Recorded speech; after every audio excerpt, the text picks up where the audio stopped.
Hello, good morning. Is all of my audio working? We'll find out. Also, I'm very sweaty. Or damp, at least. I always find, like, when in the morning, especially when I get out of the shower, I just remain damp forever. It works. Beautiful. Love it. Thank you, Nendis. Hi, James. Happy Easter. Yeah, thank you. Happy Easter to you as well. I hope you guys have some nice family plans or just, you know, friendly plans or whatever. Nice dinner with somebody. Irrespective of whether or not, you know, you have the holidays like as a religious thing. I know it's not for everybody, and that's completely fine. I think, especially in North America, it seems like it's becoming more and more just like kind of like Christmas, and that's it's just kind of a day off, a long weekend, etc. Yoren, hiding in the box. How you doing, man? I hope you've been doing well. I hope you've been having a good week. Waiting for family to arrive, so just popped in here to say hello. Oh, thank you for that. I'm glad you're getting to see some family and presumably eating some good food today. That's what it's all about at the end of the day. Spending time with your loved ones, eating some tasty foods. Doesn't get better than that. I have plans tomorrow. I'm going to my parents' place for dinner with our extended family, so that should be nice. And then I think I'm having dinner with my in-laws and wife on the Monday. I should probably know this. I should probably know the plan, but I have not fully confirmed the plan yet. Anyway, I've also taken Monday off, so it's like 4-day weekend instead of a 3-day weekend, which is very nice. I feel like I needed it. I say that a lot, but it's always relevant. Yeah, food and board games. Took ages to prepare house and dishes. Hell yeah. Love the board games. Brilliant. Also, very relatable when it comes to... No, we don't have it off normally, which is bananas. Yeah. It is... I think in Canada, Quebec has both Friday and Monday off, but I think everywhere else in Canada, and I think in the States, it's just the Friday that we get off. So it's not like a full 4-day weekend normally. Sadly. It would be amazing if it was, but alas, it is not. What kind of board games are you prepping to play with the fam? My family likes board games, but obviously there's quite a spectrum of games out there, and some of them are more family appropriate than others in terms of complexity, depth, and length. Everdell and Munchkin, hot damn. Your family knows how to party. I love Everdell. Everdell's such a cute game, but at the end of the day, it can be kind of cutthroat, especially if you're what am I trying to say? You're drafting the cards that somebody else needs and potentially just using them for alternative resources or whatever. Munchkin makes us hate each other. Yeah, that sounds about right. Especially they hate me. Yeah, Munchkin is a game I've not played in a long time, and I don't think I'm going to change that. I have, you know, I like, it's a very fun theme. I just wish that the game was shorter, if that makes sense. Like it's especially for people who know what they're doing. It feels like it drags on a long time. In my experience. Oh, Jake Santa. Hey, thank you for the follow. I appreciate that. Over on Kick, I should say. Yeah, Munchkin, I've seen it described as like a 20-minute game packed into 3 hours, which I think is a very funny kind of tongue-in-cheek derogatory way to refer to the game. We have over 2,000 cards. Holy gods, that's a lot. That's a lot of different editions. How do you even manage all those cards? Like, do you just have a bunch of different piles on the table and people can just kind of draw from whichever pile they want? But yeah, it's a very silly game for sure. Especially if, you know, if people don't take it too seriously, then it's a lot more breezy. If people get really serious and competitive about it, it can get so toxic. It's like the like the Mario Party of board games. And trust me, most of the time it takes to bend rules and convince people the thing you're doing is viable. Oh boy. That's really funny. We just choose which cards we want to play. Gotcha. Oh man. I'm trying to think if I have any games like that these days. The only game I can think of, which I recently pulled out, we have like two different versions of it, kind of like how Munchkin has several different editions, is Epic Spell Wars, which is a game where everybody's a wizard. It's a very, very much a take that game. But in essence, everyone is a wizard with a certain amount of health, and every round every turn you take, you're drawing cards from a spell deck. Spells are comprised of 3 different components, beginning, middle, and end, and you play these cards in that orientation, sometimes breaking the rules depending on other cards, or effects or treasure or whatever that you have, and create really goofy sounding spells, like, I don't know, Merlin's eviscerating ray of testicular torsion or something like that. So it's like the 3-step or the three words comprising the spell, 3 statements comprising the spell. It's very silly. It's very much take that. But we just haven't played it in a long time. That is I think that's like one of the few games that we have that's like really explicitly take that. Can't think of another one. I'm sure that's not true. I'm sure that we do have another one. I just can't think of it right now. I suppose, oh golly, what is it called? Thunder Road. Thunder Road Vendetta is kind of take that as well. I mean, you're kind of at the whim of the dice to a degree. It's like I hesitate to call it a racing game. You are in cars. You have like control over a squad of cars, and they're driving along presumably the Thunder Road. And I think the goal is to get to, I don't know if the goal is to get to the end or if it's just to survive. But ultimately you're driving along the road. There's obstacles, and you can get weapons and shoot each other, and it gets all kinds of silly, but it's very fun. And it's just like bombastic and looks great on the table, and it's quite easy to play at the end of the day for at least the base game. I think the extra modules add more complexity, which is not to say it's complex, but just like more complexity than necessarily I would bust it to play with, I don't know, like 15-year-olds or 12-year-olds.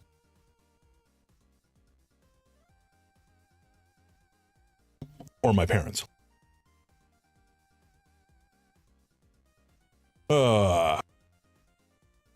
Versatility is good in games, exactly.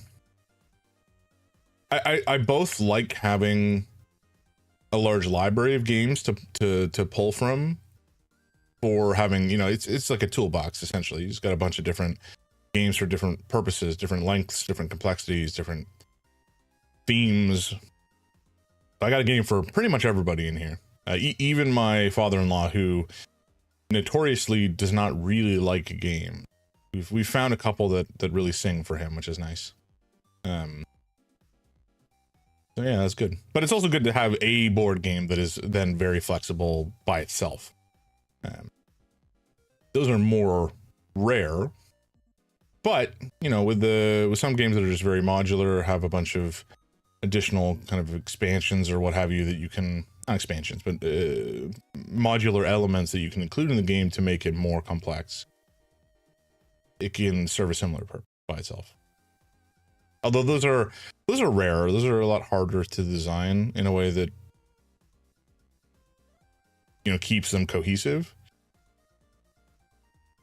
I'm trying to think if I have one actually.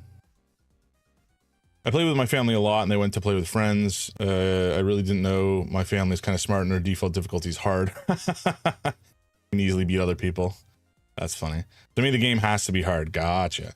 Yeah, my parents, they grew up with Monopoly and Scrabble and such. And so they're intelligent people. They're just not used to like the design language that comes with more modern, more complex games. And it's not like they couldn't learn. They definitely could. I think it's just more like an interest thing, right? I think, like, for example, my father-in-law, he is a very, very smart dude.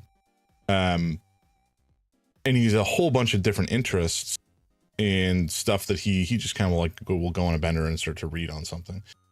But he just doesn't have the interest in focusing on and learning a board game. It just doesn't grab his attention kind of situation. But for him, it has to be like a much simpler game.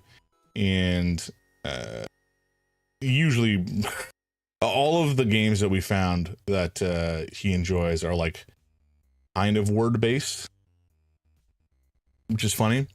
I don't know, his like for example, So Clover is one of them, which is a really simple cooperative party game where everybody has essentially, you like generate a word puzzle where there are, it's kind of hard to explain without having a visual example, but it's a game that has like a clover. There's 4 sides of the clover. On each leaf you write a word, and then people have to like slot the correct cards associated with those words into the clover. It's a whole thing, but it's very fun. Rather commit one game than keep playing? No. Rather commit once game than keep playing? No. I don't fully understand the statement. Rather commit once game than keep playing. As in like fully learn and understand a single game and then play that one repeatedly? Yeah. Exactly. So, there's definitely a couple of games that, for example, Quacks of Quedlinburg, my family has learned, and it is a step up in complexity for them. But they enjoy it, and they will continue to play it now. I think my personality is clearly all the games that I have here. I like having a bunch of different games to learn and experience and kind of explore the system of. So I buy games because I want to explore the design that the designer has put into the game and just kind of figure out how the system works and get an idea of, the type of design that the designer practices generally. Which means I do enjoy bouncing around a bunch of different board games, but because I have played so many, for me, it's quite easy to pick up a new game and learn it very quickly. I have a significant, I have like the board game rules are a language with common phrases and behaviors, right? So the more games that you play, the more easy it is for you, or the easier it is for you to like pick up and learn games. Gotta go, family here. Have fun, you as well. Enjoy your family time. Enjoy the board games. Don't get too mad at Munchkin. And have a good weekend. I'll see you later, Dendis. Alrighty. On Thursday, I don't think I mentioned it on Thursday, but I did get in. Oh, maybe I did mention it. I got in some expansion material for the board game called Root, which is very cute. I think I did talk about it, so I'm not going to harp on it again. All right, I think what we're going to do is we're going to jump into the game and get confused. Where is the game? Huh? Oh, there it is. I've been playing a lot of Crosscode, which is a really fun kind of indie, kind of Zelda-like to a degree, although obviously a lot more complex in terms of the overall gameplay. Very, very fun game though. Okay. Excuse me. Where are you? Am I blind?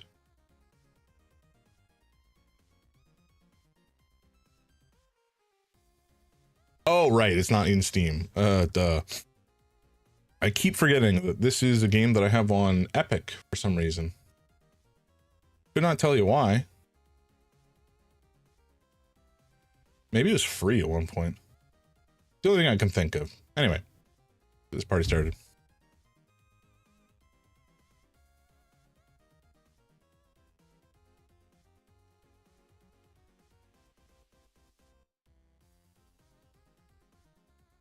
Hello, game? Okay, here we go. Outer Wilds is the best experience with a gamepad. Right, I think that's how we were playing. That makes sense. Hopefully we have power. If not, I'll have to find a cable. It's fine.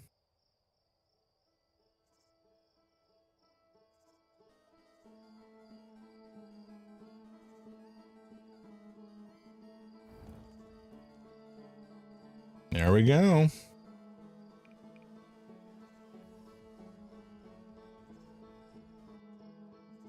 The music in this game is really chill too.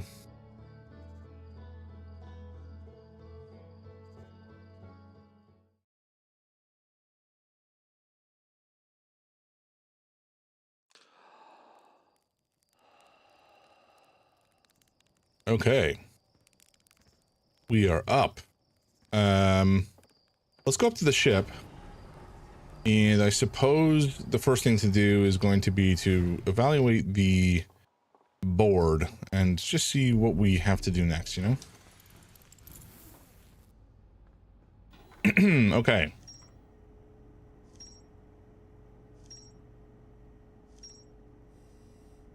I forgot about Whitehole Station.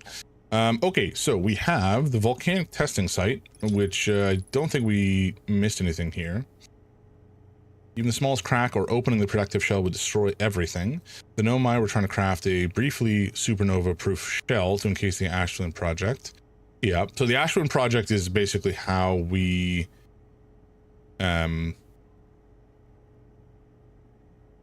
return to life, I guess.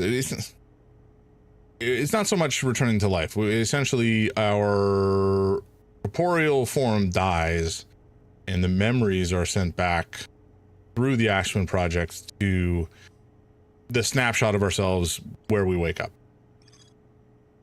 Found a Nomai shuttle almost completely encased in ice. There were 3 Nomai aboard the shuttle. One of them stayed behind to keep the shuttle warm, while the other 2 explored the interloper. So I think we have to get to the gravity cannon on the Ember Twin. Okay, good to know. What is this? Radio tower. I think that's expansion stuff, so we'll ignore that. Southern Observatory. The Nomai decided to build a larger, more sophisticated eye signal locator on Brittle Hollow's southern pole. There are 2 paths between Brittle Hollow's surface that lead to the observatory. One starts at the gravity cannon, and the other starts at the Tower of Quantum Knowledge. Interesting. Okay, well, we do need to go to the Southern Observatory. Because that will give us a bunch of information about how to get into Giant's Deep and get to the middle there, as well as a couple other things. The probe tracking module's in the center of Giant's Deep at the moment.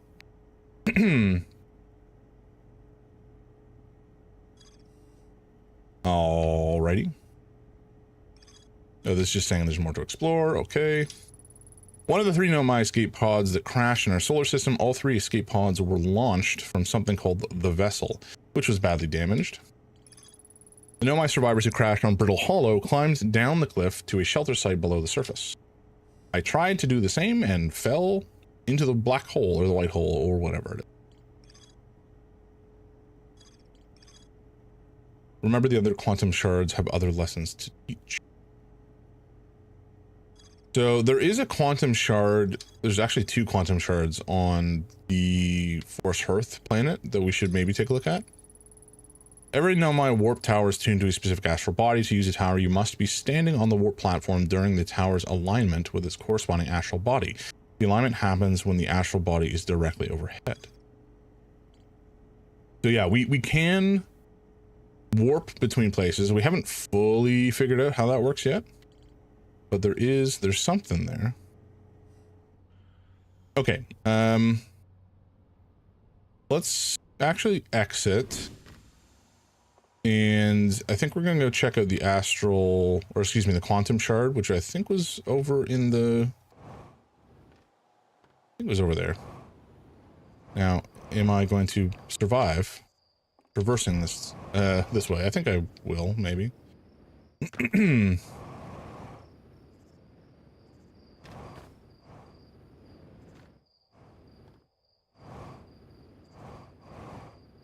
Oh boy. All right, so this is the Nomai statue. Hey, look at this. The statue opened its eyes. Bet you wish you'd seen that happen, huh? Me too. I'm not even a little closer to understanding what's going on with the statue. Was there something you needed? Tell me more about Feldspar? Best pilot everything Slate ever built. It's a wonder Feldspar lived to see space, frankly, but they did. Flew all sorts of dangerous stunts and explored everything they could find. And then one day they just didn't come back. We don't know what happened or, well, where Feldspar went or even whether they're still alive. It's been a long time since they left. Now we can't, okay, so they're the ones who are playing the harmonica, I believe. And we have heard that harmonica being played. Doesn't mean they're still alive, of course.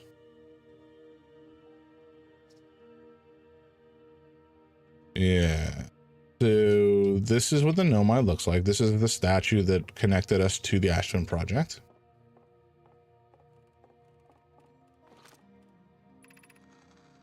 Oh, we've read this already. Where was... Oh, here it is, I think. Yeah, okay.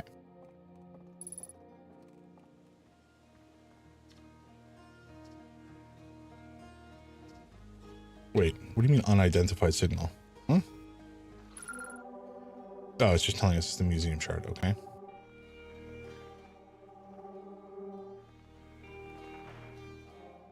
I'm not sure what lesson this is to teach us. Specifically.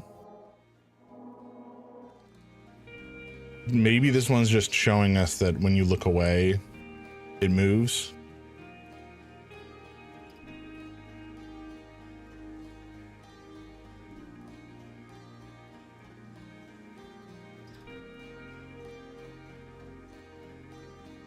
Hey, Mr. Fortunate, how you doing? Welcome in. Happy Saturday, happy weekend, happy Easter even, if you celebrate. And if you don't, well, then it's just a free day off, isn't it? Oh, we're about to die. That would have been somewhat unfortunate. All right, let's get our way back to the shuttle and blow this popsicle stand, as the youth say. Now, oh,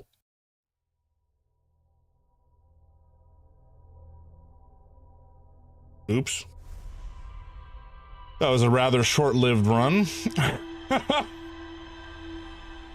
Yeah, I didn't expect that. Settle down. So, note to self, elevator can and will crush to death. Yeah, that's good. Anyway, that's fine. We hadn't really gone anywhere, done anything yet, so not the end of the world. Okay. We're just gonna take right off. And there is a clearing around here somewhere. Not that one. I don't think that one either. Actually, is it that one? Or is this the... No, this is the one with a seed. The seed is not for us. There is a temple or ruin or something around here somewhere. Not this. This is an enormous geyser. Oh, there is something down there. Okay, that's okay. This is the ruin. I think this is a transport or warp pad, which is kind of cool. But I think this is where I want it.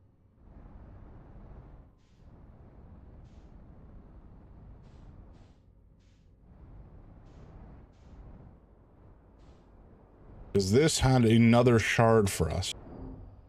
Oops. This had another quantum shard for us to potentially learn something. But yeah, how are you doing, Mr. Fortunate? How has your weekend been going? I mean, it's only been, I suppose, a couple days or a couple hours. What are you up to this weekend? Anything interesting happening?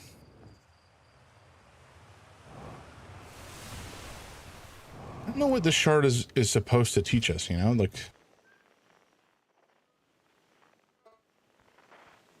Wait. This is a grove shard.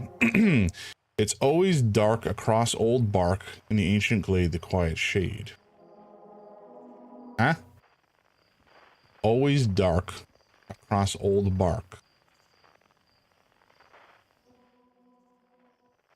I do not know what this means.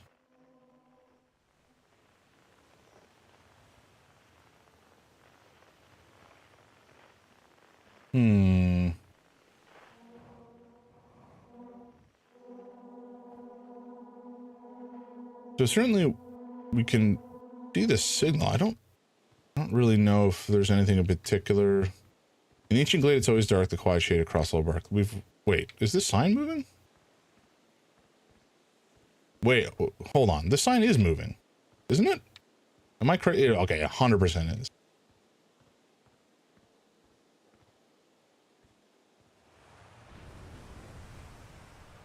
What? Is it moving with this? Wait, okay, everything is moving. Huh? This whole glade is like changing.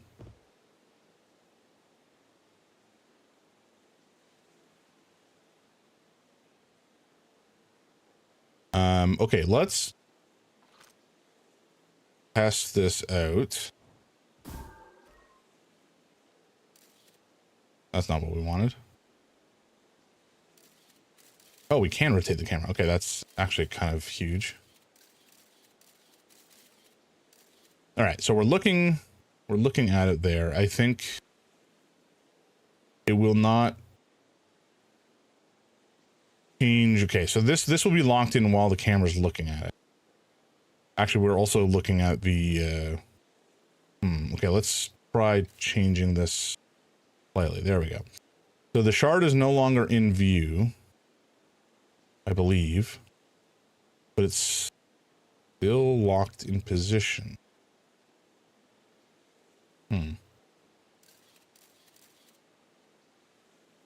Okay, now it's definitely not locked in position. Yeah, okay. So it can move now. But what is, I don't really understand the significance of this. Okay, so these are always in the same position. I'm just like testing out exactly how this works. I don't really understand. I mean, I understand, but like, I'm just trying to decide what the relevance is. Because we have always dark in the quiet shade across old bark. And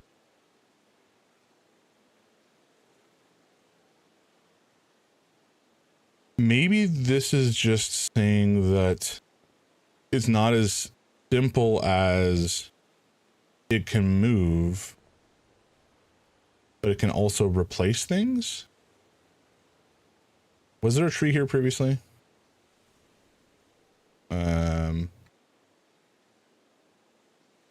I mean, everything is moving, but I think in this particular region, like all the trees are moving potentially.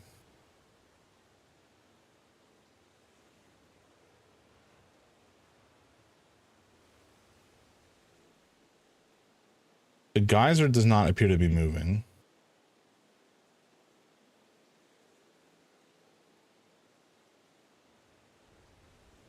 Yeah, but it's just like everything in the glade here is really shifting around. Where? Huh? Are these guys moving too? Am I crazy? Yeah, it must be.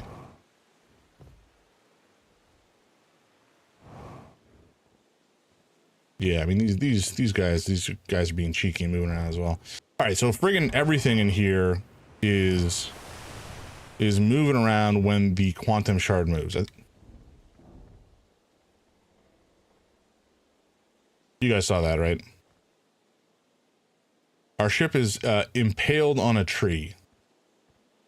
That seems bad for us, generally. Okay, now we're free. That was interesting. Okay, so I think this glade is just showing us that everything moves. It's not just as simple as the one shard moves, but like everything in the vicinity of the shard potentially can transfer around as well. I maybe that's what it's trying to tell us. I don't know. All right, we've wasted enough time here. Well, wasted is a strong phrase for what we've done. We've used a bunch of time here to learn a bit more about how the quantum nonsense appears to be working. Okay, so where was the temple? Here it is.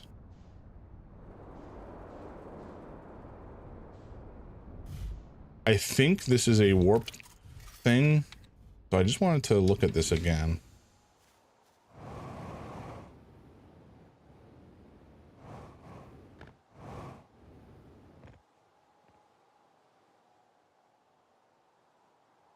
It kind of looks like we're moving towards looking at Brittle Hollow potentially. Eventually. I just want to test it though. I just want to test it. Oh, hello. Oh, that's our moon? Yeah, that's our moon. I also don't know how these are activated if this is indeed a warp thing, you know?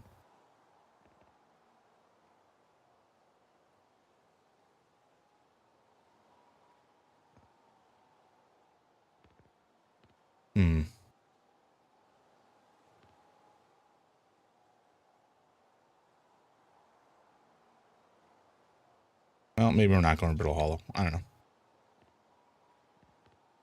I don't think we know enough how these work yet to be able to leverage them to actually traverse the solar system. But I'm pretty confident that we can get around with these if we need to. Aha, lost. Rude. I didn't lose yet. All right. Okay. Let's go to. I want to go back to the white hole station, which will necessitate, of course, going through a black hole or white hole or whatever. Which I don't remember where it was. Let's just go here. What is this? Dark Bramble? Never mind. We're not going there. That place is scary. Lucas, how you doing, man? Welcome in. How has your week been? Where? Oh, there we go. Okay, so headlights are fine to be on. Timber Hearth we don't really care about right now. Hollows, Brittle Hollow. There we go. That's where we want to go. Now, don't fly us into the star. That would be bad. But we're going to go to Brittle Hollow and go through the white hole because I want to figure out how these. I want to figure out how the warp pads work.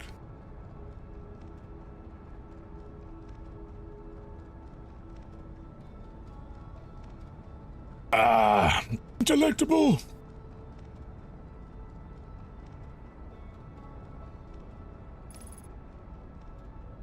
Yeah, Rich, thanks for the advice on the Lancer stuff yesterday evening. I'm pretty stoked about my my character. I don't know if it's going to be horrific or not, but the character concept is just jam as many NHPs into my mech as possible.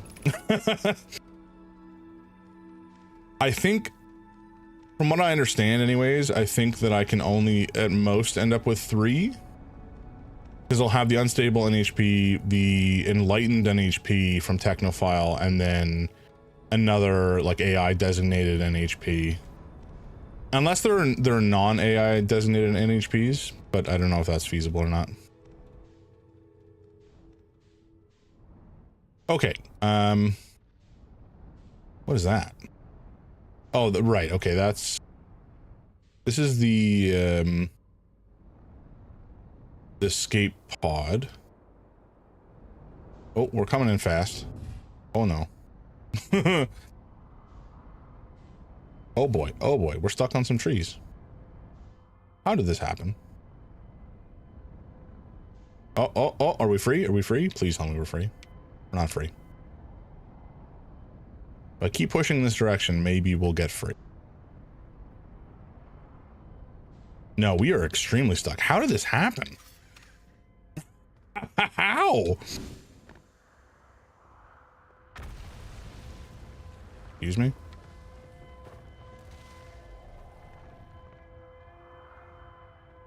I don't know what just broke and or exploded, but anyway. I think I've read this one already. Is everyone unharmed? Yes. Okay, so this is just the discussion about the escape pod, which we have indeed read already.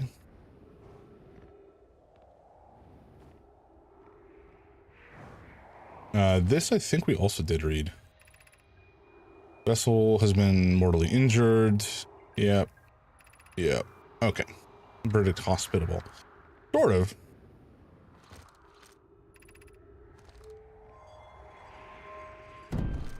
There we go. All right, so last time when we were going down here, this broke very quickly. So we do have to be a little careful of that. I'm not sure what the best way to prevent it breaking is. Maybe it's just go fast. Use caution. A black hole sleeps below. You must not slip. Yeah, I mean, if you slip, you end up in space. So don't.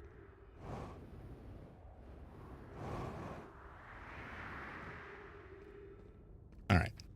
Yeah, these platforms look pretty rickety. Don't know that I trust them, because they've failed me once already. I don't know what just blew up behind me, but I'm not going to worry about it. I think it's just the volcanic moon freaking out. Of note, be sure not to wander far from here. Although this area is somewhat unstable, it's safer than any we've found so far. The temporary settlement is finished, but remember to be cautious of falling rocks and dust created by meteor impact. Yeah, this place kind of sucks, eh? Kind of sucks. What was that?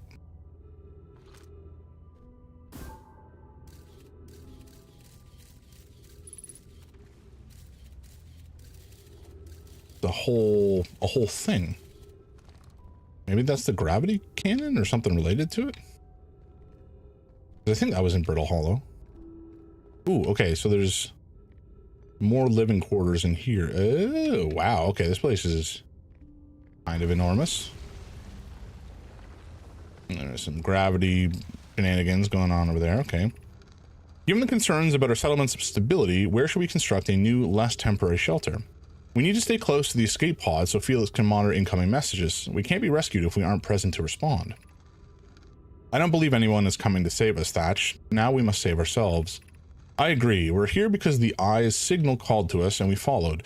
If we're to find it, we need to not merely survive, but thrive. This is a wise point, Plume, and eloquently made. If moving to this northern glacier will keep us safer, then that is what we should do. I believe we should migrate to the northern glacier. What if we use gravity crystals to craft a stable path? Building beneath the crust again would shelter us from the volcanic moon's eruptions. Okay, so northern glacier will definitely... Surface integrity 100%, what? Oh, Jesus Christ. The fuck? Well, I don't think it's 100% anymore. Good to know. So I'm working on a limited time frame here, because I feel like any of these things at any moment could just shatter. This knowledge is too dear to lose. Here's everything we can recall about the signal we encountered while aboard the vessel. The signal was older than the universe itself. This is the most significant detail. No Nomai clan has ever encountered anything like it. Now, or how can anything in this universe be older than the universe itself? Imagine what rare and profound knowledge it might offer. We must find this eye of the universe. The signal looked like an eye, round with a circle at the center, much like a pupil. Suppose the signal was looking for something. What is this? Okay, and there is... Oh, there's this... Scary. Okay. There... Oh, there goes another huge chunk. That could have been me. Alright. I'm sure it will be me in a minute or two. Okay, let's head over here. The pain of your absence is sharp and haunting, and I would give anything not to know it. Anything but never knowing you at all, which would be worse. But I can only hope that you are safe, Keek, wherever you are. That's a bummer.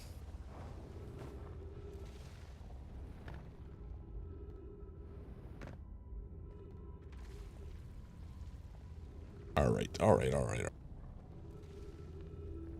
I think this was the place below. Yeah, okay. I can't understand, why did the vessel crash in that place? We warped to follow that curious signal from the eye of the universe. Where we arrived was wrong, it wasn't where we tried to go. Was the vessel unwell in some way? Suppose it wasn't a problem with the vessel, but with our destination. I'm afraid for our friends in Escape Pod 3. No, Anona and I checked before the warp, and the warp core navigation systems were both well. Okay, so this is the vessel, presumably. It heard the signal. It got trapped in the dark bramble, if I had to take a wild guess. And then an escape pod shot out. So one of them is on Brittle Hollow, one of them is on whatever this one is, twin something, Ash Twin maybe? And one of them is still stuck on Brittle Hollow, if I had to guess based on the, pictograms that we're seeing. 3 minutes of oxygen remaining. That's not ideal. Oh, there's a tree though. No, I want the tree. Oh god. Oh no. Oh no. Oh no. Oh, thank god. Oh, that was very close. That was close to being a big problem.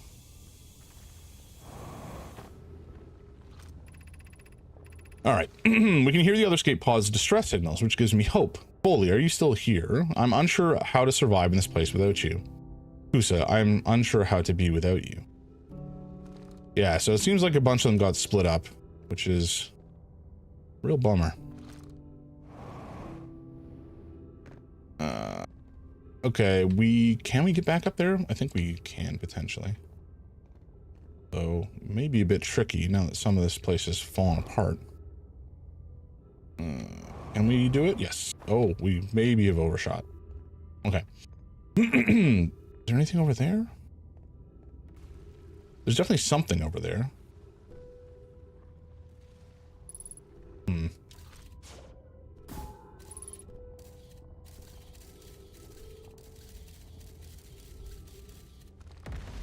Yeah, I don't know if there is something worth going for, but we're gonna go for it. There's these, I guess these are, maybe this is where they mine the gravity crystals from. There's the tree.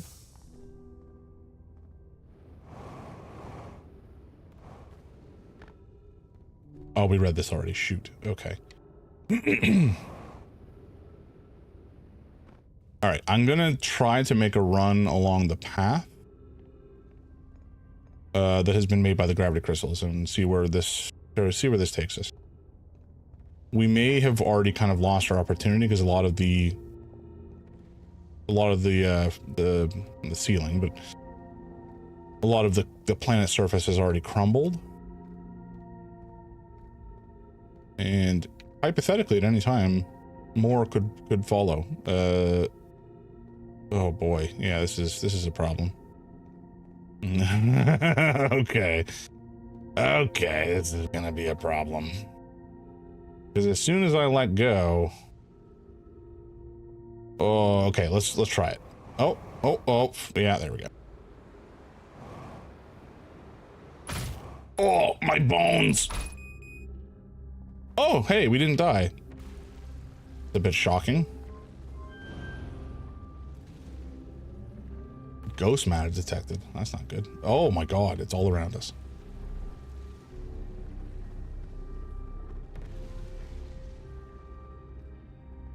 Wow, okay, I mean, that kind of worked out. It really was not what I intended, but I'll take it.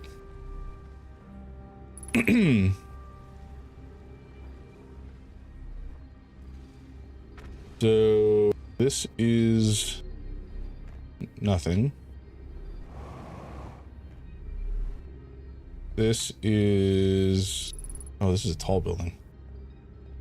Okay, so this is where we came down by accident, by pure happenstance, and wound up over there. I don't think there's anything in this part of the building.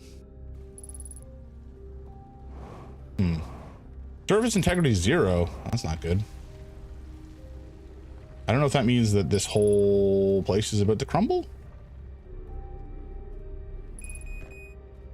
Oh.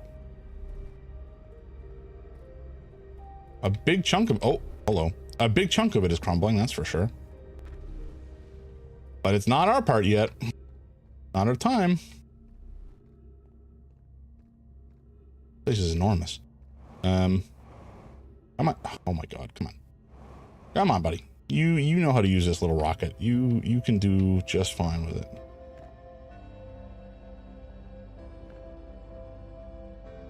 So that's the ghost matter that will kill us. We are extremely hurt. I kind of wanted to get up in there. All right, let's head over this way. There is more to read.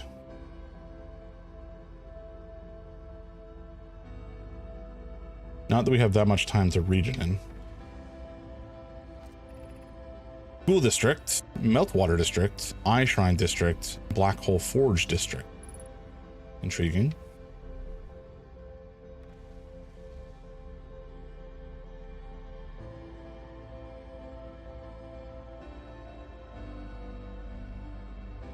These guys did know how to use gravity to their advantage, eh? I think this is all the same every time. This is just showing us the different levels of the structure here. Presumably we are under the glacier at this stage. And this is, maybe this is the most stable part of the, uh-oh. Right. Oh, shoot. Okay.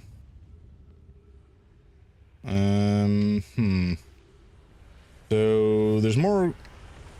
Oh boy. Oh, there's the plan. Okay, bye-bye.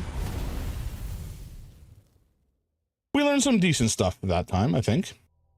We're not all is lost.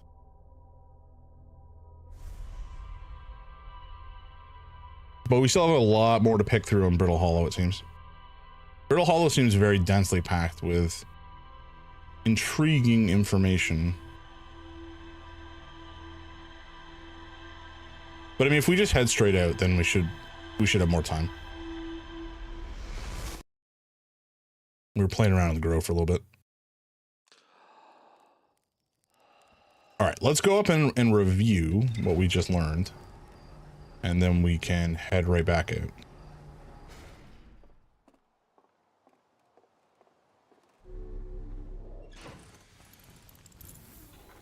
Okay, so.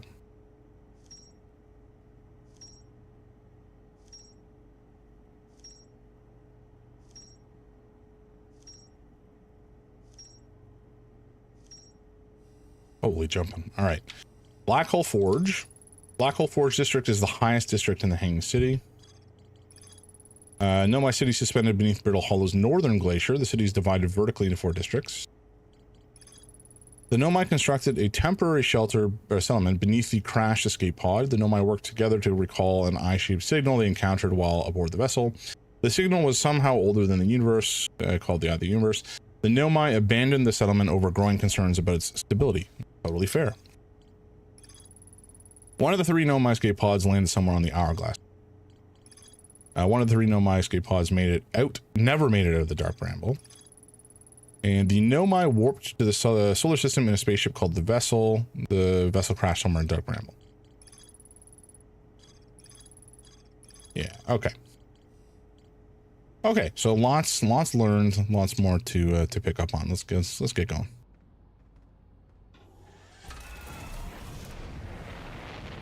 Alrighty then. Let's look for dark, or not dark bramble, brittle hollow.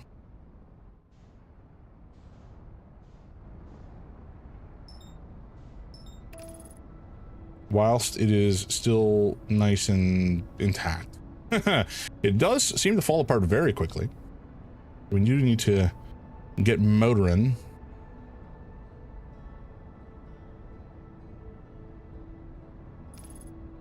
I don't know how we know which side is the north end and which one is the south. I suppose it doesn't really matter that much. Okay, so that's where they crashed. Let's see if there's anything over here. Oh, no, hello. Come on.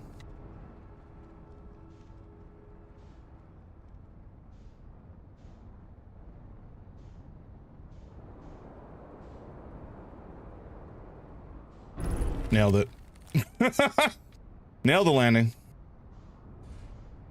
I'm the best goddamn pilot in the planet, on the planet, which is accurate because it's just me on the planet. Okay. Nailed it. I don't know if that was the only thing that got smashed. Is this broken? No, it's fine. All right, we're good. Let's boogie woogie towards the city. Or to whatever this is. I have no idea what this is. Oh, good God.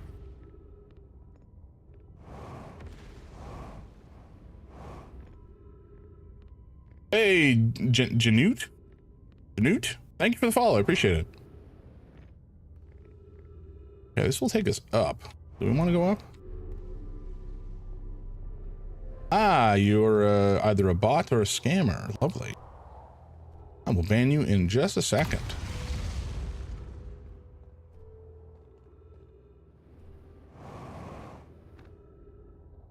A lot of these guys just seem to die sitting around or lying around. I don't know if they all died kind of at the same time or what.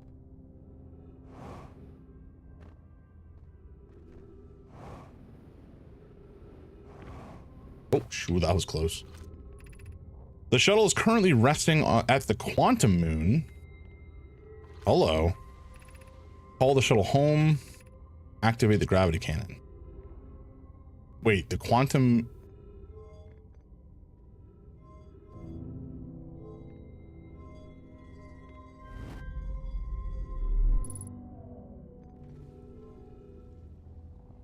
Okay, so where are you resting? You're not resting anywhere. Okay. Intriguing. Intriguing. This is the gravity cannon. It's this direction. Oh, this is the crossroads again. Okay. So this is the shuttle that was on the Interloper. I didn't think the Interloper was the gravity moon, so either something was wrong.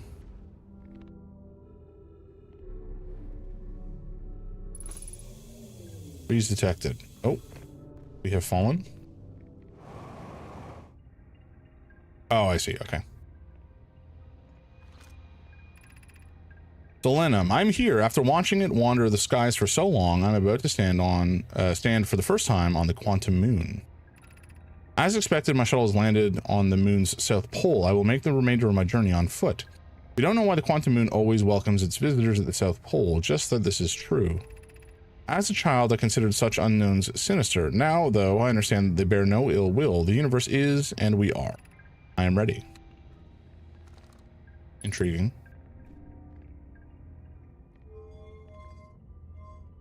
I don't know that I want to activate this. I don't know what it's going to do. Oh.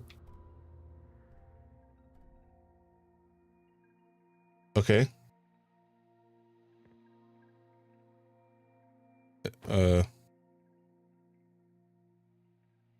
Sure. Okay. I guess we're going for a ride. Oh. Huh? Hold on, where am I now? Oh. wait, did we return to... Okay, so I think this returned us to the gravity cannon.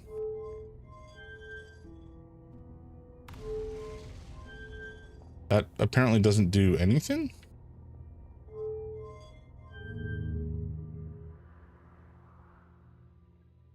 Okay. The gravity cannon just yeets this off into the atmosphere. What happens if I do the right side now?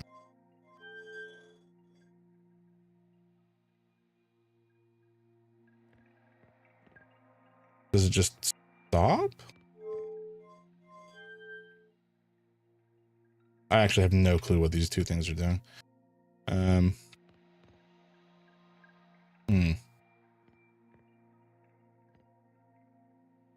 Okay, where is the quantum fluctuations? All right, folks, we're about to enter ads, so I'm going to take a short break. And we'll see you after they run.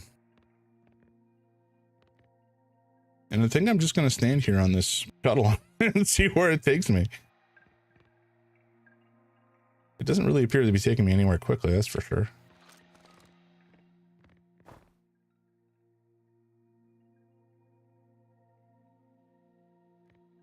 Interesting. Okay. All right. Pause. All right. I'm going to actually make a coffee, so I'll be back in like maybe 3 minutes. Because I feel like I need it. It is 11 a.m. I do not feel like I'm fully awake. My brain is not fully processing yet. All right. I'll be back.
Alrighty, folks, I am back. Back with coffee. Delightful.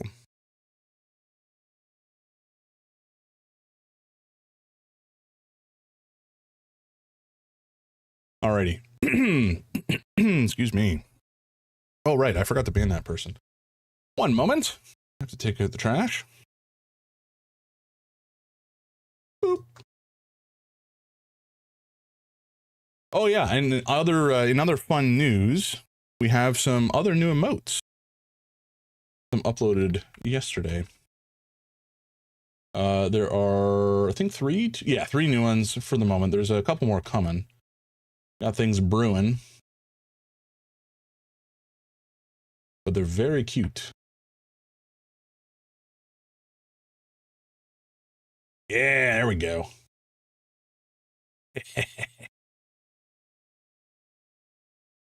The Merlin with knife is so funny. This is coming from, long story short, he, as a kitten, picked up a knife and was like running around with it, which was, you know, that video of a kid running around like an outdoor, like a above ground pool, and he's just running around, and one of the women at the party is like, "Hey kid, what do you have there?" And he's like, "A knife." And she's like, "No." Whoa, Toast! 5-stream streak. Damn, man. Thank you so much. And good morning. How you doing today? How are you doing? Nice and toasty, I can assume. Actually, I don't even know what temperature is out. It was like kind of nice during the day yesterday, but then I went out for a walk in the evening and it was quite a bit chillier.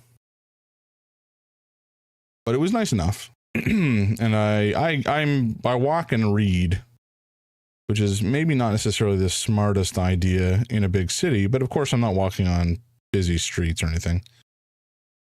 So it should be fine. I've not died yet. Yeah, it's like 3 degrees today. Come on. You know, I don't want it to be summer yet by any stretch of the imagination, but I would like... Whoa! What just happened?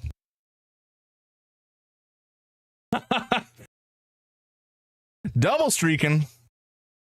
That's funny. How am I doing? I'm doing well. I just got some coffee, so I'm feeling nice and caffeinated. I've already had an energy drink, but it's not the same thing, you know. Starting a day with an energy drink feels degenerate, for lack of a better word, whereas having a nice cup of coffee feels a little bit more civilized.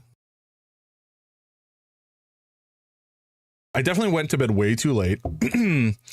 But I slept a reasonable amount, I think.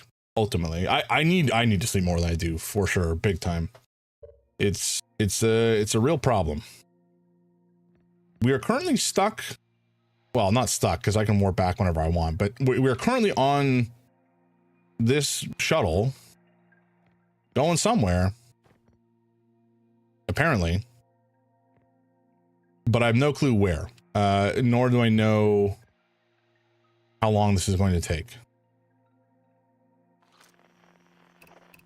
We're apparently looking for quantum fluctuations, or heading towards the quantum moon, or this was on the quantum moon at one point, but this doesn't appear to have any particular heading, and we're just kind of floating.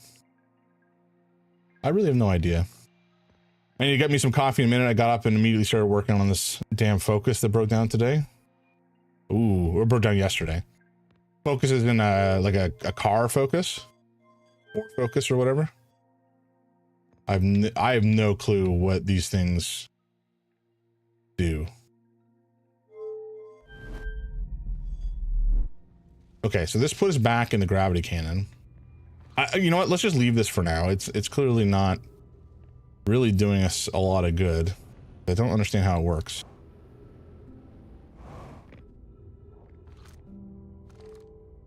Let's activate the gravity cannon. Oh no. Okay, we missed. I was certain for a second there we had launched it into the into the lantern, which would have been kind of funny. Call the shuttle home or activate the cannon. I don't know. I don't know. Maybe it just takes too long for us to worry about for the moment.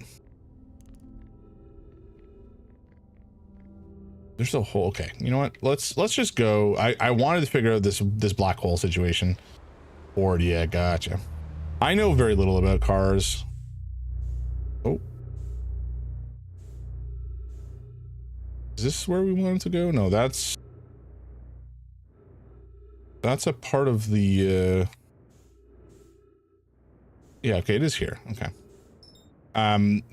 Essentially we've gone through the white hole and wound up way out in space. Oh shit. Oh no. Oh no. Oh no. Yeah, there we go. We found out way out in space, and they have built a station to catch folks who accidentally fall through. Is kind of them. Oh bollocks.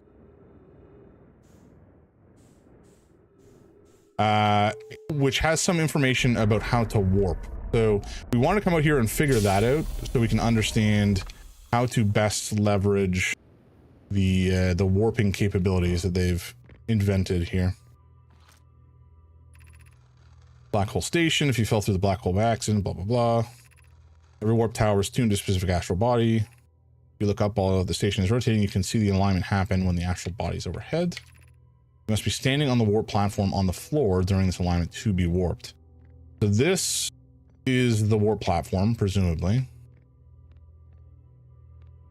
And we are facing, okay, so we're currently rotating away from where we need to be rotating towards. So let's go down here, because I think we can modify the direction that we rotate, perhaps. Oh, this is the wrong one. Okay, so it's currently rotating and zoom. Okay. So it is, oh, so this is a destination side. Okay. I get it. Cool, okay. Return warp status charged. Step onto the warp receiver platform to activate return warp. Wait, what? Can I go back? I can go back. Huh. Interesting. Okay. So I can go back and forth between these, which means as long as it's charged, whatever that means, I can, it is bi-directional. So we're just going to go back in a moment. Oh, hold on. Hold on. This is important. We can potentially use this. But I don't recall seeing somewhere to read this here. Oh, I guess this is the top floor. That's fine. Did I just miss one? Maybe not. Maybe, okay, you know what? We're gonna just take this with us, I guess. We're just gonna take it with us. It's fine. We'll be yeeting ourselves back across the galaxy in just a moment, or well, across the solar system, I should say. But yeah, what's Toast, what's wrong with the Ford Focus? Just acting up, being cheeky. Okay, nice. So we do indeed take this with us, which is good. Oh, ow, pain. Okay, so if I equip the translator though, I don't want to drop this and lose it. Oh, here we go. Okay, nice. Dropped it, and I have lost it. Oh, never mind. We don't drop it. Okay, gotcha. Rami and I reviewed the records you sent, Poke, and they appear to show Nomai are arriving at the warp receiver in Brittle Hollow slightly before departing from the White Hole Station. As I've already told Rami, these measurements can't be accurate. How can a Nomai arrive on Brittle Hollow before he or she ever stepped onto the teleporter? The implications are absurd. Poke, as Pi is confident the reading is inaccurate, she's kindly helping me attempt to recreate this phenomenon in the high energy lab. We're designing an experiment to take more data. An update, Poke. The high energy lab is in the canyon on Ember Twin's equator. Come here at once. You need to see this. I understand it's exceedingly odd, but Clary and I have tested and retested the equipment, and the results is the same every time someone warps. The interval is incredibly minuscule, roughly 100,000th of a second. Do you suppose our instruments can't accurately measure time to such a small degree? I don't disagree. It would mean I've inadvertently broken several fundamental theories regarding this universe.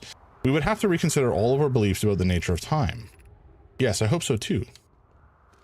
Okay, so clearly something about this white hole warp situation is breaking reality as we know it. Or as the Nomai knew it, anyway. Okay.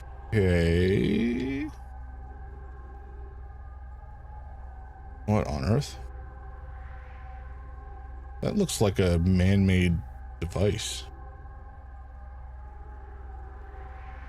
Okay, I don't think there's anything too useful for us there, but that's fine.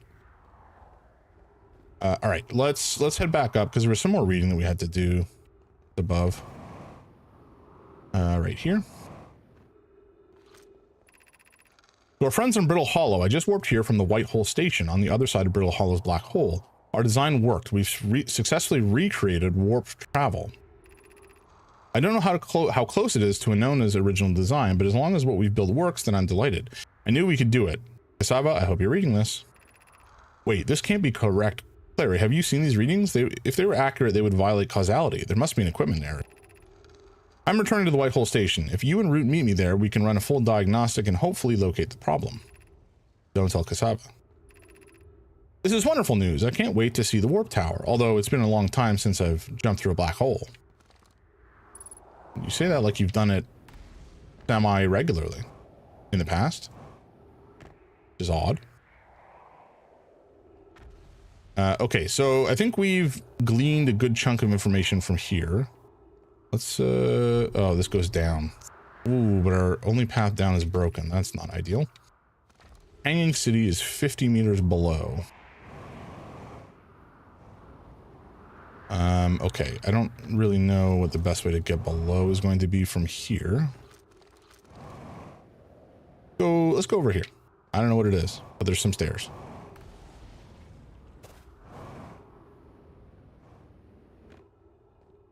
And something to read, no less. Has anyone observed the phantom moon that sometimes greets us in the night sky? Your thoughts interest me. I compliment your eyes. How do you imagine it disappears? Hypothesis, could it be a shift in the light spectrum? Suppose this moon is too shy to show us his face. I'm interested in your playful moon. Is it much like its violent friend, Hollow's Lantern? Imagine if there were two volcanic moons. Then I imagine there'd be none of us left. Hypothesis, there can exist too much lava. I'd strongly prefer we test the null hypothesis. This moon isn't volcanic to my unaided eyes. Sometimes it leaves its friend Hollow's Lantern for nights at a time. The nights the moon circles this planet appear random. It seems to travel as it likes. Okay, so this must be the quantum moon. And maybe that's why the gravity cannon... Hello? Maybe that's why the gravity cannon is... Oh, but if we... So, the gravity cannon has sent the shuttle to the moon. The quantum moon, presumably. The quantum moon is locked in position while it is being observed. But if we don't look at it, then it goes away, obviously. I don't know that I've seen it yet. Maybe I haven't, I just haven't realized it. But there is a world where we get onto the quantum moon using the gravity cannon in the shuttle.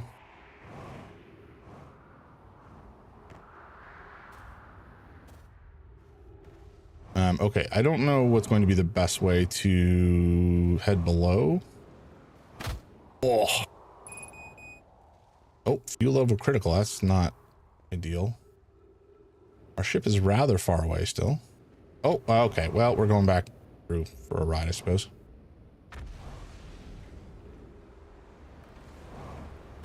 Nope. Okay. All right. See ya. This is a bit of a problem.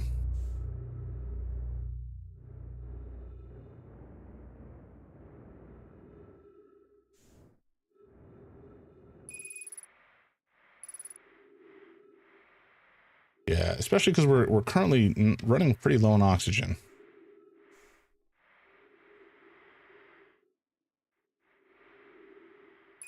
Nice. All right. Well, we've made it back in here. I don't know how useful this is going to be for us in the short term. Certainly we can teleport back to Brittle Hollow, but we're extremely hurt for one, and kind of far from anywhere we need to be to learn anything new. In a Strive lobby on Steam, but just pop in to say what up. Not too much. Just wanted to, I think you were not in the stream at the time when I said it, but thank you again for your advice on the Lancer character last night. I don't know how possible my character concept is, but really it's just jam as many NHPs into my head as possible. And, you know, there's the unstable one from whatever the perk is, and then there's the one that I can train up, which turns into the enlightened one. And the enlightened NHP loses the AI tag, so that means it doesn't count as one of the NHPs I can have equipped, which means I guess I can have 3 total, but I'm not sure if I can get more than that. I don't, maybe it's related to, what the, huh? Is this, am I crazy? Is this just, okay, I think it's just a texture thing. You can get 4 total. Okay, gotcha. Good to know. Why am I using mouse and keyboard?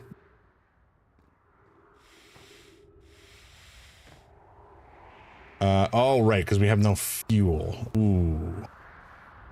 Oh, now we have fuel. Bellspar's spare jetpack fuel. It's annoying to schlep across the planet to the ship if I can't use my jetpack, so I'm leaving this here. I checked with my little scout. I do too use it, Hornfells, you burnt marshmallow. And the scout's integrity reading said this piece of Brittle Hollow is as stable as any, but who knows? If the fuel's still around, feel free to use it. If not, well, wherever you're reading this note, I'm sure you got bigger problems. Truth.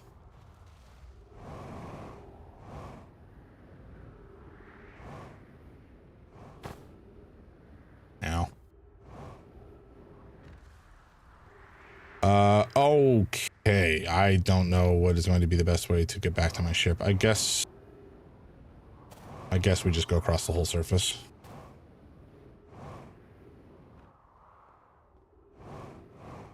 There's got to be a better way to do this.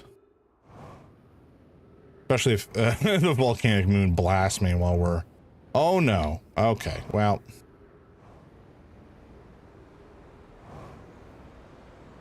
Well, we're going for a ride.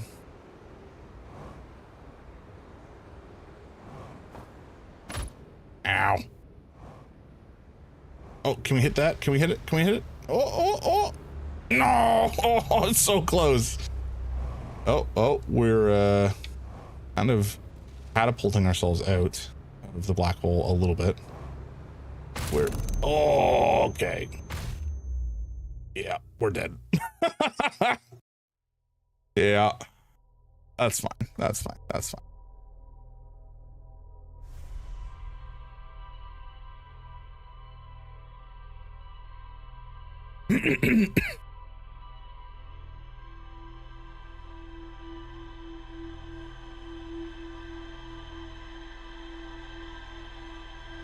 Iconoclast is good as the supplement to your build, but requires you to play in knife fight range, so it can absolutely get you killed. Yeah. I might look into some more defensive related shielding if, because right now with License 0, we really don't have access to that much stuff, right? Whereas we'll get a lot more access once we start to get higher level licenses. Starter mechs are fully designed to forgive 5 million mistakes though. Okay, good. There's a world actually where I take, instead of the, because I don't need the EVA thing, the EVA tax, there's a world I just take the, I don't remember what it's called, but it just gives you 2 extra HP. That might be ideal just to have a little bit more survivability. EVA is the garbage tax for garbage people. Yeah, it's kind of like how power attack is just kind of a you know, similarly a feet tax.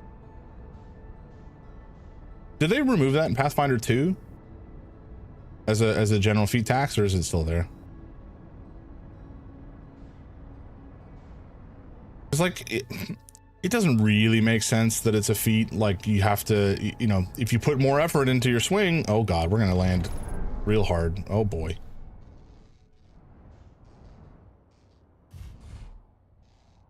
Aha, you didn't have EVA in the second scene of this mission is in space, you're slowed. They got rid of general feats as you know them. Oh, interesting. Okay. That's cool. Fully reworked the entire system. I love to hear it. I haven't really played in Pathfinder 2 yet all. Oh my god, I forgot to put on the suit. No! Oh! God damn it. I think once a session at least I'm going to forget. Forget to put on a suit. God damn it.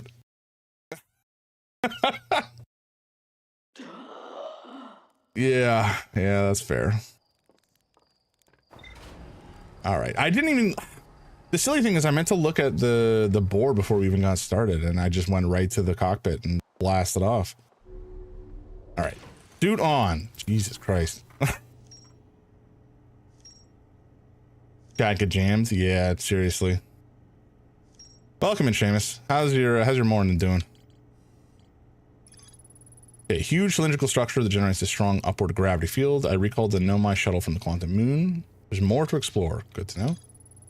Nomai on Brittle Hollow observed the phantom moon that would sometimes appear in the sky, and Nomai called Solanum landed a shuttle on the Quantum Moon.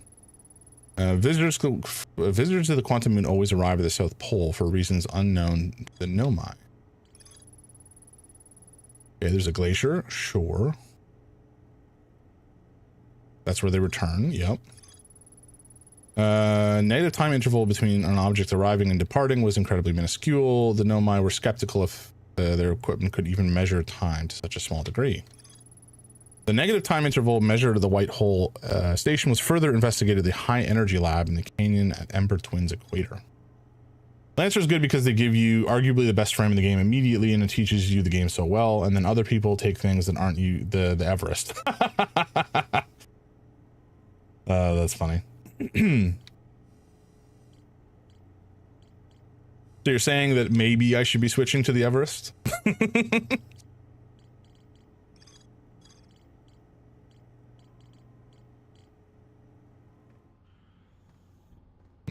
Okay, well, at least we have our suit on.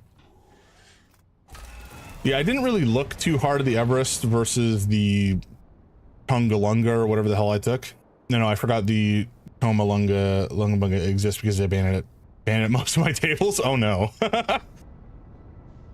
It's like that, eh? Okay, Giant's Deep we can ignore for now. What is that? What? What is this? Is this the Quantum Moon? No, it's blinking. Why is it blinking? Okay, we're gonna find out. I've never seen this before, so we're gonna go find out what it is. It could be nothing.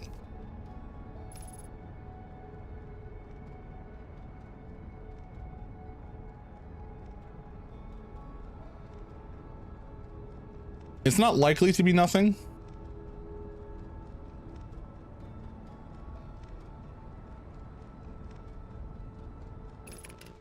What is this?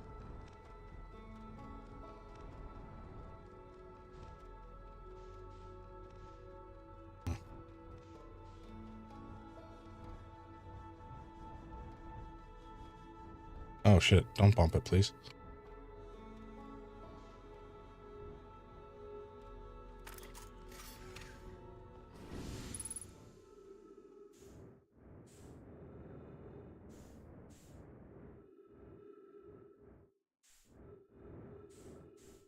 What is this?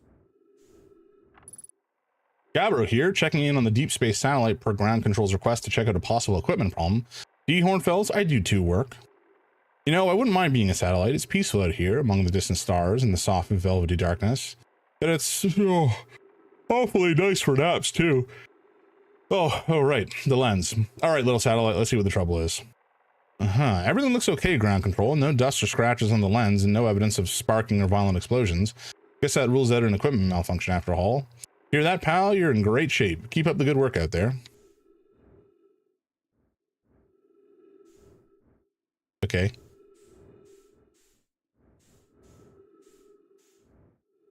I don't know what the significance of this is, but sure.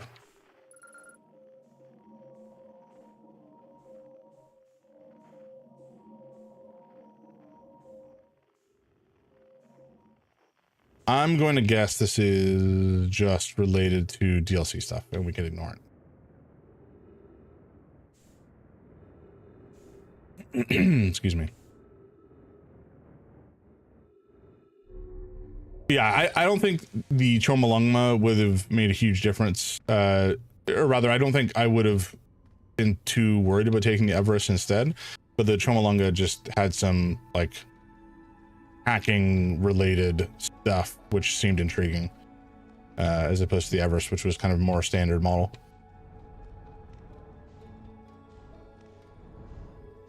All right, that is the Interloper, which we don't really need to worry about so much for the moment. Let's head back to Ember Twin. Or Brittle Hollow, I should say. Excuse me. There's so many places. Hold on, did I just see a... Is there something there? It almost looked like there was. Oh, there's that. Well, hold on. What is that?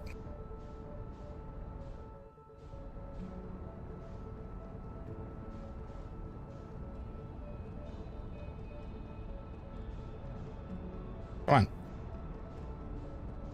There's something floating around the sun.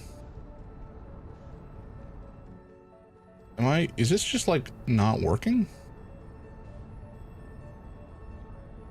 Or am I still dealing with drift here? I think it's fine. What is happening? I swear the... Okay, we're like kind of moving. It's just, I guess we were... This is our I guess our respective velocity.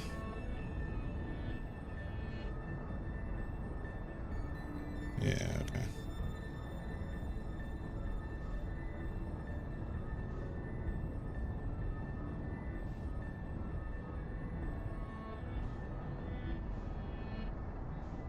So I wanted to see, okay, we got to make sure we don't get too close or we will burn up.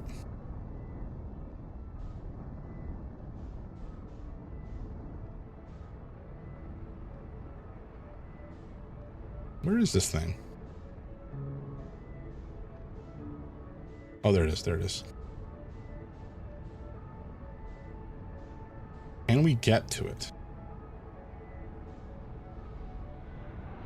Oh, we're going to die. Very good. It looked like it had a warp pad on it, so there's a world where we can potentially warp onto it. I feel like landing on it is going to be challenging, so maybe we don't do that. Landing on that thing as it's flying above the sun, I mean, you really get just the one opportunity. or you miss and then you die. So let's do it the maybe conventional way. I'm sure it is technically possible to land on it, you know, somehow. But it would require quite a feat of piloting that I don't think I'm particularly capable of, if I'm being honest.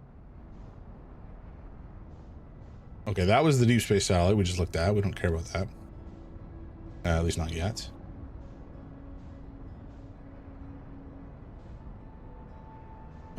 Where is Brittle Hollow? I think that's another deep space satellite, perhaps? Or maybe that's the Interloper. You know what? Let's go to it.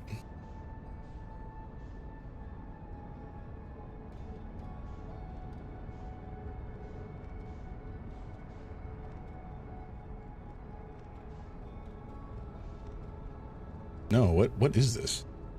Oh, that is the interloper, isn't it? Maybe?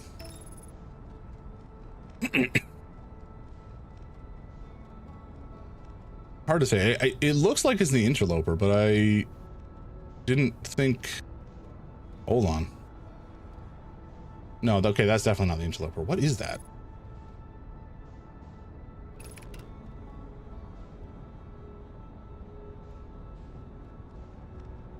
Come on. Oh my god.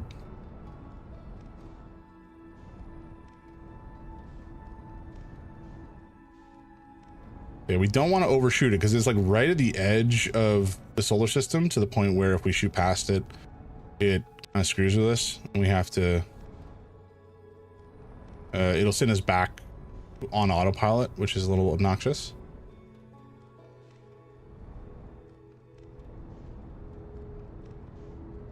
Oh boy. Oh, we've overshot it.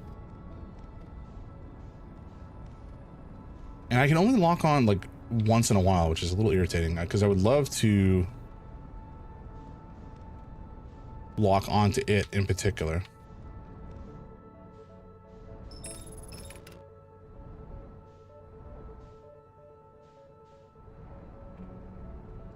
Okay.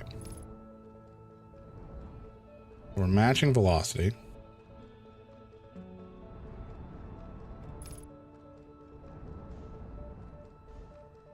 With whatever the hell this thing is. Wait, what? Is this the... There's no way this is the eye of the universe, right? That would be kind of crazy. Maybe a probe to try to find it? Because the signal is definitely here. Oh, shit. Or not the signal, the symbol is here, currently.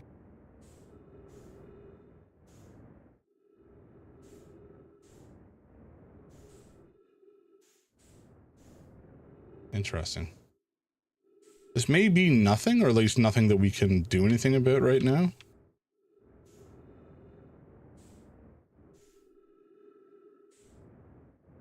But you know, this symbol is the Nomai symbol for the eye of the universe.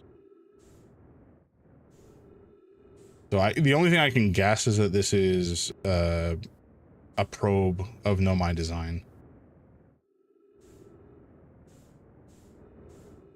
that we just kind of happen to spot. Okay, I guess it's nothing for us for now.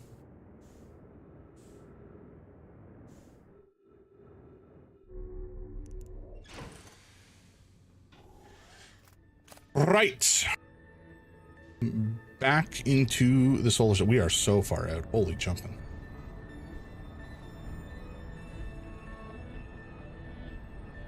Really right on the edge of the solar system here.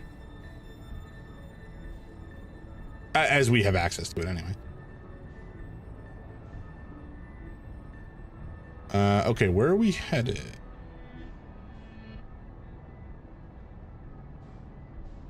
That looks like Giant's Deep, if I had to speculate. Yeah. Isn't something we care about so much right now. That's the interloper there. That looks like potentially... No, not that one. The one with the little guy here. That kind of looks like it's maybe... Brittle Hollow with Hollow's Lantern? Yeah.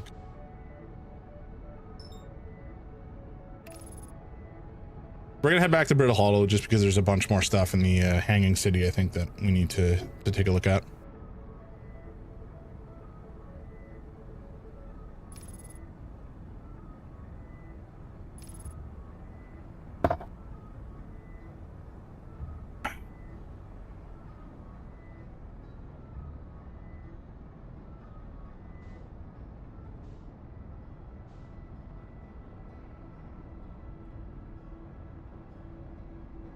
Okay. Once we're back at Brittle Hollow, I don't really know how much time we're gonna have left. We're gonna have some amount of time, but not a ton.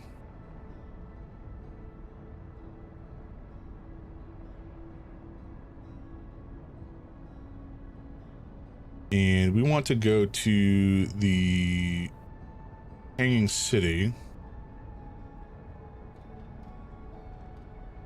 Why are you yeeting me way past where we need to go?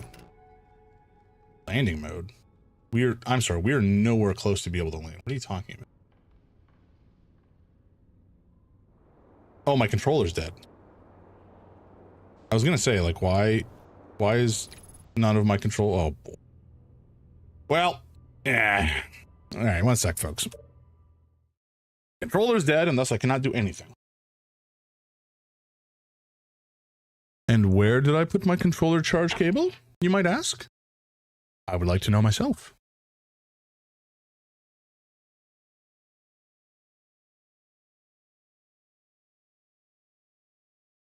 And I have found it.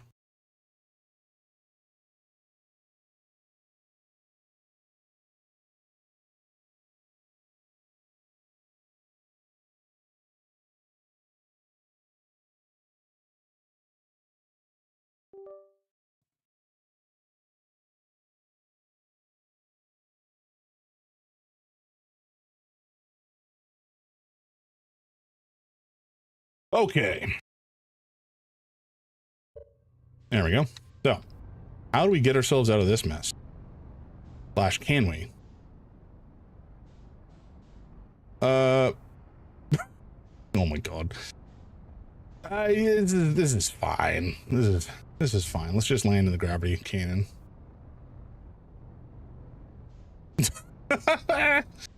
Oh, what a shit show. All right, it's fine. I'm not immediately planning on, oh boy. Oh shit. You gotta be kidding me. Okay, can I hit this thing? Oh, hell yeah. Okay, I got so lucky there. Oh boy. Unidentified signal.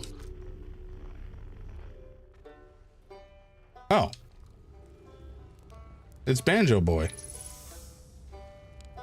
Rebik. Oh, you launched. That's great. Good job, you. Well, I guess that means you've been out here a while, huh? Well, this is Brittle Hollow, but you probably knew that. Never punished? No. I'm too professional to be punished. Lots of history here. It's great. What are you doing here? I'm here to see the Hanging City. It's always been my dream to see it with my own 4 eyes, ever since I was a hatchling. An alien race lived in the solar system long before our species even existed. How could I not want to see what their civilization was like? Only, you've probably heard the others say it, right? I'm afraid of space. Seriously, I'm more surprised than anybody that I'm out here. You want to know how I even got this far? Fell. Tripped over a gravity crystal. It's dumb luck that I landed somewhere my little scout says is halfway stable, instead of being sucked into what's below. I've been gauging the stability of the ground around me using my little scout, and this seems to be the place with the best surface integrity, so I'm just going to stay here until I'm ready to move on. But that's enough about me and my problems. You didn't come all this way to listen to me blather, did you? That'd be, yeah. I learned something. Oh, cool. What is it? I found the Nomai escape pod on Brittle Hollow. Wow, so then the Nomai probably came here from somewhere outside the solar system. And they must have been in trouble when they launched their escape pod.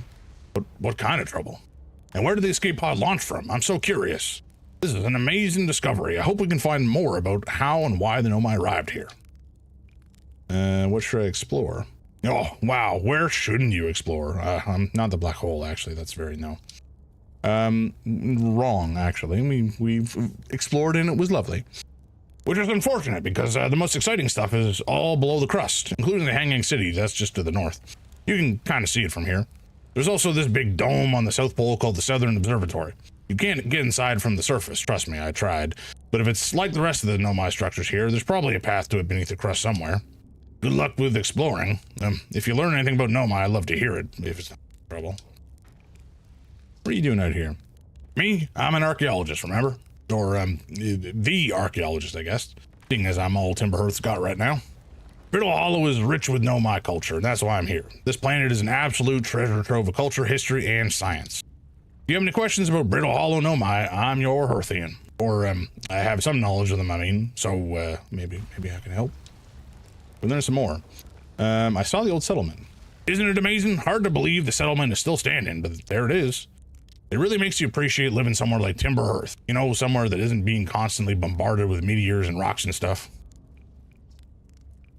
I saw the Hanging City on Brittle Hollow. You visited the Hanging City? Oh gosh, how was it? Was it amazing? Was it beautiful? What was it scary? The Hanging City is where the Nomai settled permanently on Brittle Hollow. It was their most advanced settlement here.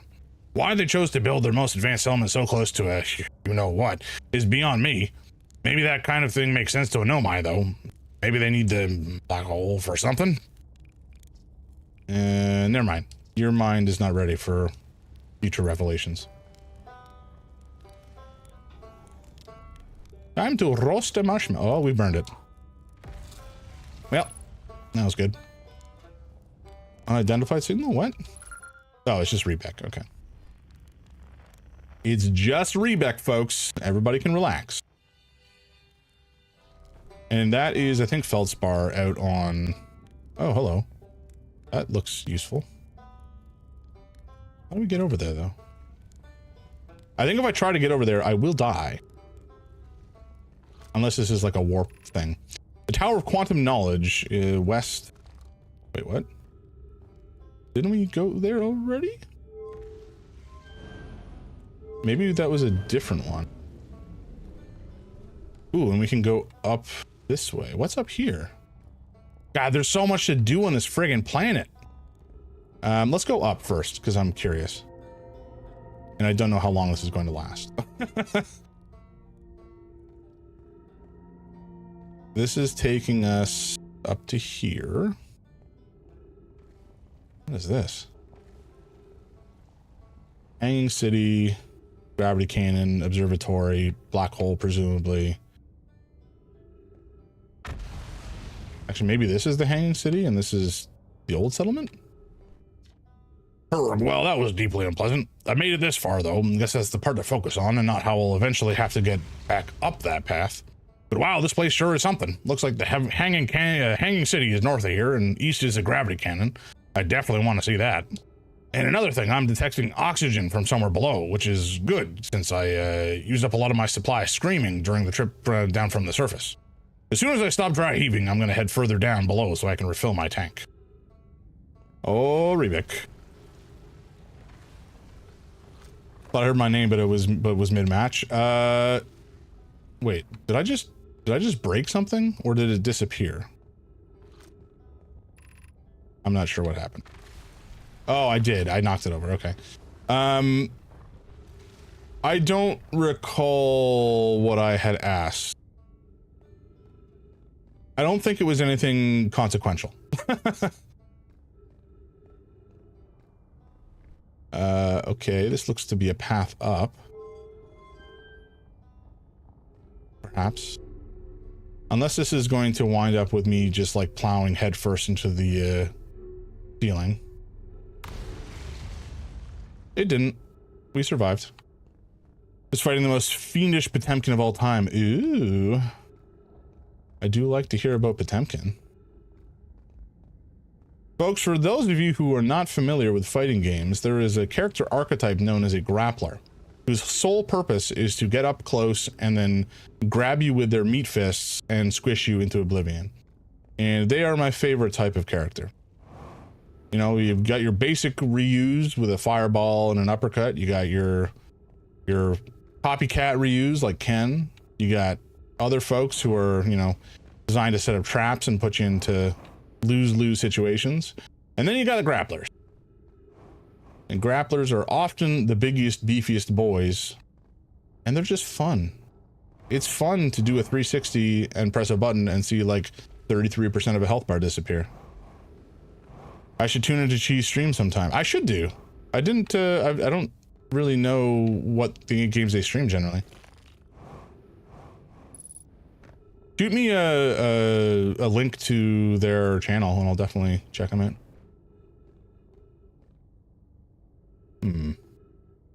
What am I even doing over here? I feel like I'm not anywhere relevant at the moment.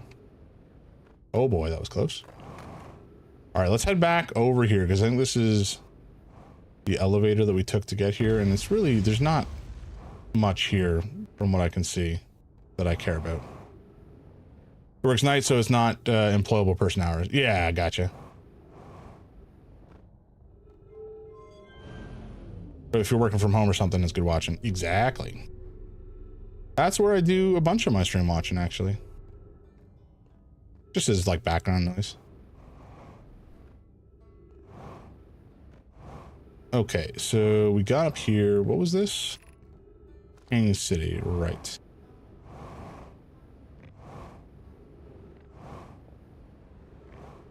Oh shit. Oh no. Oh no. This is gonna end poorly. Whoa.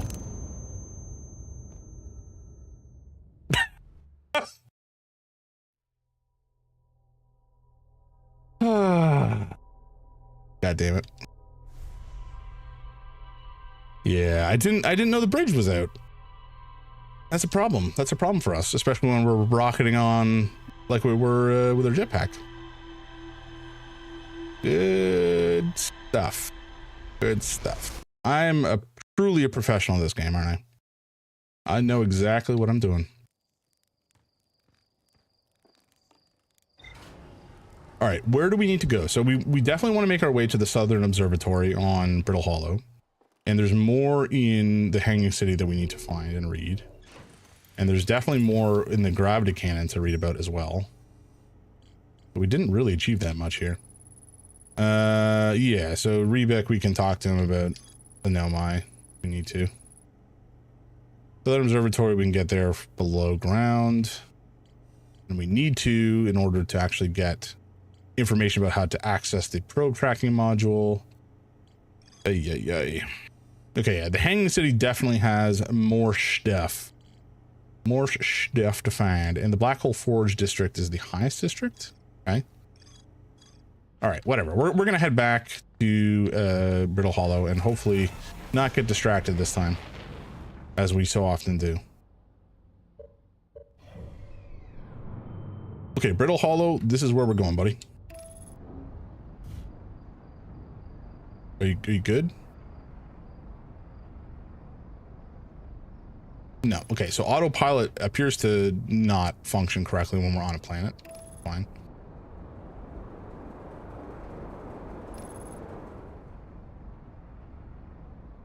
Where are we going?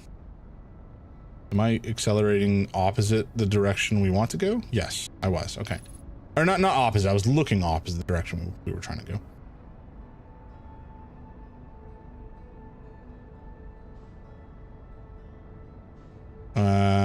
So this is where, yeah, this is where they landed initially. This is the Hanging City, I think. But we can't actually get into the Hanging City from here right now.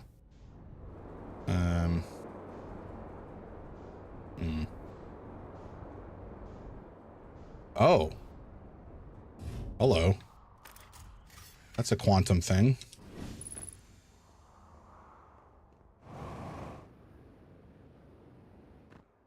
That's fun. So I guess this is the other quantum tower. Plume, the trees are moving. The trees in this grove wander about freely. The entire planet, roots and all.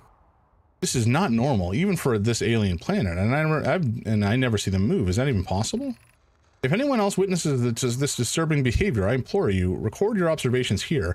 Either these trees are aberrant, or my brain must be. Alarmingly, it isn't only the trees. There are other matter in the area, such as the unusual shard of rock moving in the same eerie way.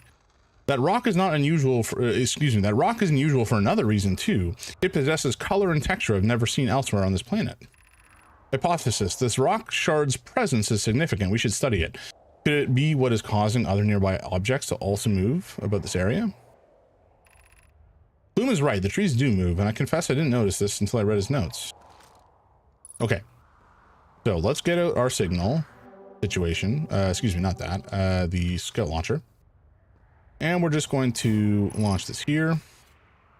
And that should lock in position. And then we can get up on top. Plume, Felix, and I have determined this atypical shard of rock is the reason objects in this grove are behaving in a quantum manner. The only other object we've observed displaying this quantum behavior is the wandering moon. I imagine the moon's behavior in this groves are related. In her note from earlier, Felix mentioned this strange type of rock isn't found elsewhere in Brittle Hollow. What if it isn't originally from this planet? Hypothesis: this quantum shard is from the wandering quantum moon. Perhaps it is even a small piece of the moon itself. Of note, a unique signal is coming from the shard. Curiously, our friend, the Wandering Moon, sounds the same. I've also heard the same signal this shard produces, calling it from Giant's Deep, Timber Hearth, and the Hourglass Twins. Suppose there are other shards like this one. Yep. There are. Ow. Beneath your feet lies the Tower of Quantum Knowledge. If you're preparing to make your first pilgrimage to the Quantum Moon, descend the steps to the entrance below. The knowledge held within will help you on your journey. Well, there's several quantum towers or whatever, or towers of quantum knowledge. Oh boy, that was close. This one we've not done yet, so we might as well do it while we're here.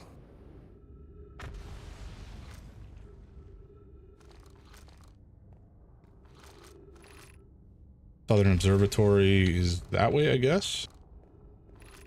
And entrance to the Tower of Quantum Knowledge.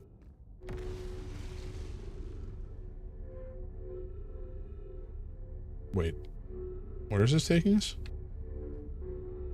Oh, I guess this whole thing is a tower. Okay. Sure. Seems fine to me. Okay, the crossroads. So I guess we can set this. Oh my. We've created a whole thing.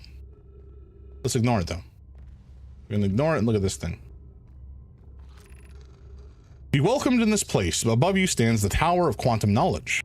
If you are making your first pilgrimage to the Quantum Moon, ascend these stairs and obtain the last of the knowledge you need for your journey. The last of my knowledge. That doesn't seem right.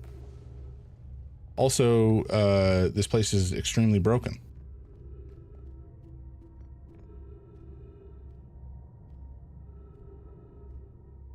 So I don't suppose I can actually get up here right now. At least not from here. That is going to be a problem.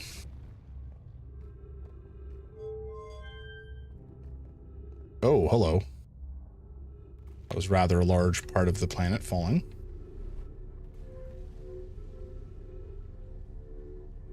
I don't suppose that we can sneak in from the side, can we?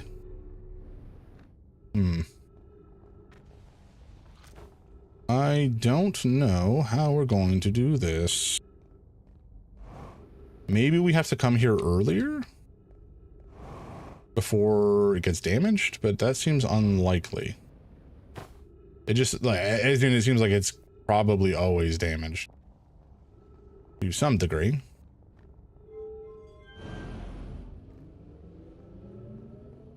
So this just yeets us off into nothing.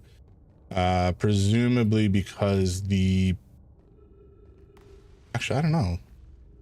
It doesn't look like anything's missing here, so I'm just a little surprised. Unless they're just going to shoot me over to the far side there. Let's just try.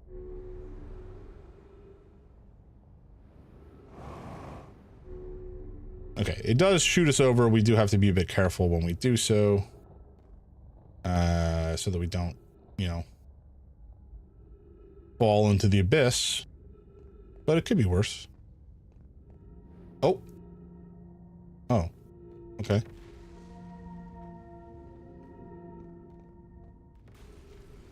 Sure. But where does this go? Precisely? This may be the path to the observatory. So let's just follow it for the time being. I don't rightly know where the observatory is going to be.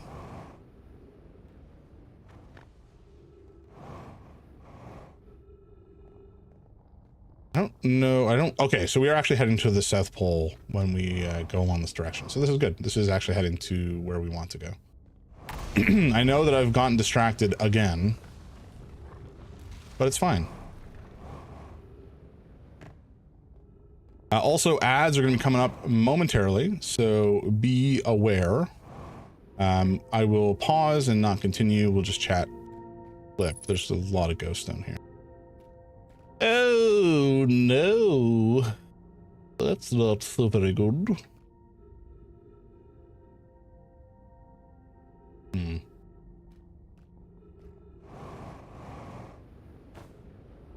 All right. Nailed it. Hell yeah. Hell yeah. Okay. All right. Ads are starting in about 20 seconds. So I guess this is a good place to pause as any. More or less. And yet I keep pushing forward.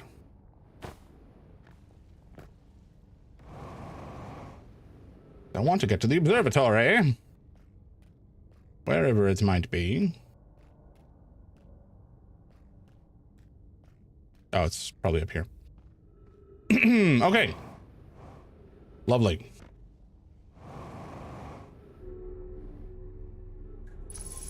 And we have made it.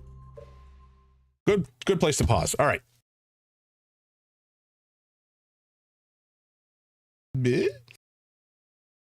I gotta figure out how to make this vertical camera follow me a little bit more effectively.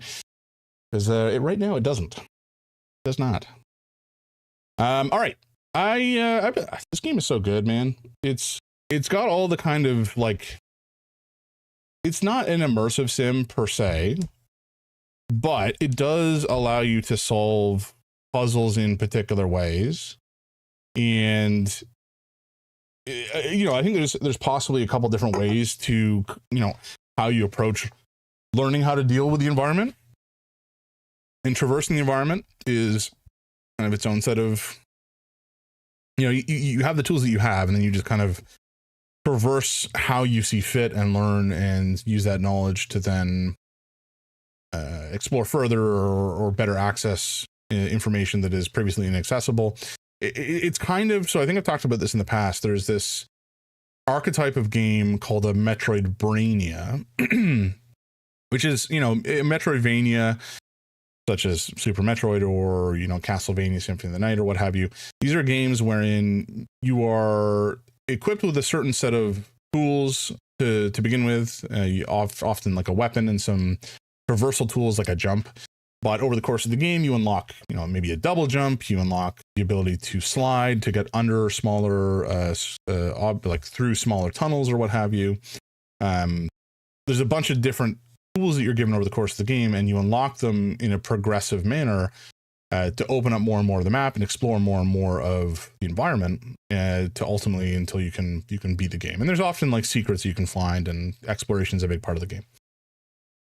Metroidvanias are kind of the same thing, except it's not about progression in terms of upgrades that are material things your character can find, but information, knowledge about how the game works. So in this way, the quantum stuff and like understanding how the quantum moon works and the quantum shards work will enable you to make progress where previously you wouldn't have the information to progress. Which means that the next time you play through the game, if you play through it again, your experience is going to be very different because you know everything from the start. So you can just like skip entire swaths of a game because you already have the information you need to complete the game. So what I have in mind for this is that, the first time you beat it, you'll spend however long you do exploring the galaxy or the solar system, I should say, learning about the Nomai, et cetera, et cetera.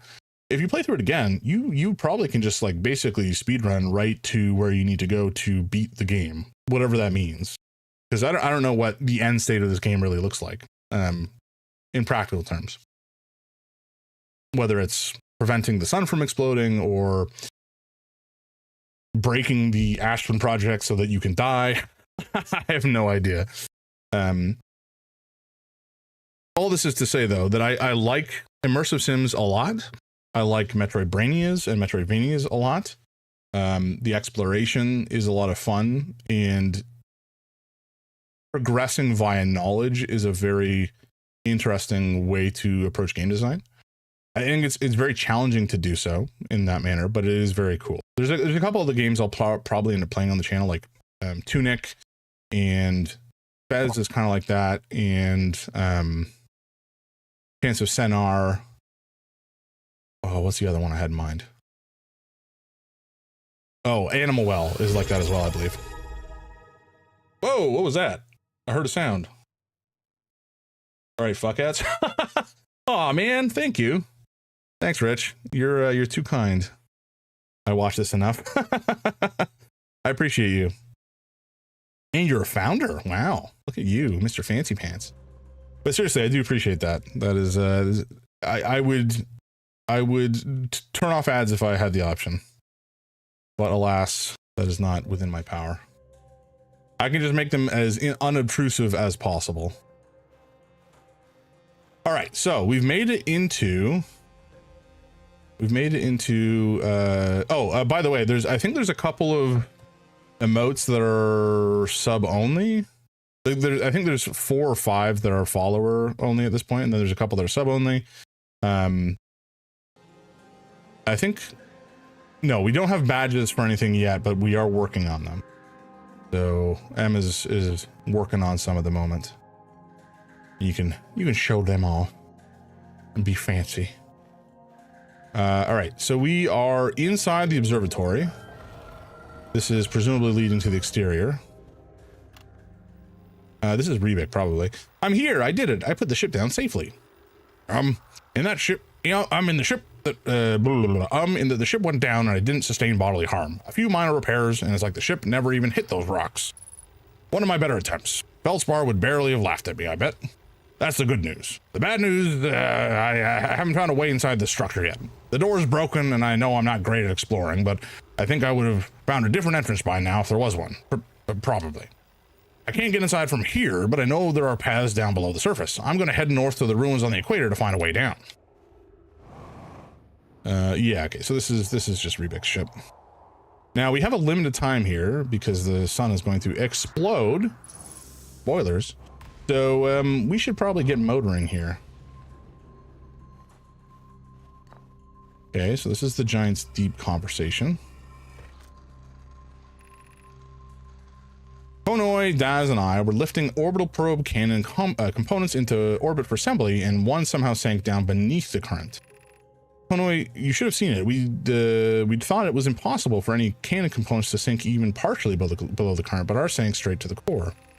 Kasaba convinced me not to try to recreate the phenomenon myself using the other cannon parts, but we're very curious to know what happened. How could something pass through the current? My gratitude for your interesting question. This is exciting. Spire constructed a model of Giant's Deep here at Brittle Hollow Southern Observatory, and it reveals how an object might sink below the current. But I am unable to grasp the answer by looking at it through the projection pool. If I visit the observatory, would you kindly explain? If you don't mind the track beneath the surface to the South Pole, I'd be delighted to see you. There are 2 trailheads, one at Brittle Hollow's gravity cannon and one at the Tower of Quantum Knowledge. All right.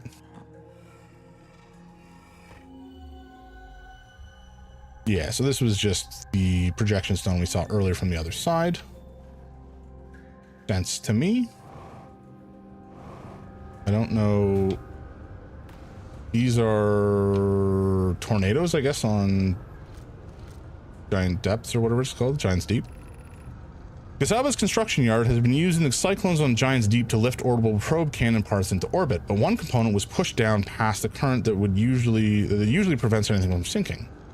Spire and I are crafting a model to determine why this happened. An update. It is now clear there are 2 different types of cyclone. Most cyclones on Giant's Deep rotate clockwise. These are the cyclones Kasaba typically uses to send components into orbit. There also exists a rarer type of cyclone that spins the opposite direction and pushes objects beneath the waters and below the current.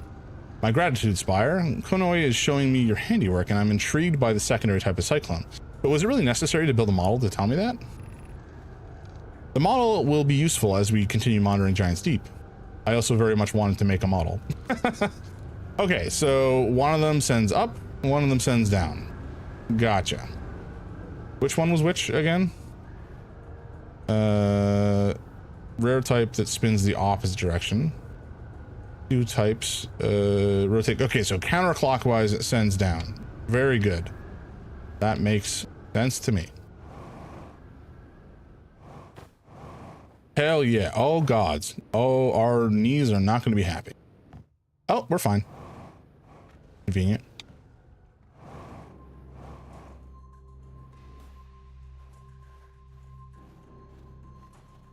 Rich, are there any good, if you're still watching, are there any good CRPGs or video games involving mechs similar to Lancer?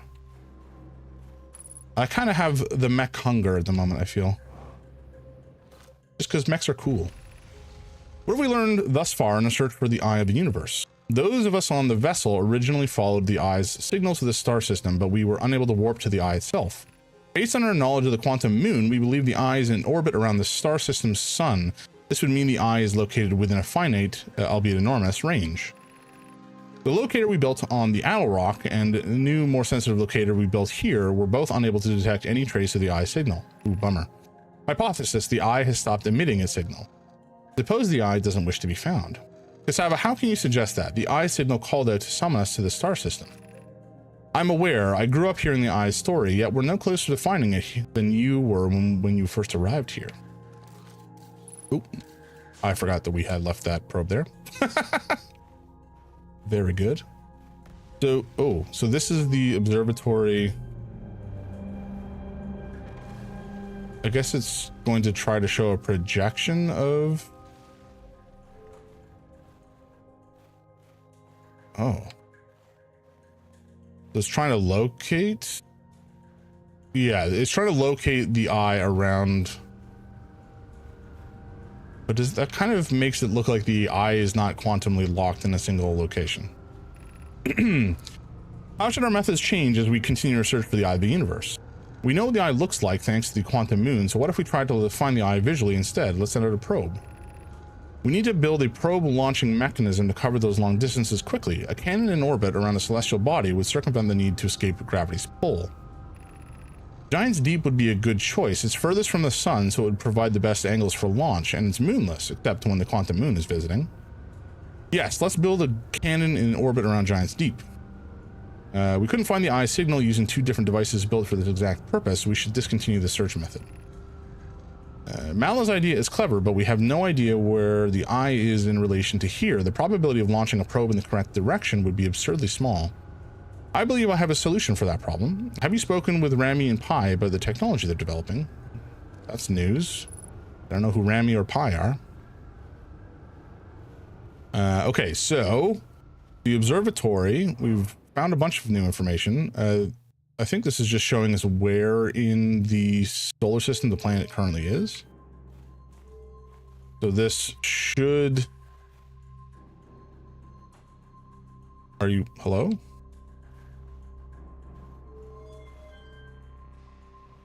Do I have to like turn off the eye one?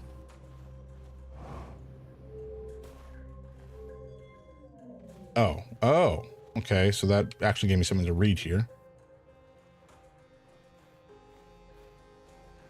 Okay, what is this saying? Are you freaking out? Error, unable to determine orbit, no signal detected matching any known criteria for the eye of the universe. Very good.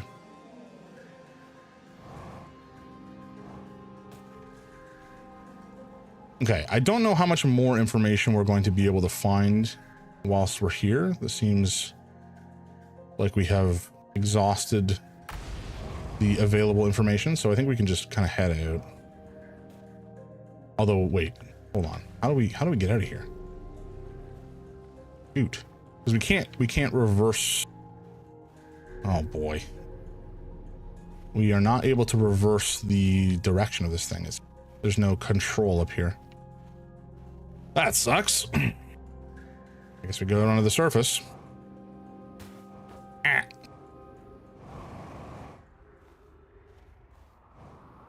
Can we steal Rybek's ship? No. That would be funny, but no, sadly.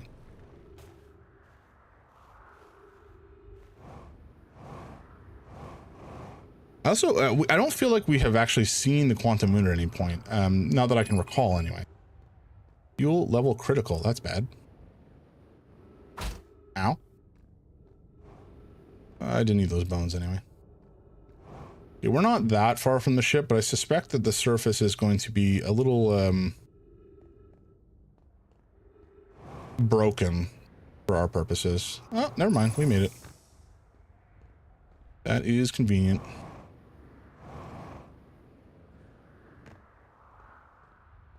Okay, so let's actually go back up onto the ship and review. So I just want to make sure we understand what we're missing still.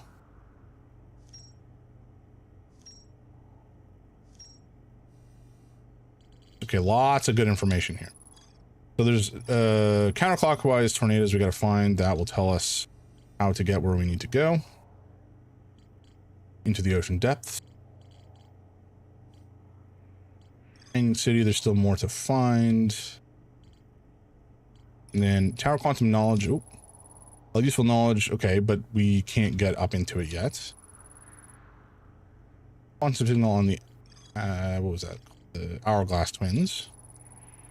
Strange rock shard that wanders when no one is watching. The Nomai determined the shard is the reason objects in the grove behave in a quantum manner. The Nomai hypothesized that this shard is actually a piece of the quantum moon. The shard emits the same signal as the quantum moon. I don't know if that means that we've found everything we need to there or what. Oh, the gravity cannon has more to find. Okay, so we do need to head back there at some point. Right. Right. Oh, actually, I should refuel, shouldn't I? Yeah, I think that we found everything we can in this part of the planet. We need to get back to the gravity cannon and the Hanging City. They both have more for us. But I just don't remember where on the planet they are. So that will be the problem. Well, not the problem, but that will be the place we gotta go next, essentially. Oh, what is that? Is that? What is that? Oh, this is the return warp pad. Okay, we don't really need that right now.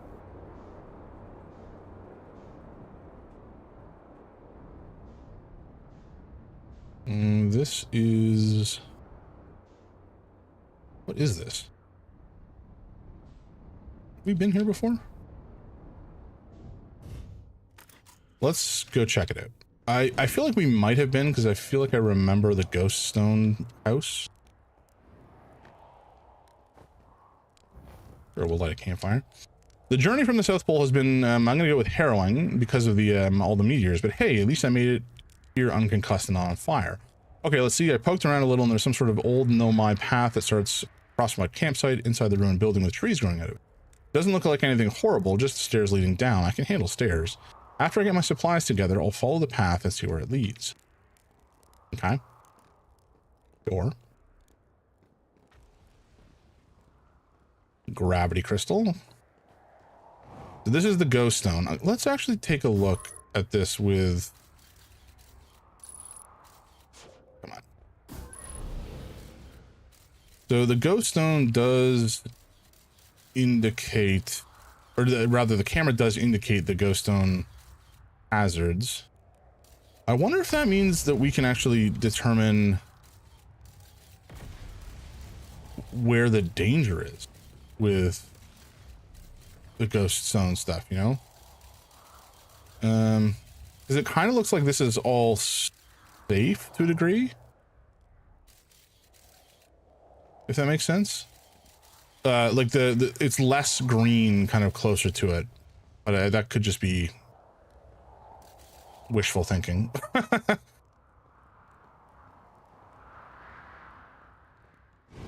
Oh, okay, definitely that will hurt.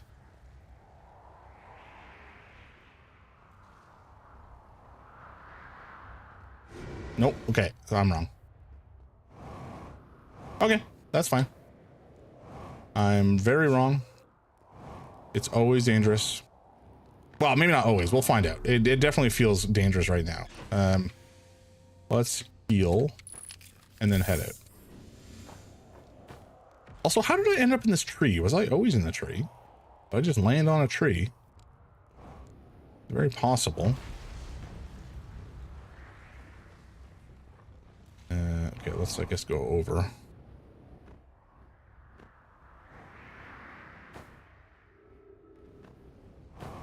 Uh-oh. Oh, no. Oh, okay. I was worried there for a second. I think this is a part of the Hanging City, such as it is at the moment. I don't know how much of it is going to be accessible from here, though. Gravity Crystal Workshop. Okay, so that I don't know that we care that much about right now. This is largely close to where we found Reback. And we've already been, so we're kind of at the center of the planet right now.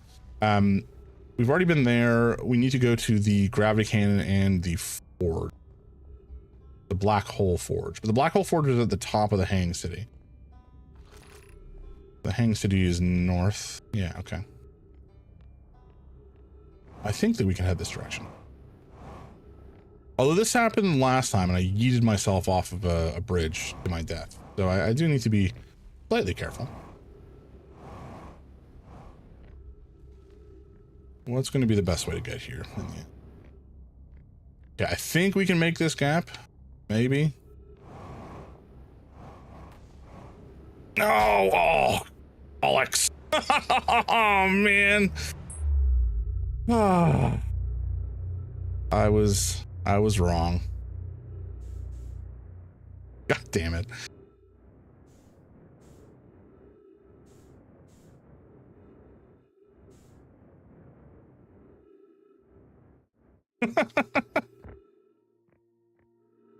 I don't remember where I don't know what the best way to get to the Hanging City is then.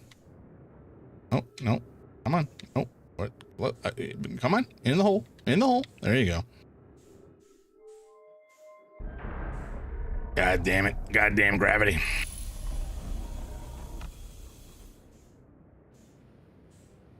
Okay, we got to get this warp thing going. I don't think it really matters which way.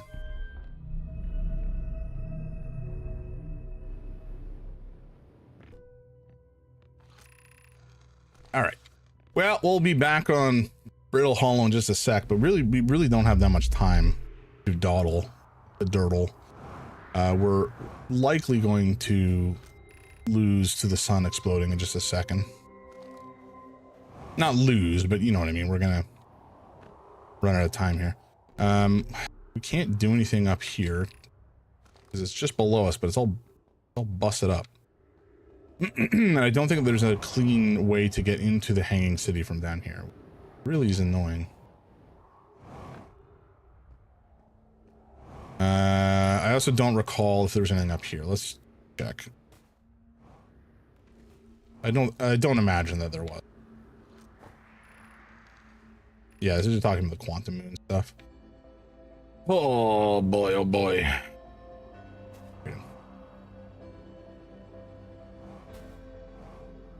Oh shit. Okay. Almost yeeted ourselves off into the black hole again. But I don't think there's really a good way to get down to the Hanging City from here. Man, this is so irritating.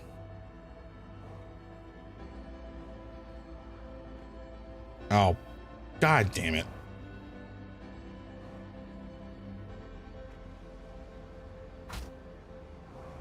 Oh boy, folks. You know what, son, just take me now. Can I? No, if we quit, I think it would restart us. Maybe that's what we do. Reset loop, yeah. Pain. All right, we resume. It'll send us back to Forest Hearth, and from there we'll be able to loading 0%. Can we move? Okay, good. I was worried for a second. We will from there, I suppose, head back to Brittle Hollow. We could go to Giant's Deep and head underneath, but I want to finish exploring the Hanging City. We'll do a quick review, see if there's anything extra that we learned as a result of going to the observatory and such, but I'm not terrible. Oh, wait, no, we already did review that stuff, didn't we?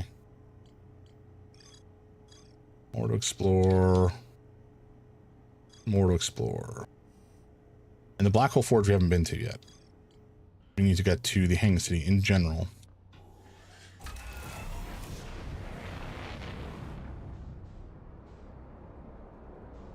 Okay, we're in space. And we're going to Brittle Hollow. Very good. What was out here? Oh, it's the interloper, right.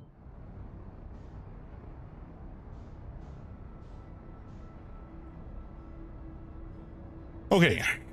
Where is going to be the best way to get into the surface? I guess the gravity cannon? I mean, we could go to the gravity cannon either way, because there is more that we need to do there. I suppose there's a world we just fly under the crust entirely, and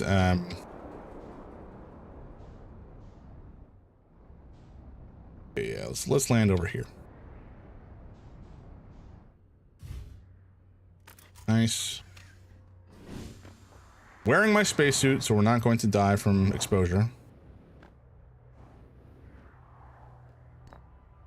Did we read this yet?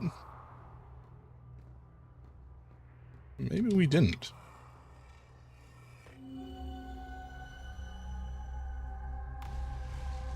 Where is this?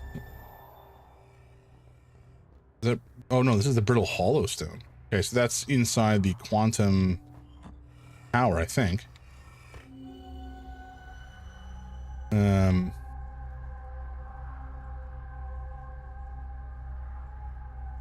I don't know that there's really much here for me.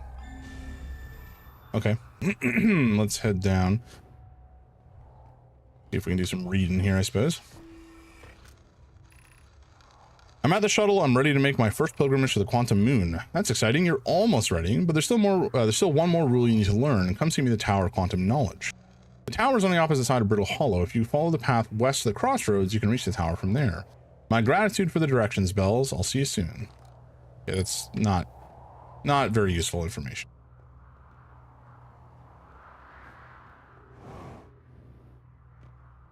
I guess this is how we can get up, but I need to go down. I need to go down, you see, and I don't know how I'm going to do that without dying. Other than just by jumping. I suppose that worked well enough.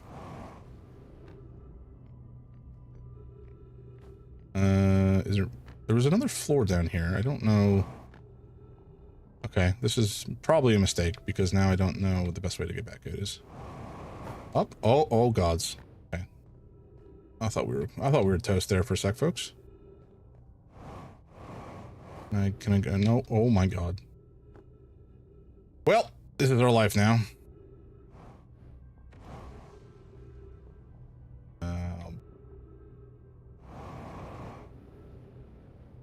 Nice. Okay, we're good. The crossroads is that direction. This is the cannon. Let's go to the cannon.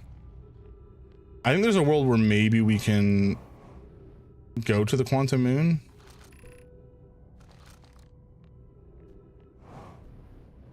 From here, perhaps?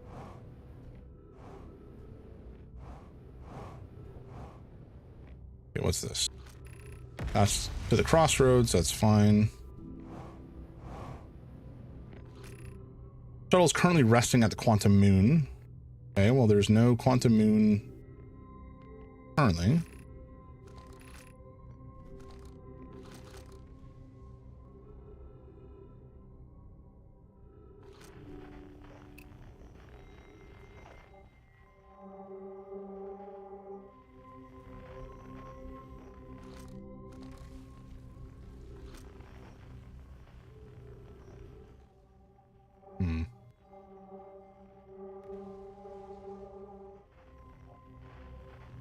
I don't...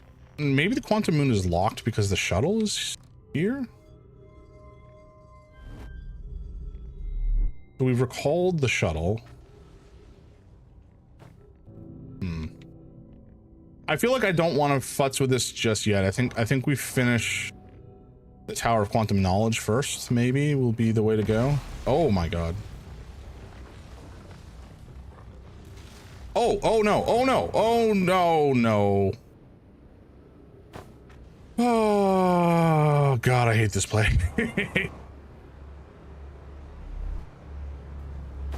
Ow. Okay, I would love to, okay, that's what I want to find. I want to get into that. Please suck me up. Thank you. All right. A pain in the ass. Tower of Quantum Knowledge west, okay, but we can't really do anything in there right now. because the interior is all busted.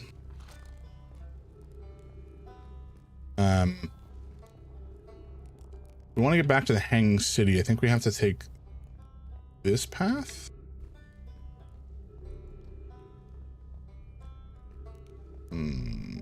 Yeah, let's try traversing the gravity crystals here. That might take us where we want to go. I'm not completely confident though. I'm not actually sure where this is going to take us. Okay, so right, so the Hanging City is that direction. But of course, last time we tried to go this direction, there was a big chunk of missing bridge that gave us a bit of a headache.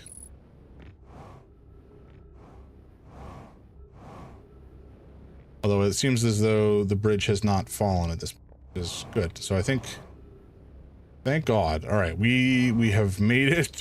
We've made it back. We want to go to the top because I think the Black Hole Forge district had some stuff. We're currently on floor 2. Right, okay, so we can just go up. Meltwater, I don't know what this is. I'm gonna come back to that, I think. Are you busted? Are you not working? Oh Lord. Okay, that was close. So Black Hole Forge district is what, borked? How do we get up there? Definitely collapsing on this side, which is not doing us any favors. I think the other side was also collapsed, which is also not ideal. Maybe we can sneak our way up somehow? But this looks like it doesn't function. Yeah, it's not functional. That sucks. Okay, so we are locked out of the Black Hole Forge district for the moment. That's a warp receiver, though. Why is it on the interior of the planet? Unless there's a warp pad down below. Interesting.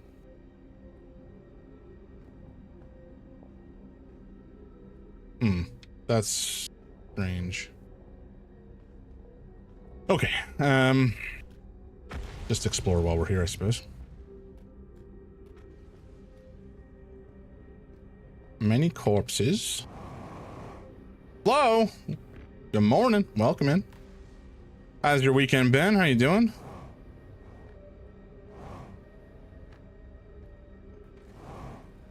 How are we doing? I'm doing pretty okay. This game is wacky. Been pretty chill so far. Glad to hear it. Glad to hear it. I haven't really done much this weekend, which has been nice. I had yesterday off because it's a holiday in Canada. But 60 seconds of oxygen, that's suboptimal. Okay, there's a tree over there. I think that's where we'll need to go. There we go. Isn't this game similar to Fallout? No, I wouldn't say so at all. It's there's no action really. It's oh yeah, you're thinking of the Outer Worlds. Or the Outer Worlds. But yeah, this is Outer Wilds. This is like a kind of puzzle exploration game. Be welcomed in this place. This shrine is a space to reflect on what brought us to the star system. Signal from the Eye. We observe the Eye's signal in our travels and follow it here to find its source. What we know is this: the source of the signal, which we've chosen to call the Eye of the Universe, is older than this universe itself. The rest we have yet to learn. Enter and open your mind to its possibilities. What is the Eye's signal? Suppose the Eye wishes to communicate. The signal is the Eye's voice. It speaks a language we don't yet know. Or maybe the signal is the Eye's attempt at expressing itself. The signal is a call. Were we the intended audience? Of note, from the signal we were able to determine the Eye's approximate age, or perhaps its lack of age. How can the Eye be older than the universe itself? Suppose it is a relic from a previous universe. The early universe was unimaginably hot and dense. If anything existed before, it would have been destroyed. Suppose the universe is older than previously assumed. What is the Eye of the Universe? Suppose the Eye is a more advanced being. The Eye is the source of the signal that brought us here. The Eye is older than this universe, so imagine how much it could teach us. Perhaps it is a cosmic library. That one, lol, the name is too close. Yeah, I can't remember which one came out first, but I think they came out relatively similar time frame. In a relatively similar time frame. And yeah, I don't blame people for getting the two mixed up. I mean, they're very different in terms of how the games play, other than they're both in space, I suppose. But yeah, the titles are very, very similar. Solem, I no longer believe, as I did as a child in Ember Twin, that the Eye of the Universe, the source of the signal, wishes to harm us, but it may not want to be found either. The terrible circumstances of our arrival here were almost certainly exactly that, circumstance. I suspect imagining we are special to the Eye in some way is wishful thinking. The Eye might have called out to any sentient species. Or it might not have been calling out at all, and that my ancestors heard the Eye signal holds no great deep meaning. This wouldn't be so bad, I think. In fact, the Eye may not have wishes at all. We have no evidence supporting this. Yeah, I mean, if all you've heard is a signal, it doesn't necessarily mean it's, you know, an intelligent being with thoughts or desires.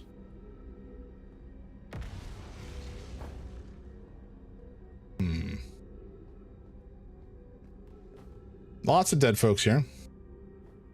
Oh no. But I'm not sure if they've died from like old age or, you know, illness or what. Lack of oxygen, like who knows. Cassava, I imagine I've been hard on Poke again. This in turn means I've made things difficult for her sister, Clary. If Poke and I are oil and water, Clary is our emulsifier. She certainly makes us a better team than would mixing through shaking, although sometimes I would like to shake Poke. Jokes aside, suppose my own fear of never finding the Eye prompted my argument with Poke. That would be immature of me. I should apologize, at least to Clary, who could then tell Poke. Just apologize to Poke. Not that hard. Okay, so this is the end of our little, oh boy, fuel level critical. That's suboptimal. Now we can refuel, or rather we can use oxygen to maneuver, but that is of course spending our supply that keeps us alive.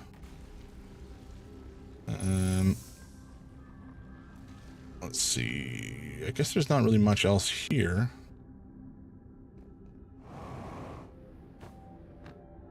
I've been up here already though. Him.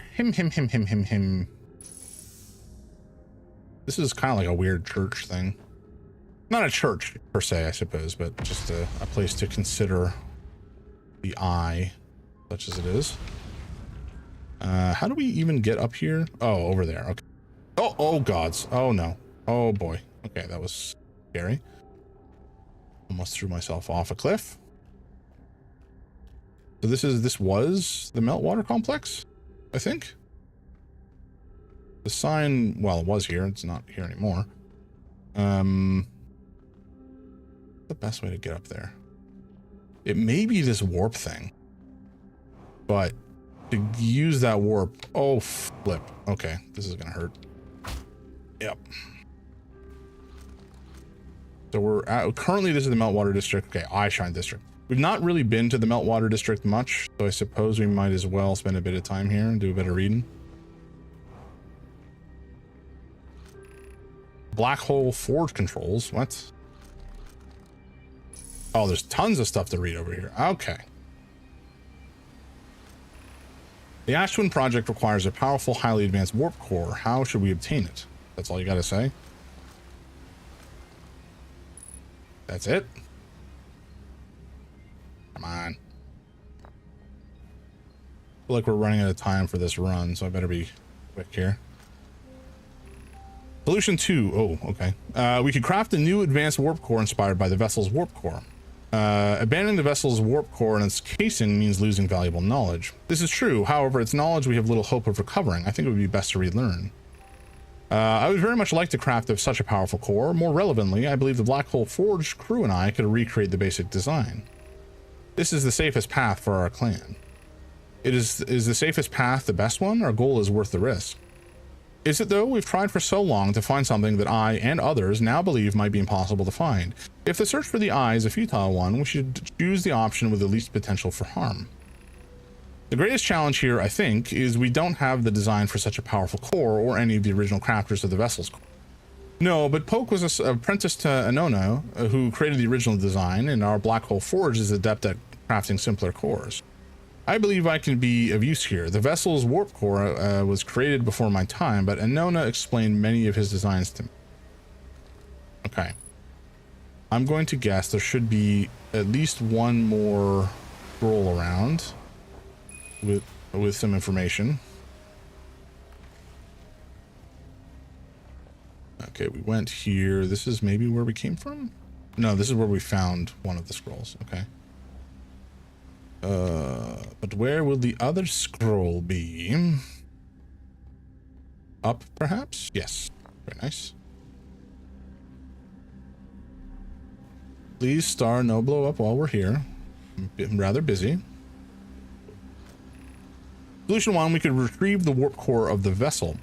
The vessel's warp core is broken at best. Recall those present when the vessel crashed that it sustained lethal injuries. There's no guaranteed reward for this risk.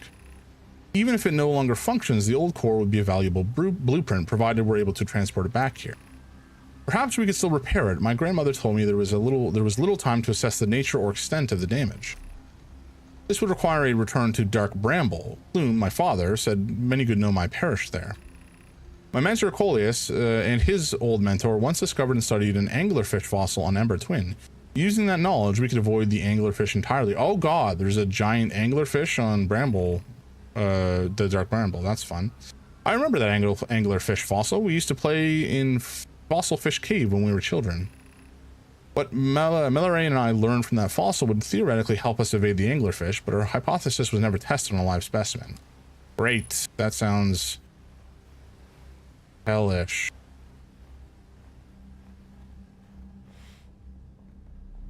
All right, we have to continue going up, see if there's anything else that may be of value here. I am stuck. Are you kidding me? Okay, thank God. I was about to be so mad. I feel strange trying to recreate Anona's warp core without him. At times, it still feels strange to no longer be his very young apprentice, and for the Black Hole Forge to be in my care and not his. Hypothesis: this will always feel strange. Even though my time with him was short, I miss my old mentor and deeply. To have the chance to try is thrilling, but I don't want to disappoint anyone. I think I can do this, probably, but what if excitement has clouded my assessment of my own abilities? Still, all I can give is my best, and as Anona would say, should my best prove insufficient, then we'll find another way to achieve what's needed. I have Clarion Root in the Forge, and I have my clan. I am not alone. Was I wrong in volunteering to build it? I was born in this star system, and I never saw Anona's warp core with my own 3 eyes. I only know what he taught me. What if I've bitten off a larger portion than I can consume? Very possible. Maybe you're just a little bum. Okay, so propellant. Oxygen as propellant is not useful. I'm stuck again. Are you kidding? How am I getting stuck? Come on.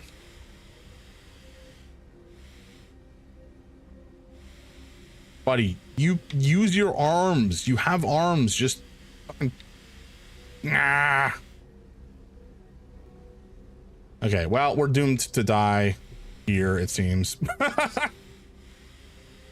That's annoying. I don't want to wait, so we're just going to quit and loop again. That's so frustrating. Ugh. All right. So while I have the time, Flo, I'm going to give you a bit of a shout out here. Thank you for stopping by. Flo, everybody check out Flo. He's a good dude. He's been playing Marvel Rivals more recently. He's done some other stuff like playing Arc Raiders in the past, sports games. It's a fun time. Did you went to Giant's Deep? No, I haven't gone to Giant's Deep yet. That will be something we do. I just wanted to finish dealing with Brittle Hollow, but we did have the information we need to go to Giant's Deep. So, sorry, to be clear, I've been to Giant's Deep before, but we didn't have information about which tornado to take to get below the current. So now that we know, we can traverse beneath the current. Up until now, we've only gone to the content, or to the area on the surface. We've gone to the islands, but we haven't gone beneath. All right. All right. Once more into the breach. Let's go put on our suit before I forget, and then take a look at the computer. So we definitely found some... Is that all that we found? That can't be right. Okay, so the Black Hole Forge we still have not got to, but there is something about a warp core. The Nomai learned how to evade anglerfish on Ember Twin, more to find in the Hanging City, and the warp the vessel. Okay. Nomai named Solon was told to visit the Tower Quantum Knowledge to learn one final rule. Okay, you know what? Let's take a break on Brittle Hollow and head to Giant's Deep just for fun. We can try going to the core and take a look at the probe, whatever it is. The probe monitoring facility, something like that. All right, straight for Giant's Deep. Here we go.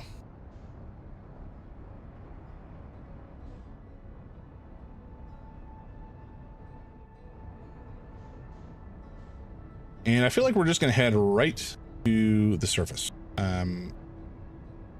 There's a chance that if I just blast right into the planet, it will result in me hitting an island and dying. So maybe we don't want to do that exactly. That's a big ass tornado.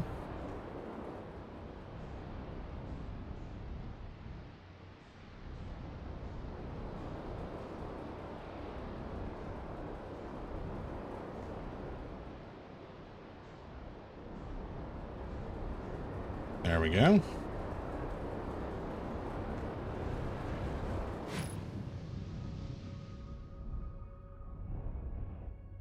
Under the current we have gone. And I guess we head into this. That does look shocky, which is a bit scary.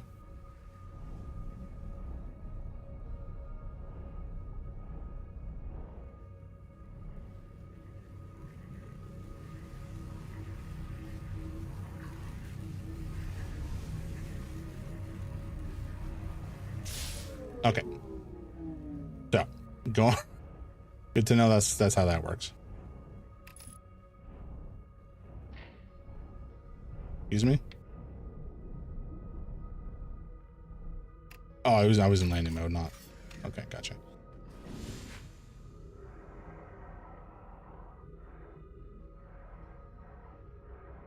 That was kind of what I assumed was going to happen, but I wanted to just double check. Oh, there's a jellyfish. Okay, maybe we need to go to the jellyfish.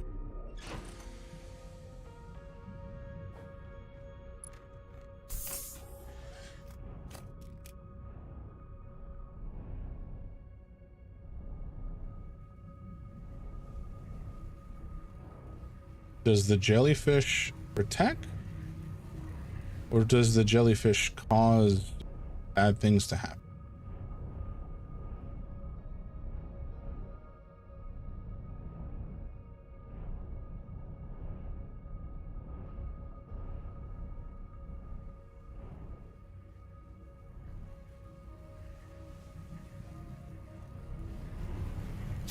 No. Okay, so the jellyfish does not protect. Oh, I can still fly the ship when... Okay. Have you truly done science until you've stuck your whole hand inside a giant field? Exactly, right? You get it. Are you just like hanging out, dude? I'm kind of confused as to what your shtick is. Oh, hello. Oh yeah, fixing electrical things underwater. That seems safe, right? What you haven't explored yet on Brittle Hollow, just the Black Hole Forge? I think it's mainly the Black Hole Forge. There may be some other stuff in the Hanging City that I missed, but that seems to be the primary thing that I haven't yet done, yeah.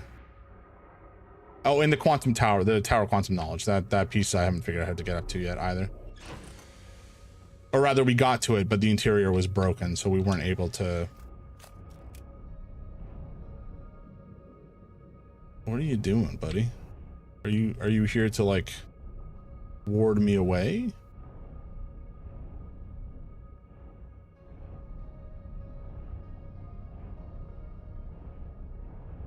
This is all very shocky.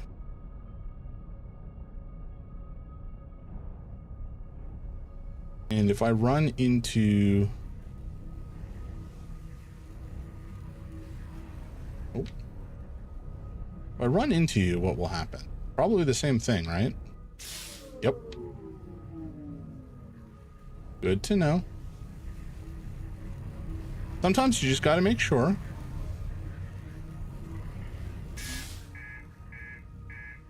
Reactor damage, that sounds bad. All right. Oop, wrong button. Okay, where is my reactor? Oh, here it is. Okay. So the reactor we will repair. And then we'll go outside and repair the electrical systems.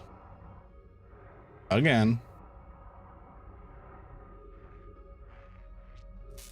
Come on.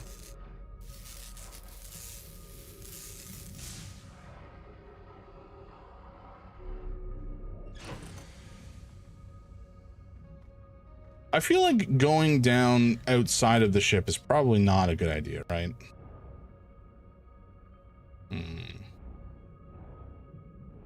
These lads appear to just kind of hang out and shock shit. But I don't know. That's true. That's true. I don't know. I mean, really, what would we be losing? You know what, Rich? You're right. You're right. See, this is how you do real science, folks.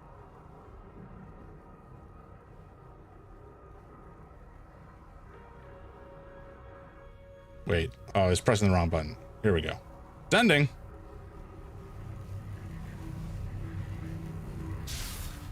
It hurt. Okay. Noted. Noted. Electricity hurts. There's a joke in there somewhere. Science done? Exactly.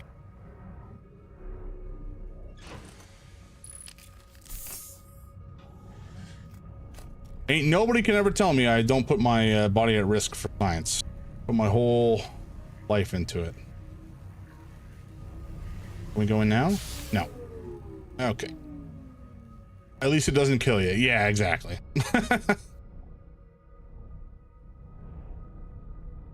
These jelly boys really don't seem to want me to get in there, eh? Maybe I have to go in near some of the big coral tree things. Anyway, let's hold on for a sec. Can you scout launcher? Yeah, I was about to do that. I'm just going to repair the system first, the electrical system first, and then we'll launch a scout. But good shout. Signal scope, it basically lets us listen for signals. I don't think we've heard anything specific from the core here. Maybe Feldspar. So there's like 4 other astronauts that all have instruments that they play, and so we can often hear those. So, oh no, Gabbro's on the surface of the right. There's an island shard on the planet, although I don't think learned the lesson that it had to hold for us. Yeah, there's no.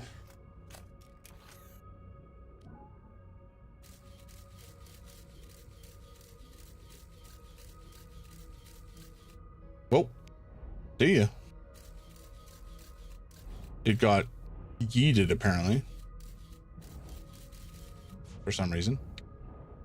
All right, jellyfish, you're gonna get it now. I'm gonna launch a scout at you. I think we're gonna miss. Also, how did it? I feel like it can go anywhere close, but anyway.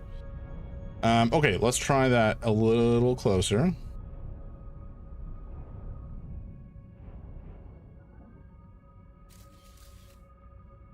Okay, so they get repelled. Something fierce. Wait, what was that? What is that? What are the white dots? Am I crazy? Oh, I think they're just bubbles. All right. Yeah,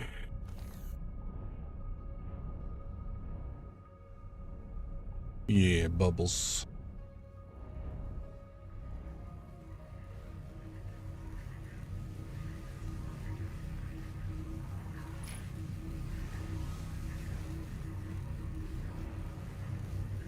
I feel like this red is not indicative of safety.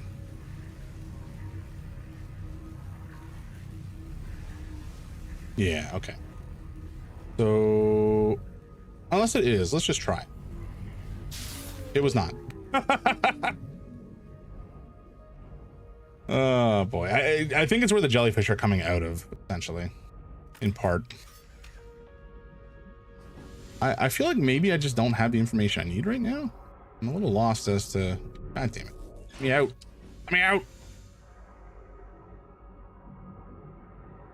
Okay, not that far out.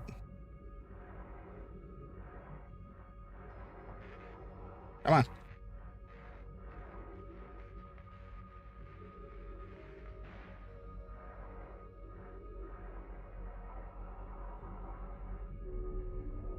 So yeah, we are in here, but we really don't have any clue as to how to get below.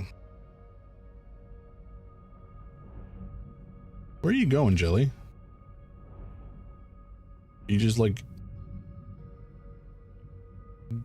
going up?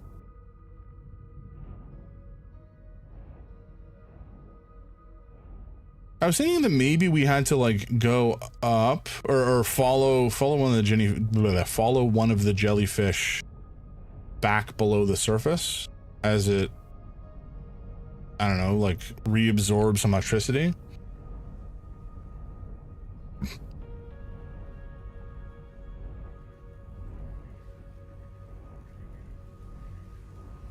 But it doesn't really seem to prevent the shocking as it goes beneath, you know? It's still all shocky like.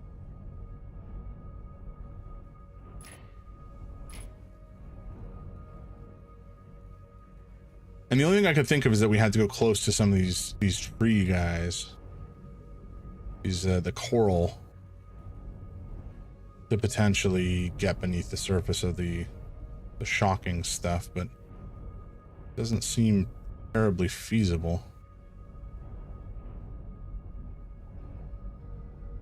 This is an odd one.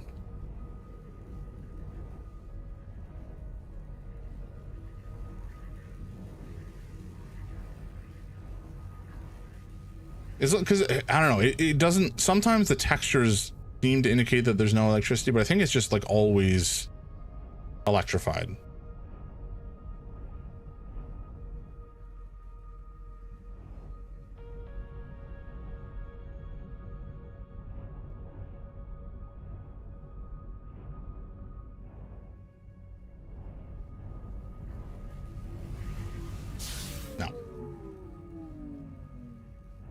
I don't know. I don't know. I don't know if I'm just missing something. Some key information. Did we... Oh, right, our electrical systems are all borked again. Okay.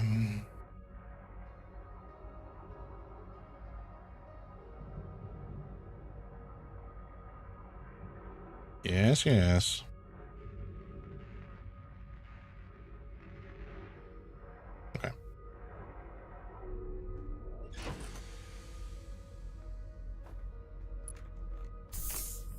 Oh, right. I wanted to look at the computer. So we've gone to ocean depth. Some sort of electrical field surrounds the planet's core. The island of thorny vines and what appears to be a frozen jellyfish. It looks like Feldspar camped here before heading off to Dark Bramble. Yeah. Frozen jellyfish.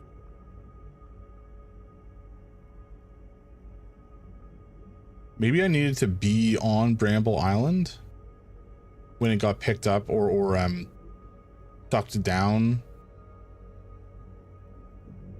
I think the jellyfish is the key for how to get in here, right? And maybe we have to be on that island when it gets picked up by the reverse tornado and launched beneath the surface. That's like the only thing I can think of, because nothing else here really seems to, you know, indicate that we're able to get down beneath the surface in any sort of meaningful way. Okay, we do have ads coming up in the relatively close future, so just hang in there. In just a moment, I'm going to find his island, Feldspars Island, I should say, where the jellyfish was or is, and set down there. I think there it is. We can set down on this island. Maybe it will have what we need to get beneath the surface. Maybe. I don't know. Total guess.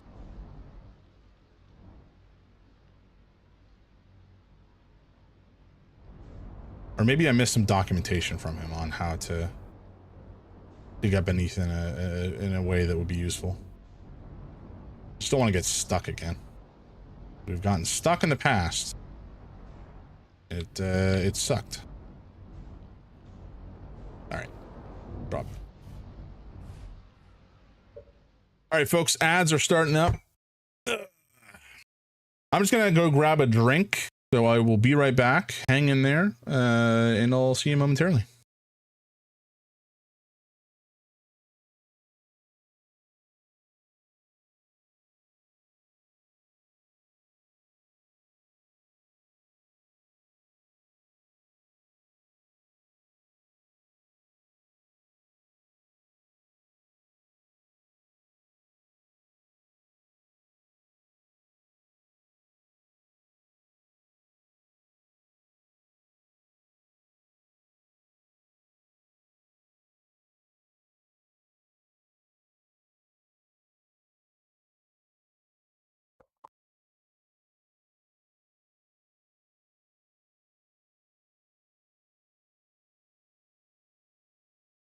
I'm back. I got a Coke.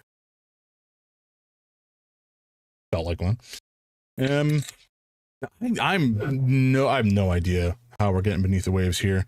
It might be related to the jellyfish on this island, and if we stick close to it as the island goes, you know, presumably if it gets picked up by the reverse tornado and shoved beneath the surface, that will get us beneath the crust or whatever, the core, the barrier, and then we can do some further exploring. But that seems like a complete guess at best. I think if I don't figure it out within this cycle, I will just continue exploring for the time being until I find something else to do. In the meantime, what have you guys been up to game-wise? You guys out there been playing anything cool video game-wise lately? I've been playing a game called Crosscode, which is like an indie Zelda-ish like game with some pretty fiendish puzzles, and the combat's quite cool. Been a lot of fun. Play the Spire fighting games and Space Marine a bit. Nice. We got to get back to that, actually. Let me reach out to Wes and we'll set up an evening to continue the campaign. That I think we did what, like the prologue and then one mission, two missions maybe. I gave Tim shit nonstop while he was playing Crosscode. What for? Just for funsies? We almost finished Act 1. Okay, gotcha. You're right, because I remember we found the downed ship with what should have been one of the tech boys, and he's been corrupted by chaos or some nonsense.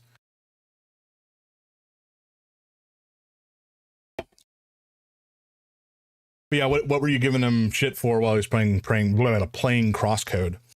Just cannot remember the game stuff. Oh, gotcha. Okay. Something to do with shapes. Yeah, each of the classes generally. So, for those of you who are not familiar with Crosscode, the game setting is essentially in an MMO, but the MMO itself is like a physical. You're basically, when you log in, quote unquote, to the game world, you create like a virtual avatar on a real physical planet in a different solar system, and your virtual avatar is there in physical reality, and you can fight the enemies that exist. But I believe those are also created. I don't really understand why the setting is the way it is, but long story short, you're playing as a character, and so you have a class and equipment and such, and there's quests like you would have in an actual MMO. So the game setting is very much gamified. It's specifically like within the game world, it's the game logic is there. And yeah, so the main character is a class that is called the Spheromancer, and there's like a Pentafist and a Hexcast or Hexacast or something like that. So it's all different shapes, polygons, to describe, I guess, the type of classes that exist. They're not really descriptive in general. Oh, it was because Pentafist was better. Pentafist was better. I kept telling Tim his class sucked. I think that is something that canonically in the game world, people have it has a similar reputation, if I remember correctly, because I think it's just challenging to play. And so other people kind of look down on it as being too hard, and the people who play it are generally not good at it.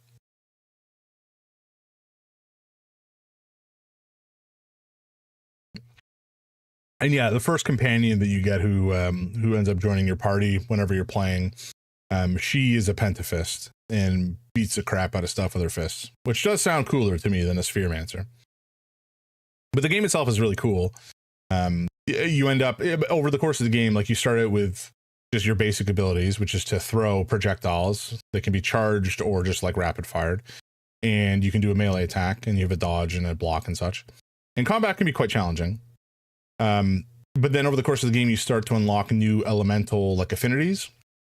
So rather than throwing just basic orbs, you can throw fiery orbs or, ice orbs or whatever.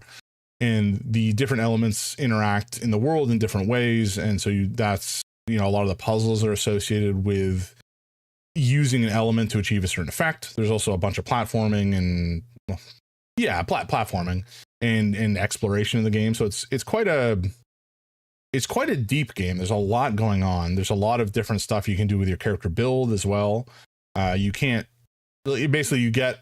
your statistics increased on level up, but then you have like a whole skill tree that you can buy stuff from, and all of the equipment has different like modifiers, as you might find in an MMO, that have all sorts of different effects. So you can do a build that does a crap load of damage when you block, doing damage to the enemy, or you can go full on like a crit build and lean into that. Like there's a bunch of different cool stuff you can do. So as far as like a small indie game is concerned, I think it's one of the few games that I've backed on. It wasn't Kickstarter. I think it was on Indiegogo, if I remember correctly.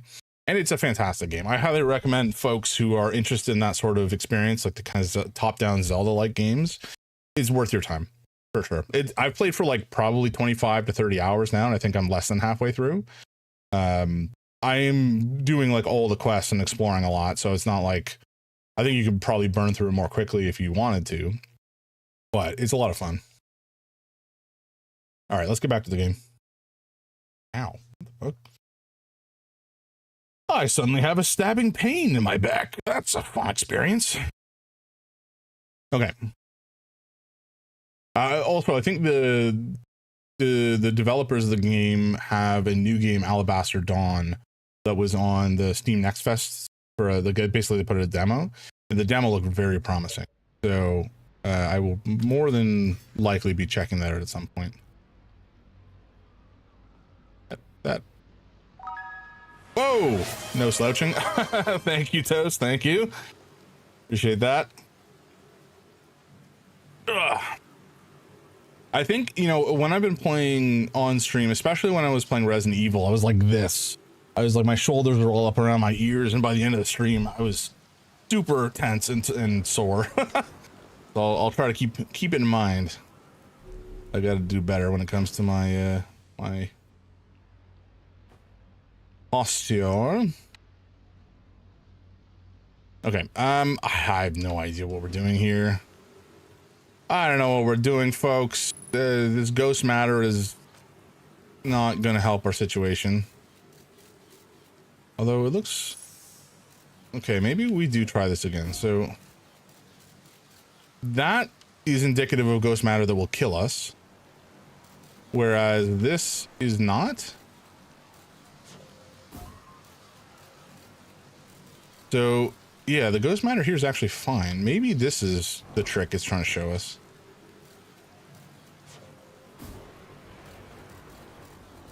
Okay, so I think we've just figured something out when it comes to ghost matter. That's convenient.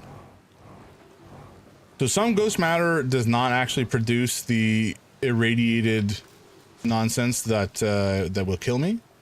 Some of it will, but not all of it. So if we're aware of that, if we keep that in mind, we can traverse ghost matter populated areas. Okay, well, there's definitely a hazard there. Right. It's very dangerous over there. And yet over here it's fine. Okay.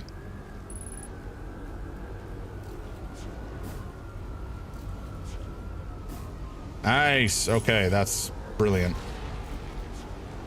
Hey, Noble, welcome in. Oh, no. We're in space. This is gonna hurt. This is gonna hurt a lot. Oh, oh no. Oh dear. My ship is floating. Oh god, is my ship not gonna come back down with me? That's not good.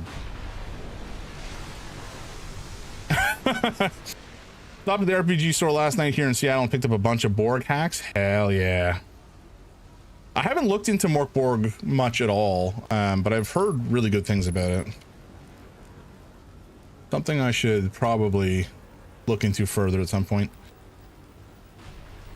Aha, yeah, got all the way down to the core. Consider yourself conquered. Giants deep, just got Fellsparred. One of my more dramatic feats, if I do say so myself. I can't believe I wasn't electrocuted. Well, can't wait to tell Hornfells and Ghostin about this one. I guess brute force isn't always the answer. Okay, so brute force is not the answer. So there's clearly a sneaky way to get in. Got Corp Borg, which would probably speak deeply to me. Sounds like it. That's funny. If it's anything like I imagine it is, then I expect that you are 100% correct. Is there anything useful over here? We see these giant friggin' guys. But I don't know if there's a path wherein we get actually picked up here. And the Mold, which is a Hollow Earth Horror Borg, and Pills Full of Gods, which is a cyborg expansion that is all about taking drugs. That sounds amazing. It reminds me of, so I read a bunch of, I mean, I read a bunch of stuff, but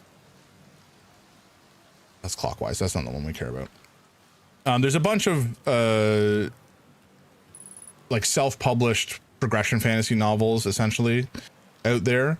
A couple of them have really interesting ideas. A lot of them are basically just popcorn. Not to disparage them at all, but one of them that I have read was very much like cyberpunk. Oh, hello. Cyberpunk, but also like eldritch horror. Like all of the, it wasn't even cyberpunk. It was like necropunk. Like all of the technology was driven by and powered by souls, and all of the like magic, essentially the breaking of reality, were miracles powered by dead gods that had been like carved up and jammed into technology and essentially bound into the corporeal form of a regular mortal, which is just such a cool concept, and the way that they executed on it was so Lancer. You might actually like this novel or set of novels. Rich. I can send you the title if you like. But yeah, very, very fun. Very, very cool. My ship. Oh, wait, what? Shit. That's intense as hell. Yeah. It's also fairly, you know, like grimdark, and I wouldn't say it leans into full-on edgelord, but the main character is, you know, canonically ghoul. Sorry, not canonically. What am I trying to say? Literally a ghoul. He is like a monster that was created by necromancers, essentially, to fight back against the power of these guilds that had come to the planet to kind of strip it of its necrothurgic resources, essentially. And the ghouls ultimately did not prove to put up any sort of reasonable fight at all. They were kind of just slaughtered. But he is essentially a monster. And he's a monster that was taken under the wing of a guy who's very good at essentially hacking.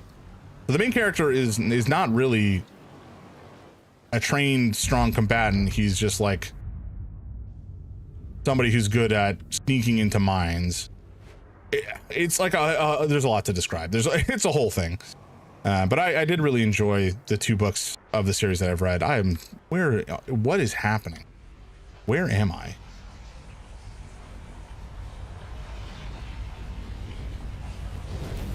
Okay, at least we're dead. at least we've been put out of our suffering.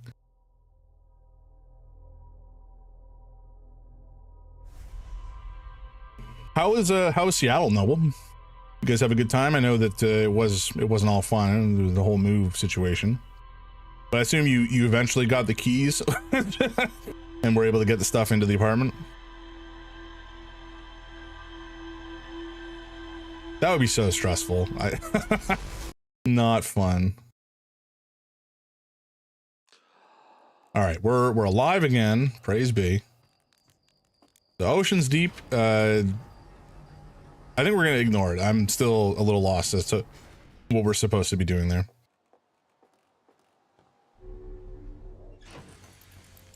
We'll double check. Oh, what? Oh, I see. I didn't even know that there was a map mode. I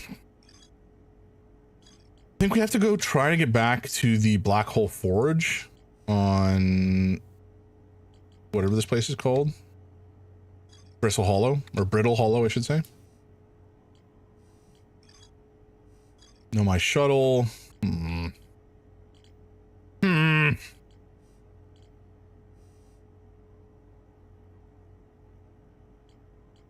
We gotta find the quantum moon. God, there's so much to do. There's so much to do. We haven't even been to like 2 of the planets, like at all, which is crazy.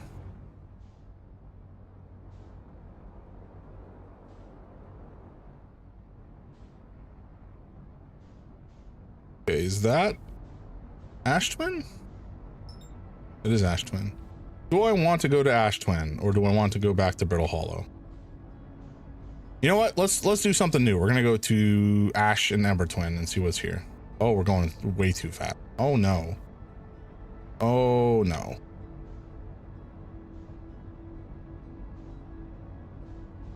We had the zoomies apparently. Oh, we're in the sun. We're gonna die. This is a short run.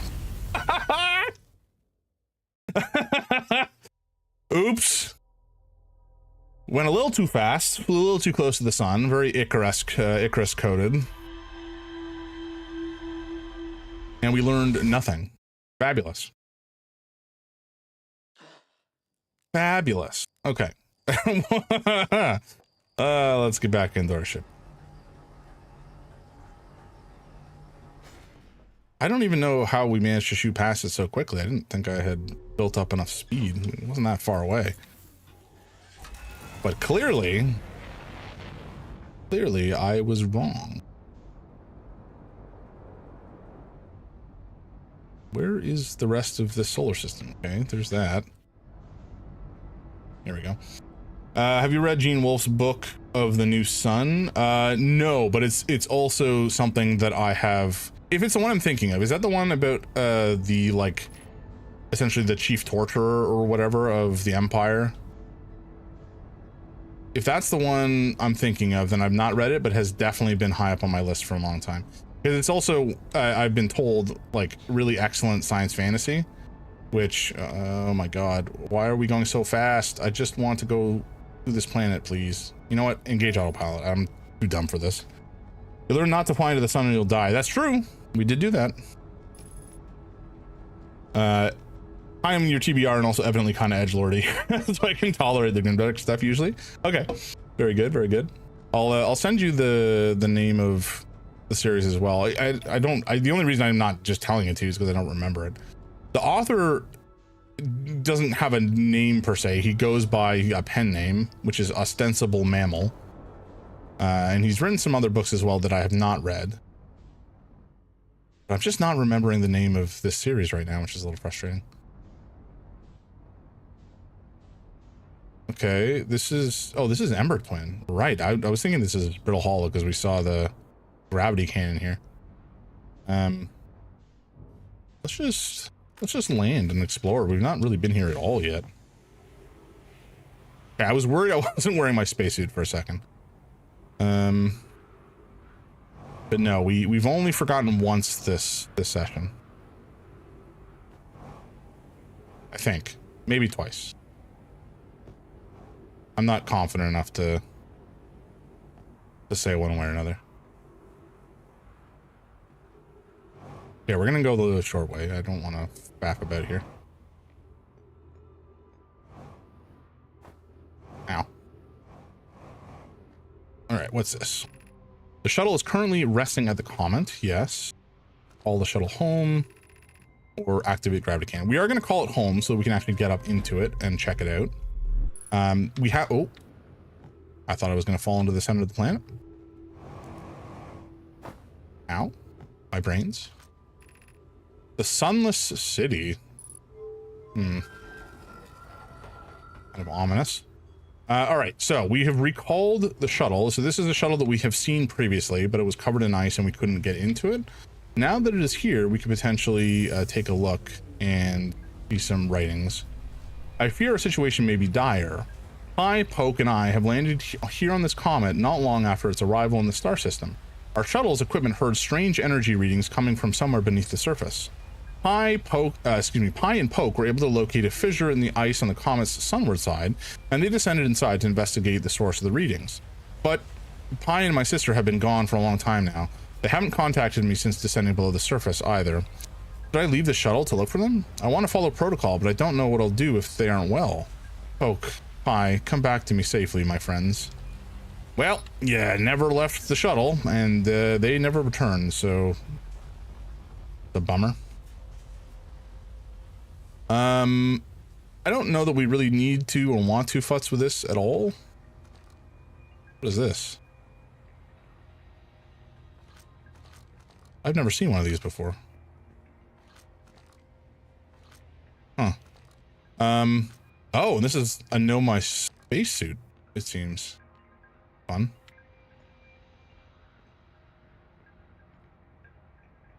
Intriguing. All right. We didn't really learn that much, I suppose, but other than there's a fissure on the interloper that we need to go into at some point. It might be inaccessible while we're on the surface of it unless we are close to the sun, because it does travel through the solar system, and it's possible that it's only really going to open up when it's melted down a little bit, if you know what I mean. Ow. Ow! God damn it. Oh, there's ghost stone in here too. Holy jumping. This place sucks.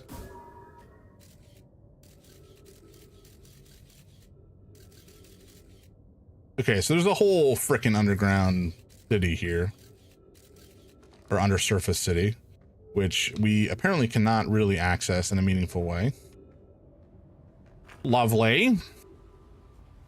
I don't believe there was anything below either. But we'll do another Look-de-loo. Yeah, it doesn't seem like it. Okay. Okay. I guess we get out of here then. We go the old-fashioned way, which is out. I guess so. Okay. Gravity is relatively low here, which is, I guess, on the one hand, good for traversal. Except if I manage to launch myself off the planet entirely, which would be a bit of a problem for me. Oh no. Oh no. Okay, we're good. What in the hell is this?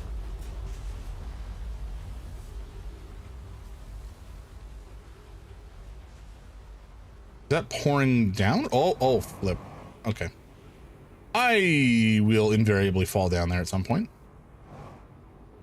But for now, let's not say we did. Note, this door will need to remain closed for some time. Pi and I are running an experiment based on the extraordinary findings from Whitehole Station. Rami and I will be running this experiment until one of us, specifically me, can prove the other wrong, so although it's inconvenient, the lab currently can only be accessed by the path from the Sunless City. Inviting sand inside would disrupt our setup and could have enormous consequences. We realize this is an intriguing prospect, but the door must remain closed nonetheless. An update. The High Energy Lab is now being used to design the Ashman project. If you're here to help, or even just to observe, be sure to use the Sunless City path to the lab. God damn it. Alright, well, we gotta go underneath, I suppose. And there is a projection thing here, but we don't have a projection stone, at least not one that we've seen.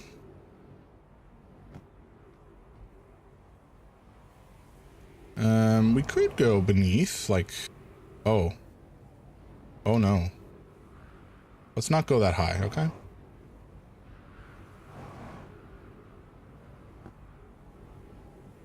And that looks like it might be one of the other Hearthians. So let's go take a look.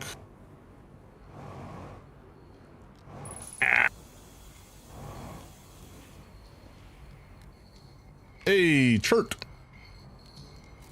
Oh, not that. No, all right. Goodness, it's you. Hello. I take it your first launch went well then. Welcome to the Hourglass Twins. Mind the sand now. What are you up to? Hornfels asked me to update our star chart, so I'm out here observing. This is one of the best places in the solar system to spot astronomical events, you know. What's weird is I've actually seen a couple of supernovae today. Usually I'd be fortunate to just see one. Keep an eye or 4 on the stars and maybe you'll spot one yourself. Okay, so there's more than one supernova happening simultaneously or around the same time. Actually, no, it wouldn't be simultaneously. They would be ancient if... Not ancient, but they would be potentially quite old if he was seeing them now.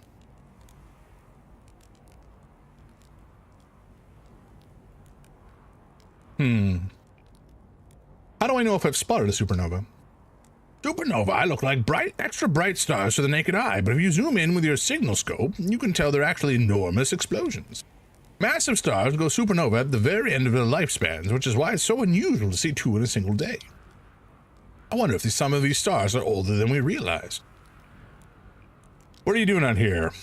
Right now, I'm documenting stars. Hornfels noticed our star charts are out of date, so they asked me to update them. Please don't tell the others I said this, but sometimes I think I'm the only traveler out here interested in doing any science at all. Maybe don't tell Hornfels either. I think they're pretty deep in denial. Where should I explore? To be honest, I haven't left this lake bed. I don't mean to brag, but I'm really quite good with a little scout, so I've been taking pictures of everything from right here in my campsite. Have you seen the old shipwreck site on Amber Twin's southern hemisphere, the one shooting a bright beam of light into the sky?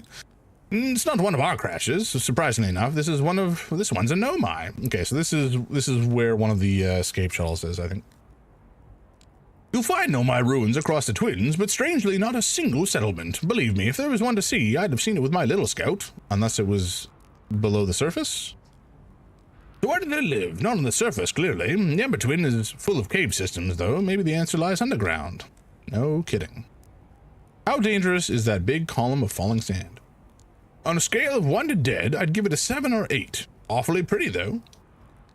Right now, sand is flowing from Ash Twin to Ember Twin, but did you know the process eventually reverses? We're not completely sure why the sand flows back and forth between the twins, but it seems to be a natural phenomenon. Oh, if you'd like to see something interesting, check out the other twin once a little more of its sand drains off. I promise you won't be disappointed. Okay, I've not found anything apparently. Signal scope. That's chirp. Do we have any other unidentified signals? I don't think so, at least not in the area. He's just out here playing his bongos, living his best life. Roasting some marshmallows, having a good time before the end of the world. Although he doesn't know it, of course. So that looks promising. I could probably get in via there. But where is the what do you call it? The escape shuttle. Ow. Well, that's what I would like to see.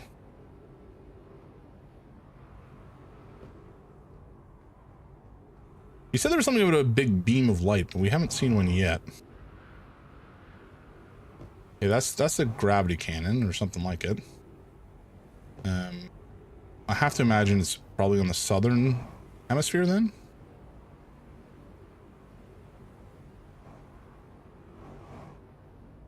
There it is. Okay. Ooh, there's something up here too. This looks like it might be... Oh, never mind. I was wrong. I was gonna say it looks like it might be a warp point, but I don't think that's correct. This planet sometimes, and only sometimes, has a moon. This is also of note. It disappears if no one is watching it. Isn't that a fascinating orbital characteristic? This is my first time encountering a natural satellite with the ability to vanish rather than not being watched. We should all study it, or even better, we should travel there.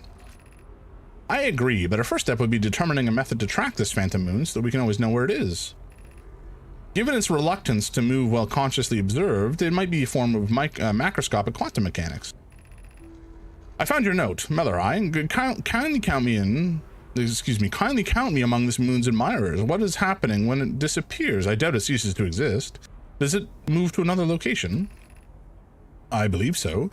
Not only does the moon appear around Brittle Hollow, I can confirm it sometimes orbits Timber Hearth as well. Huh. I did not know that. What? Oh, is this indicating? Yeah, okay, so this is showing where the other orbital bodies are.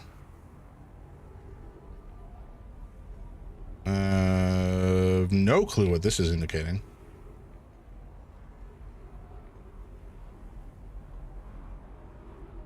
What is this supposed to be? Oh, this is the quantum moon. I'll betcha. Yeah, that's it there, right? You can see it, and if I do this, it's gone. There it is. Okay, that's actually super cool.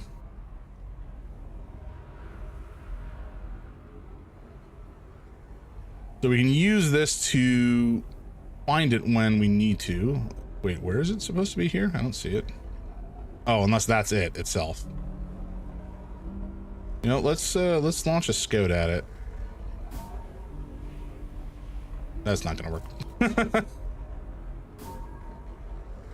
Can I nail it with a scout this way?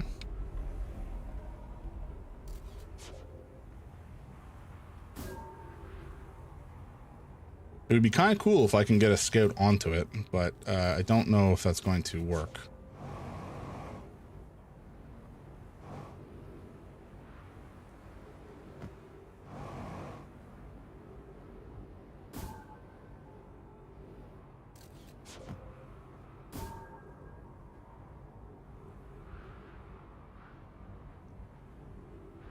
Oh, close, I think. I'm not actually sure how close that is, to be honest.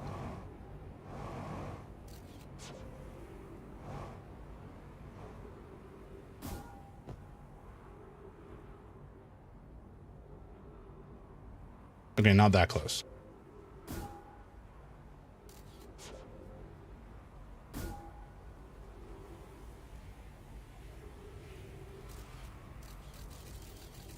No, that's still like a huge distance away.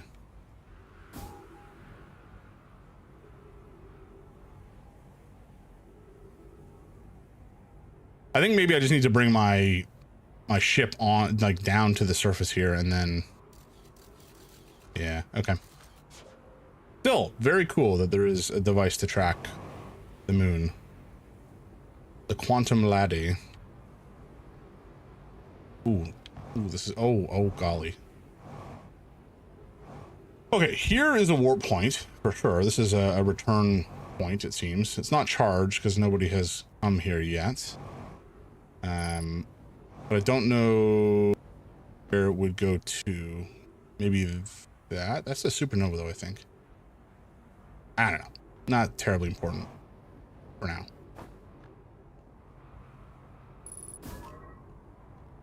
Three minutes of oxygen is suboptimal. But let's follow this down and see where it goes.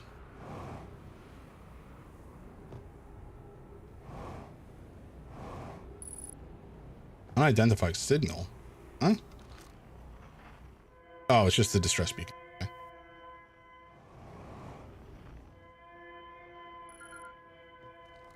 Nice.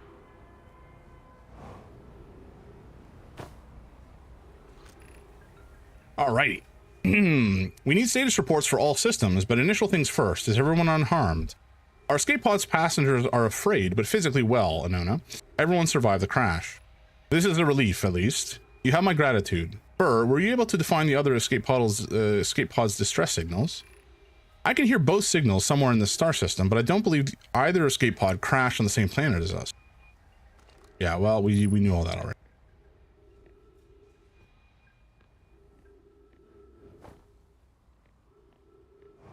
Okay.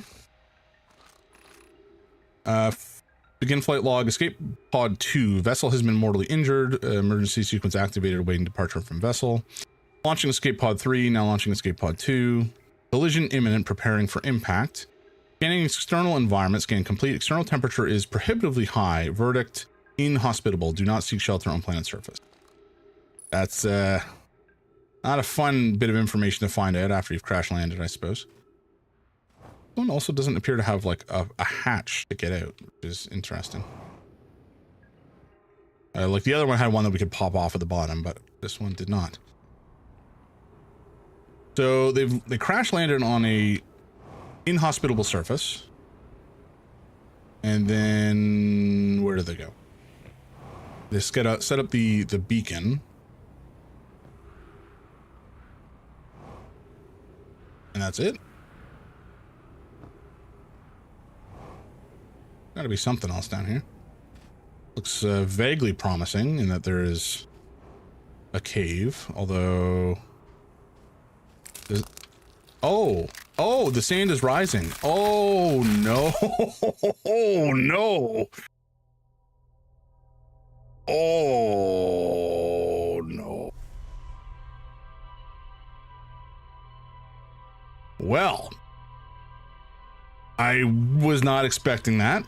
Good to know. Space is dangerous. Who could have predicted? How did any of these other astronauts not die? How are they all still alive? This is crazy. This place is so lethal.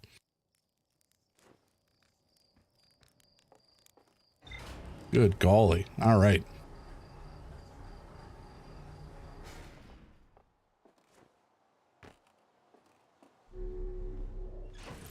All right, let's check in, see what we've uncovered here. There's a gravity cannon, the sunless city, subsurface energy. Why are these all unconnected? Oh, okay, they're connected to the escape pod too. Gotcha. So the quantum moon, there's more to find out there. Sure, we died before we could get very far. Nope. On the city, Church thinks the lack of surface ruins means they're on the... Yeah, that makes sense. Found a trail marker for this on the city, but the path is blocked. Kurt has set up some stuff. Okay, there's more near escape pod 2, I suppose. Excuse me. The shuttle's equipment heard strange energy readings coming from somewhere beneath the surface. Two of the Nomai located a fissure in the ice on the interloper's sunward side. Oh yeah, this is the interloper stuff. Okay, and they went below and then didn't return. Okay, that all makes sense. Right, the high energy lab we cannot access from above. We need to go below, and then the quantum. Yeah. Okay. All right, let's boogie. And where are we gonna head though? That is the question. Do I go back to the Hourglass Twins? We could go to the Interloper potentially. No, we'll go to the Hourglass Twins.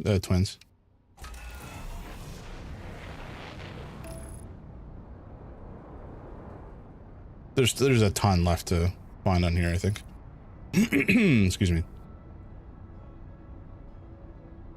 Oh.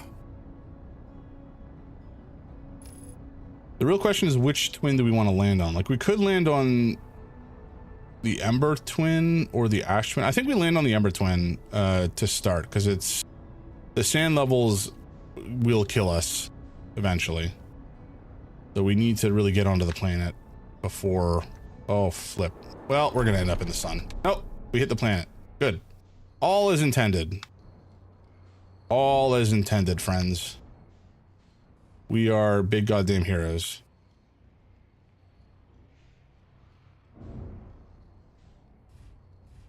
Okay, this place is utterly borked right now. I have caused much damage. Jesus Christ.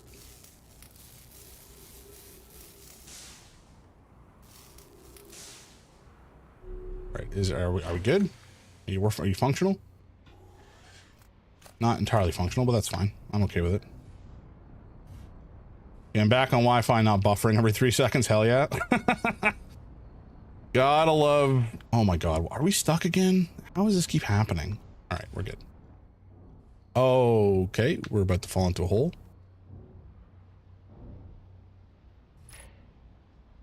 Why is it so dark? Where are we?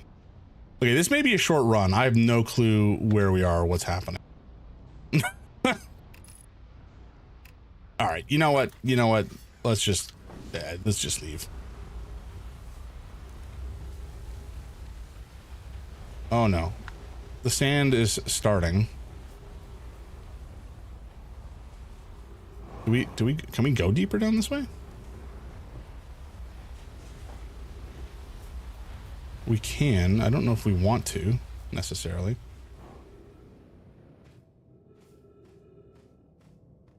So this is, I think, as deep down as we can go. This is where the sand starts to accrue. And it's just pitch black. And labyrinthine tunnels. So we're working on time frame and we're exploring this labyrinth, I guess. Oh. Is there nothing down here? That would be a little surprising.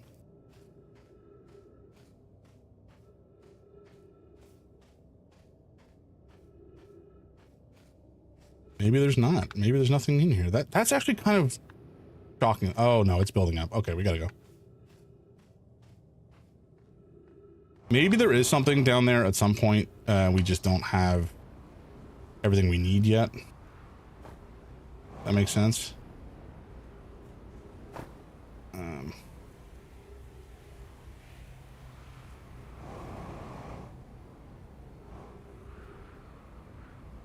Yeah, let's head up here and try to get inside.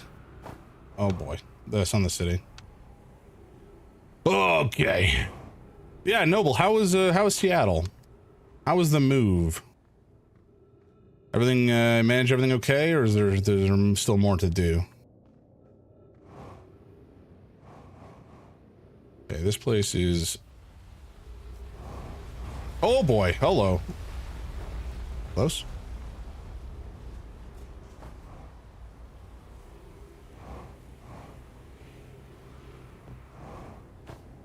I feel like I've gone the wrong direction. We're still exploring, which is fine. It's not the end of the world, but just I feel like we have not gone somewhere useful. Oh boy. We're officially done with moving things into the new place. Hell yeah. She'll have to unpack, but it's all here. Gotta build new furniture, but otherwise we're cruising. Love it. Love to hear it. Getting everything, especially with like a limited time frame, getting everything into the place where you're moving is always kind of stressful. At least it was for us. There's just like, there's so much shit to move and so little time to actually do it. Like one day is so much less time than you feel like you need. Going to Half Price Books in a bit to have a break. Nice. Both might get massages tonight because we're both in pain. Yeah, I feel that. I feel like that's a good call though, for sure. Okay. This seems promising. Or we're going to die, one or the other. Thankfully, we're doing it over the course of like 2.5 days, but still, it's never enough time. Yeah, 100%. Friends, if you find any sign of Coleus, I implore you to tell me. He vanished without a trace during a research trip, and he's been missing ever since. Mellorai, some of us from the Sunless City are here to help in search for Coleus. Can you tell us more about your expedition? You have my gratitude, Burr. Coleus and I were studying the cave's geology. We hoped to learn more about a unique and wandering rock that visits several different caves in the area. Where was young Coleus lost, Mellorai? He disappeared in the cave at the bottom of the dry lake bed at the North Pole. It happened in an instant without warning. When I turned away from Coleus to examine a sample, and when I turned back, he simply wasn't there anymore. He had a limited supply of air, Nona. I'm afraid for him. Hypothesis. We will learn more by examining the northern lake bed cave where Coleus disappeared. Search quickly, everyone. We have no time to squander. I fear Coleus may be dead. Oh, hello. You came out of nowhere. Let's just lock you down, shall we?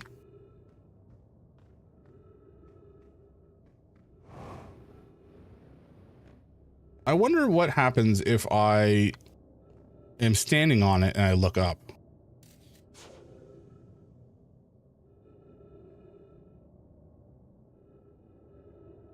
Evidently nothing. Maybe if I jump? Yeah, yeah, okay. So it disappeared when I jump. If I'm not in contact with it anymore, then it's able to move away. So certainly it appeared. No, we're gonna standing on old Coleus. Rip Coleus. I think we'll lock it down here for now. Maybe that will be useful to me in the future, but better safe than sorry. 3 minutes of oxygen remaining. Well, I feel Coleus's pain.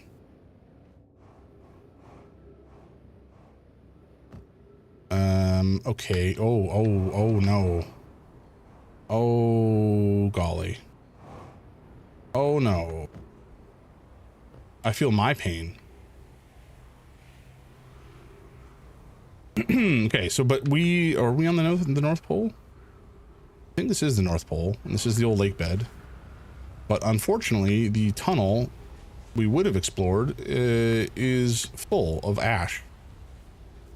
So I think we're kind of toast as far as finding more information down below is concerned. That is a shame.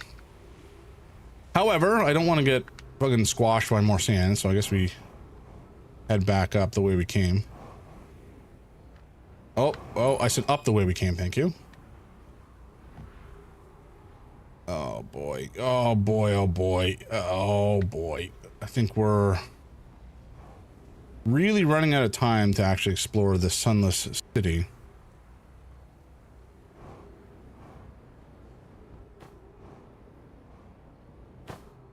These rocks are kind of creepy looking, eh? They don't look right.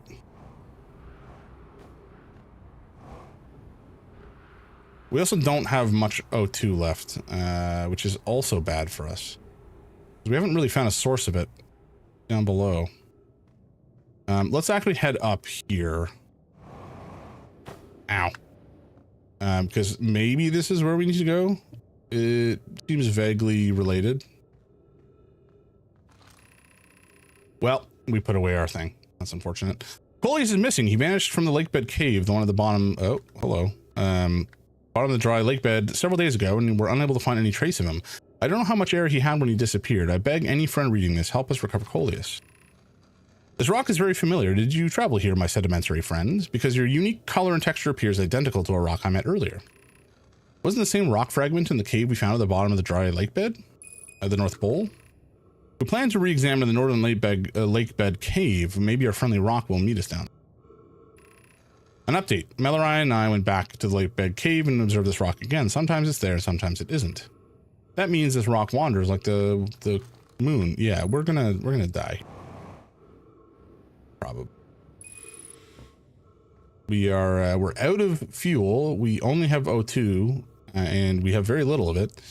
And we need to use it as propellant to get around. So, unless we can get back to our ship and refuel, we're possibly a little pooched. Oh, gods. Well, been nice knowing you, folks.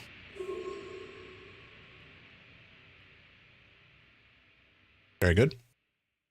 Okay, if we head straight to the lake bed cave, maybe we can find where Coleus has perished. Jamsant, yeah. Oh, I got some emotes updated, Noble. There's a bunch of cool ones now. My wife has drawn 6 now, I think. Maybe 7.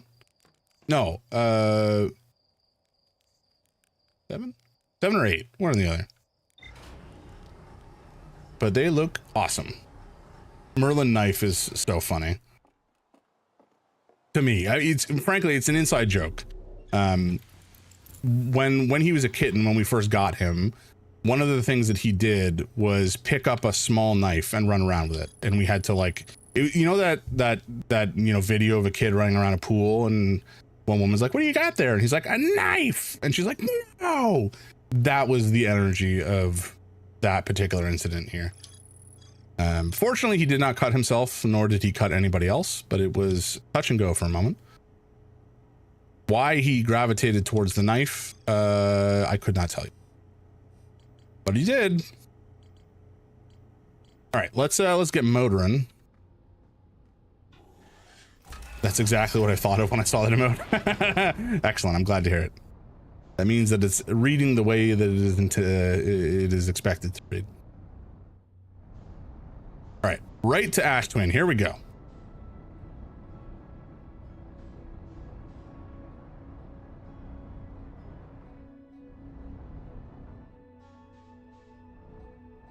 Maybe not. Oh God, we're going too fast. Oh no. Oh gods. Oh no. No, no. I should have started reversing faster. Oh no. Okay, I think we're all right. Let's. Ow. Well, ship is damaged. That's fine. We can repair it. Oh Lord. Oh boy. Oh, okay. Okay. You know what? That's fine. That's fine. It's fine. We don't need to ship. Where am I? What's happening? Oh, okay. Oh gods. We're at the bottom of a pit. Okay, we're actually running. So that's the core, I guess. Oh shoot. We're falling off. Oh no. Okay. Our ship might get destroyed, in fact, by the sand. But anyway, graceful landing. I am the best astronaut to have ever existed, and I'll fight anybody who says otherwise. So falling down there is bad. Let's not do that.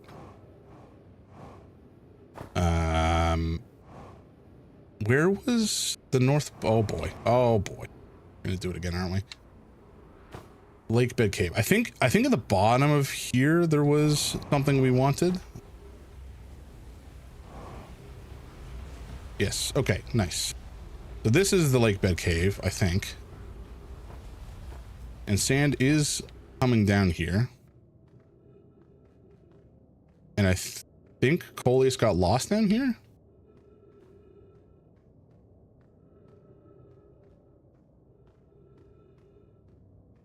And it's possible that some of the stalagmites in this area are like quantum stalagmites and change around when looked at, because that is apparently a property of the quantum stones, is they can actually futz with everything, not just themselves. That's a fun little revelation. On the other hand, maybe it's just a regular old tunnel.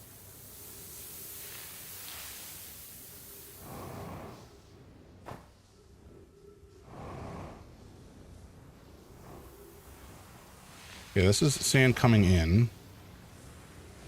It's not ideal.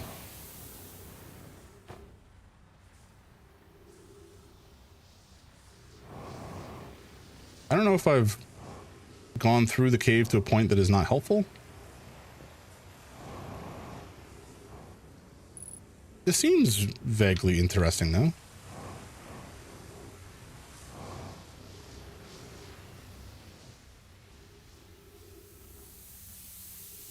Okay, I don't know that I want to fall down there. Oh, okay. I guess we're okay. Oh, hey, there's some quantum shenanigans going on here. Don't be stinky.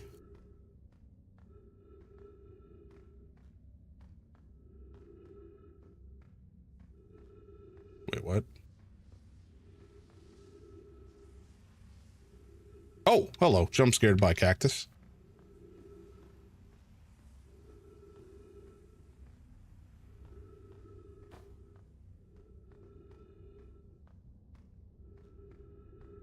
Again, this feels vaguely correct as a place to explore.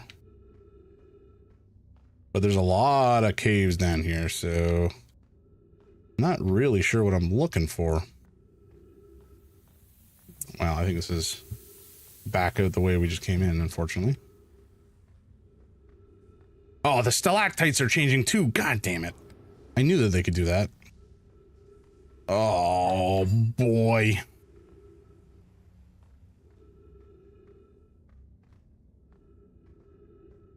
You let me through this way? We're gonna get crushed to death by sand down here, aren't we? You know what? It's fine. Fine if that's what happened. Oh, hello. Dude, this is new.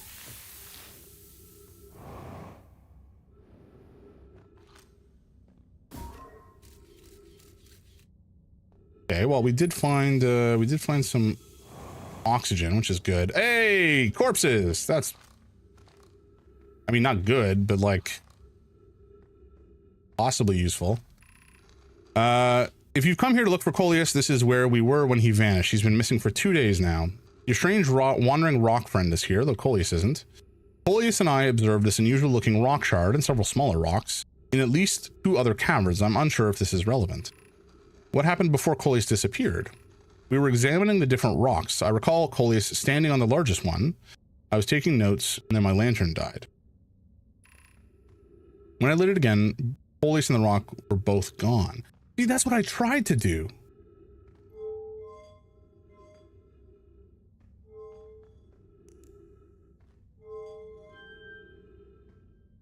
Unless it's light that's a problem?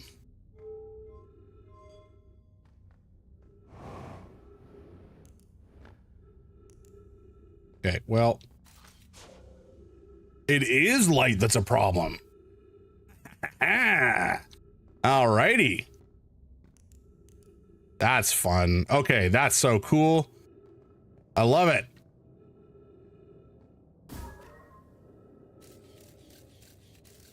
All right, we're gonna keep an eye on the rock here.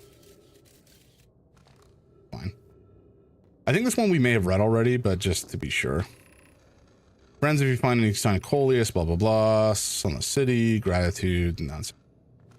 Yeah, I mean, Coleus is dead. I mean, they're all dead because this is like thousands of years old. Ads are going to be starting up in about a minute, so... no! It's gone! It's back. No, it's gone again. I missed. God damn it.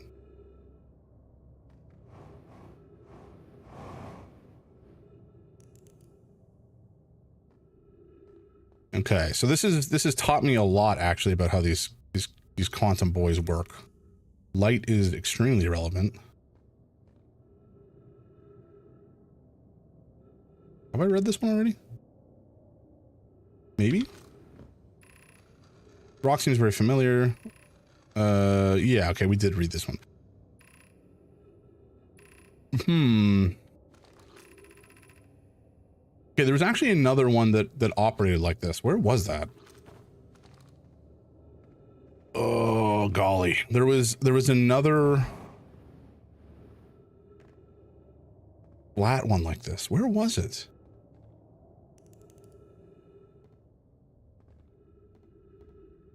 Okay, well, I don't know that it matters that much. Does this plant not help? It does help. Okay, good.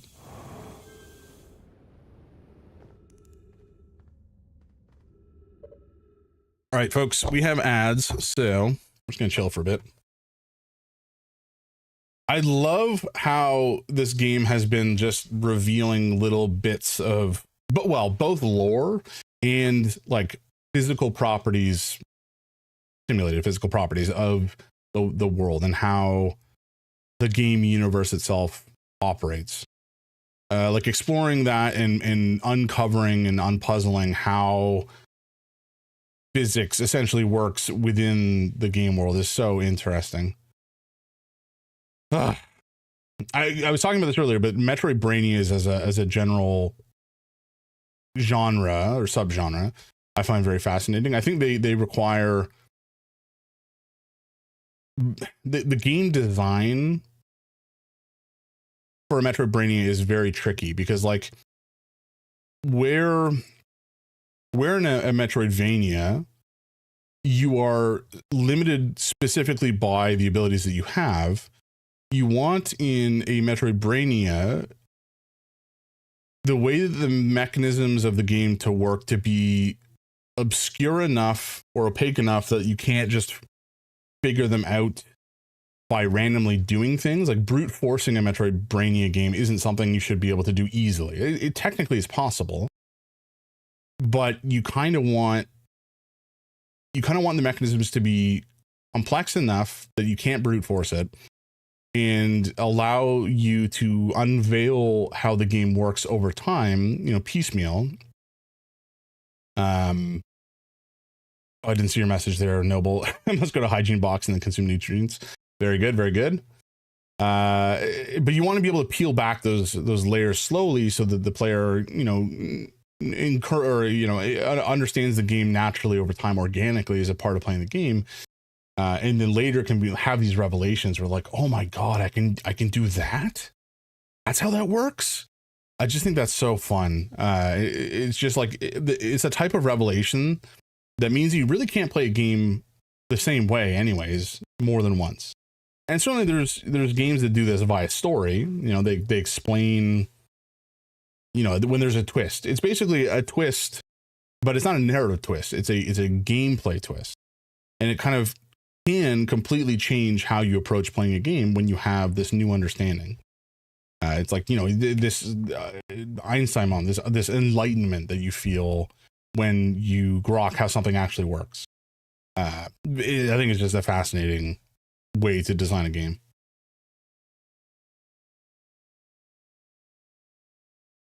But again, very challenging to do it capably. I think it's a testament of a very, very well tightly designed game when the game is when it does reveal itself slowly like this, and it is also just fun to explore and play irrespective of the fact it's a Metroidvania game, Anyway, I think we're done ads, so let's get back to the game and keep on trucking. I think I might go for like one more hour and then I'll have to wrap up. Okay, but now that we have, oh, this moved too. Now that we have, now that we have this, we can get around, not necessarily quickly, but we can get around a little bit more effectively. I don't really know how we're getting into the Sunless City. Ow. Oh, golly. Close. think we go this way. And do some poking around on the surface, perhaps. Oh, shoot. Fuel overcritical. That's suboptimal. Our ship is that way. We do spend a lot of our fuel kind of bunny hopping around, for better or for worse.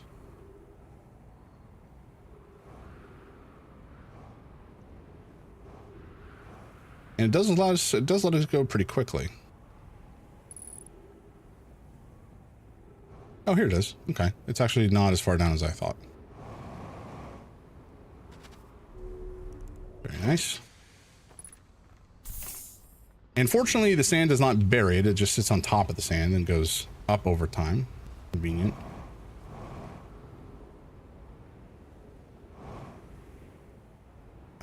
But I don't really know where we're trying to go here. I mean, it's definitely in the cave system, but I would have expected to be closer to the surface, and we're not really that close. I mean, now we're close to the surface, but before where we were exploring, we were not. We didn't really have much luck. There's also apparently something around here still that we haven't yet figured out, which is annoying.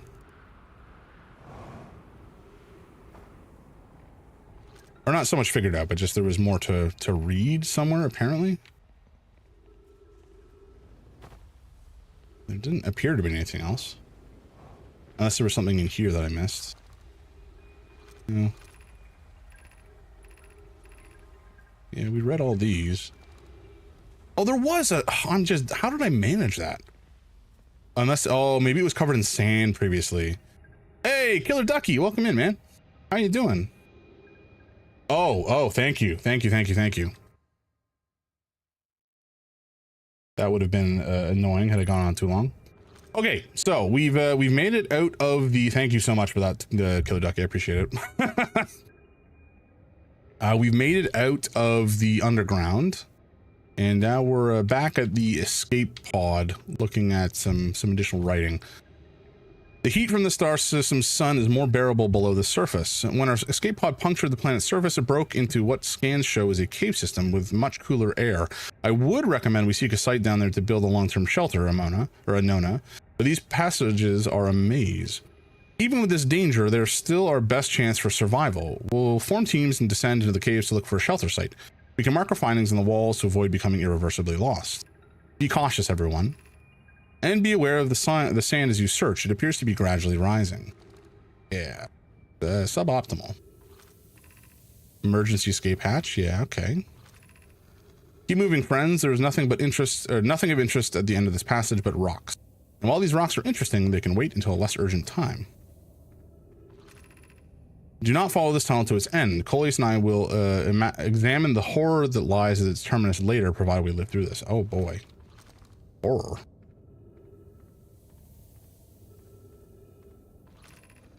We found an enormous cavern at the end of this passage that appears promising. I believe we could construct long-term shelter there.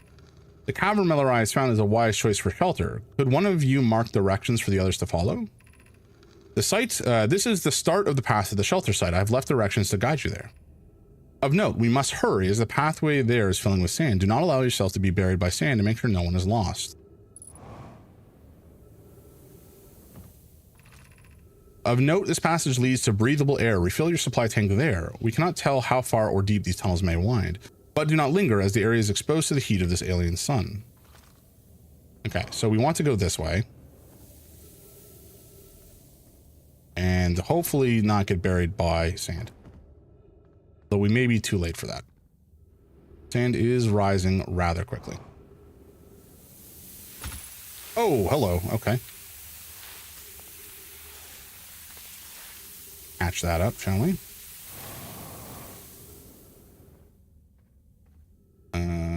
This may have been the wrong direction to go, but I guess we'll find out. Be cautious crossing the chasm ahead. The bridge Millerai and I crafted will do its job, but it isn't strong. Once on the far side, look for the tunnel hidden beneath the falling sand, or behind the falling sand. Follow it and you'll reach the shelter site. Okie dokie.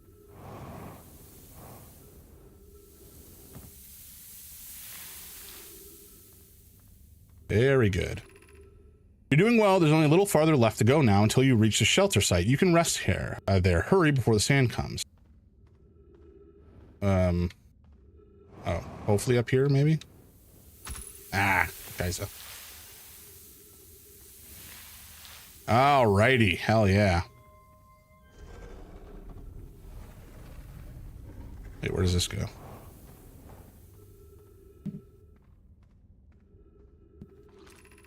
This is amazing. Look inside the cave. How did this come to rest here? We haven't encountered others in these caves. I think this is a rare find. From what we can see, Coles and I believe the specimen might be very old indeed. Imagine what we might learn if we could examine it. We both agree it's unlikely this dry planet is this horror's place of origin, especially considering what we observed during the vessel's evacuation.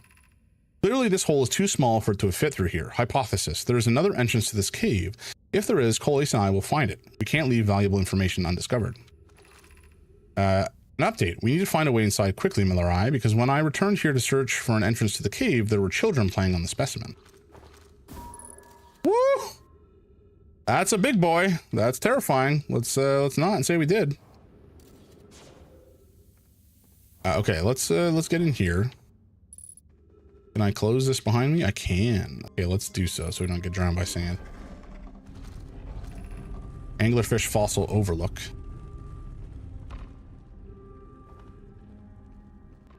All right, lots of dead folks. Oh, the sand does rise here too. Oh man, that's unfortunate. I'm not sure if it'll rise beyond here. I'm hoping it won't. Lots of dead people. Yikes.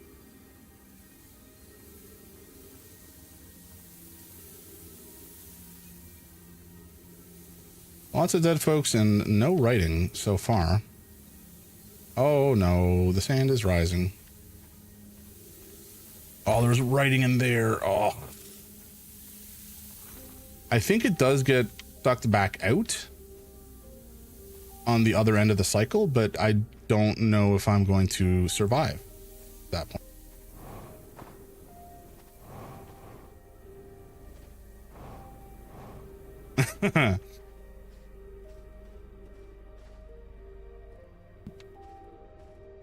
Maybe it won't completely cover the whole planet?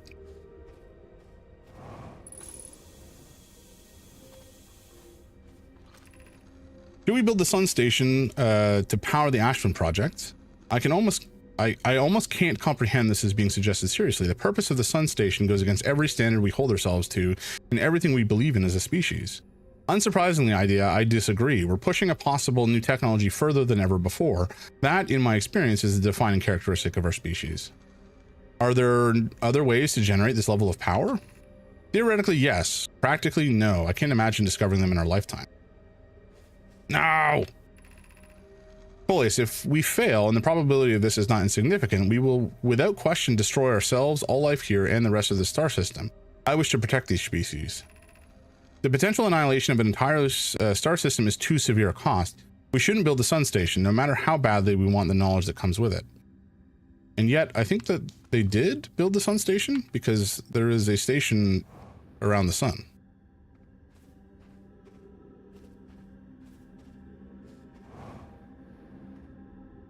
This is still filling up real fast. Where does this go? This is the gravity cannon. Okay. We can try opening this up and see what's here. The door being open and closed really didn't matter at all as far as letting the sun... Oh, that's a lot of ghost stuff. Oh boy. It didn't really matter at all as far as letting the sand in is concerned. But if this place was previously a shelter, then does that not mean the sand coming in is unexpected? I wouldn't have anticipated that it would just be letting the sand in like this, you know? We may get crushed to death by sand here.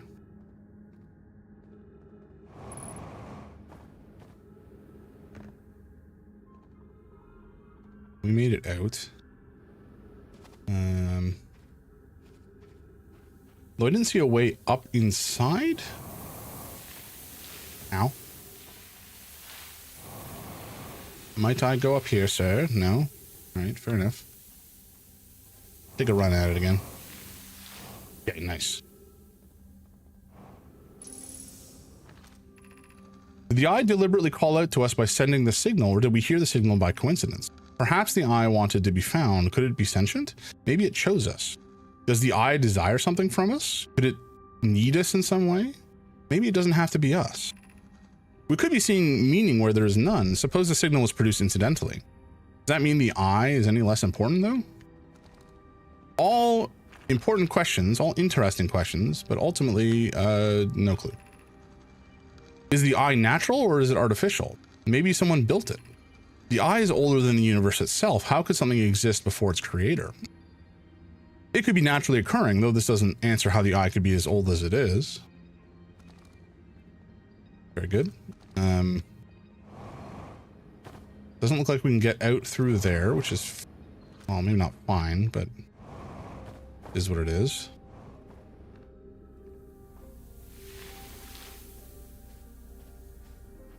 I actually have no clue if the sand stops falling at any point or if we're just kind of toast. Still rising.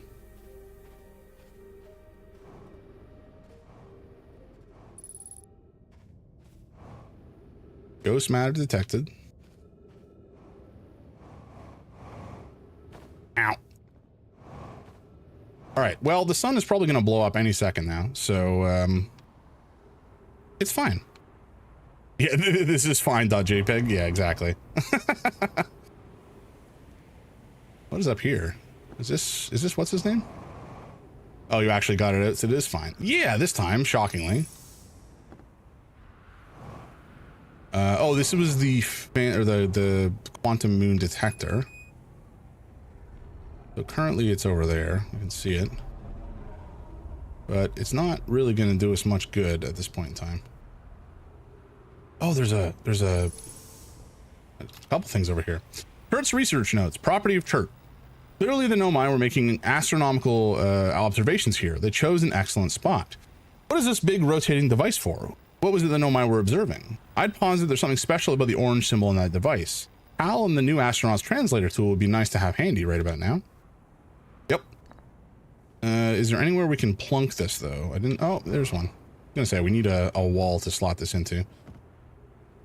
We can drop this scroll. I think we've read this one already. Yes, we have done. Okay, you can have that there, and we'll put this one instead. The quantum moon locator is functioning. We have markers for each of the places the moon goes. Anona, Burr, I just observed the quantum moon in orbit around Dark Bramble.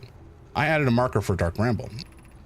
I thought the locator now accounted for all the Phantom Moon's locations, but sometimes the locator can't tell where the moon is.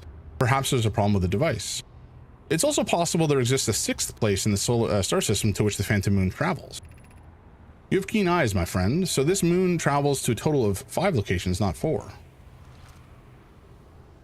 Sixth place. Huh? Okay, wait, hold on. Quantum moon located functioning. Just observe the quantum moon in orbit around Dark Bramble. You have keen eyes, my friend, so this travels to 5 locations, not 4. Add a marker for Bramble.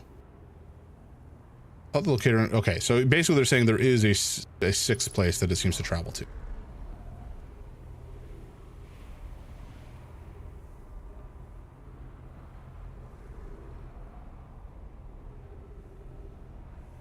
Okay.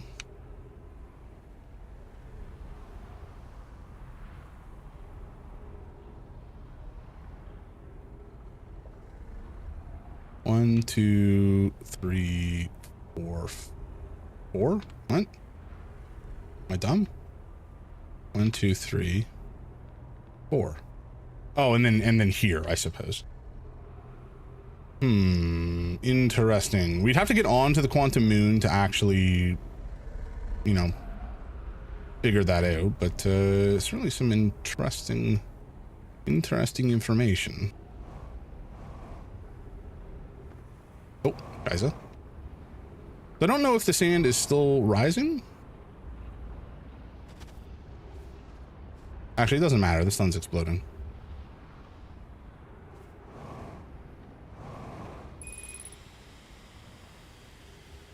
Or rather, it will be exploding pretty soon.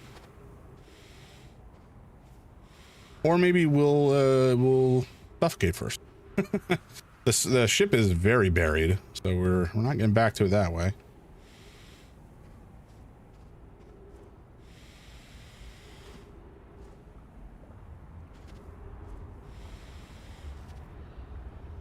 Well, that is a big sun.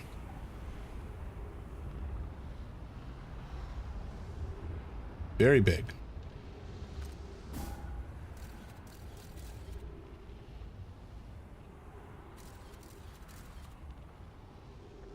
Whoa, what the heck?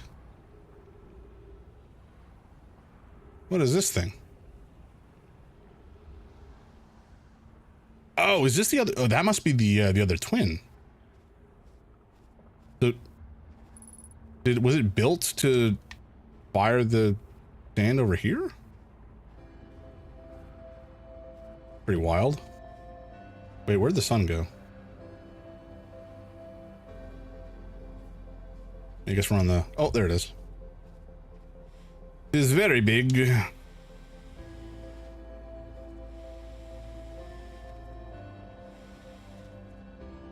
I guess we'll head over to this thing. I don't think we're going to get there in time, though. I have a feeling that usually before this time loop started, there would be a back and forth as far as the sand is concerned on this planet, but it doesn't seem to be that way anymore. Yeah, we can't get down below right now.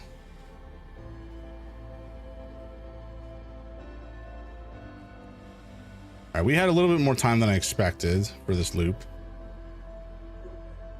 But we're about to die, so yeah, there it is. All good. It's all good, folks. Still, we actually did quite a lot that run. That was useful. But I don't know what is the best way to ultimately get into the caves. I don't know if it's just to follow the path from the escape pod as fast as possible. It's certainly one way to do it. There might be a better way, but I don't know what it would be off the top of my head. All right, let's go take a look at the computer and figure out what we have learned. And then go from there. Spacesuit, before I forget. All right. So there's more to find in the Lakebed Cave, apparently. The Nomai on Brittle Hollow observed a phantom moon that would sometimes appear in the sky. The Nomai and Ember Twin observed a moon that would disappear when no one was watching. Okay. Quantum moon sometimes disappears, possibly to an unknown sixth location. Nomai device created to track the quantum moon's locator. Nomai hypothesized the quantum moon might be a form of macroscopic quantum mechanics. Travels to a total of 5 locations, possibly 6. There's more to explore. We must have missed some reading. The Nomai debated building a sun station in order to power the Ashland project. I think they ultimately did do it. The Sunless City, we definitely have a lot more to do there. The anglerfish fossil. The Nomai learned how to evade anglerfish, theoretically at least, by studying an anglerfish fossil they found on Ember Twin. Okay.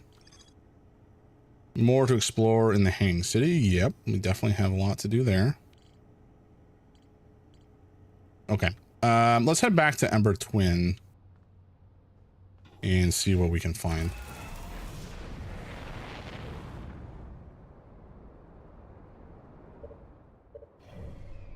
All right, Ember Twin, Hourglass Twins, I suppose.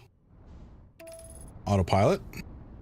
Because every time I try to do it manually, I inevitably launch myself past the planet and or into the sun. Where are we going? There we're going. Oh, actually, that's the quantum moon. Let's just head right there.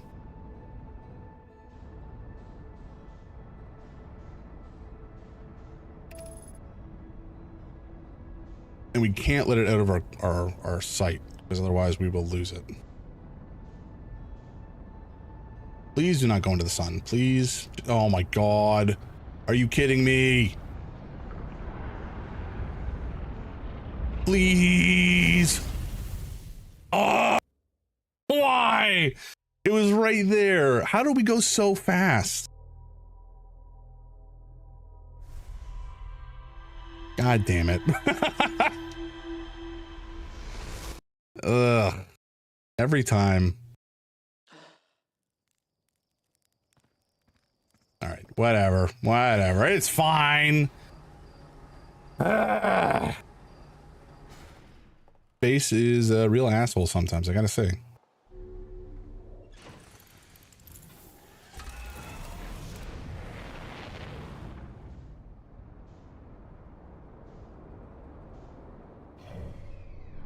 All right, Hourglass Twins, let's go. Where are we headed? We're heading to here. No, we're not. We're heading there. That's where we're heading. Autopilot. Go to the Quantum Moon.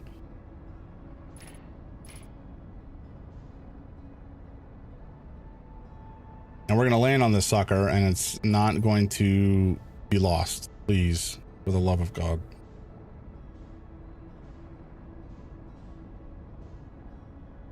No. Is it going to move?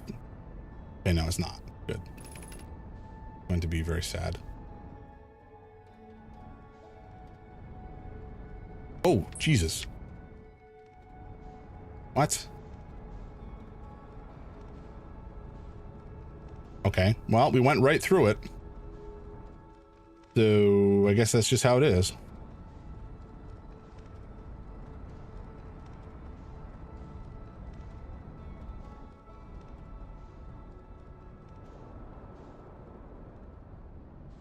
All right, we're gonna, oh, Jesus. I was gonna say we're gonna land on Ash Twin, but we didn't so much land as we just like lonked down. Okay, we can't actually go into it from this side. It's just an exit, so let's fly around to the other end of the planet, because there's another one on that side. It may also be an exit, though.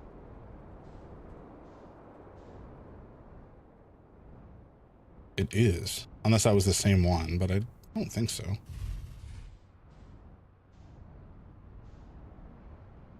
I think that is an exit, right? I'm not dumb. Yeah, that's an exit. Okay, you know what? Forget it. Let's go back here and explore.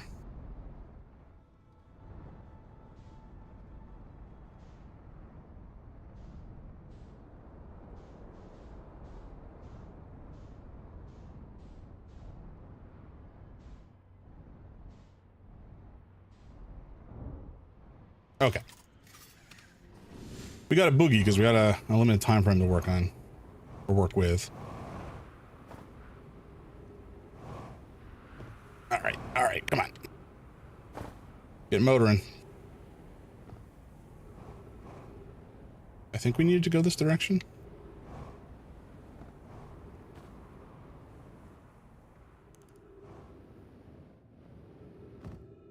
Maybe not.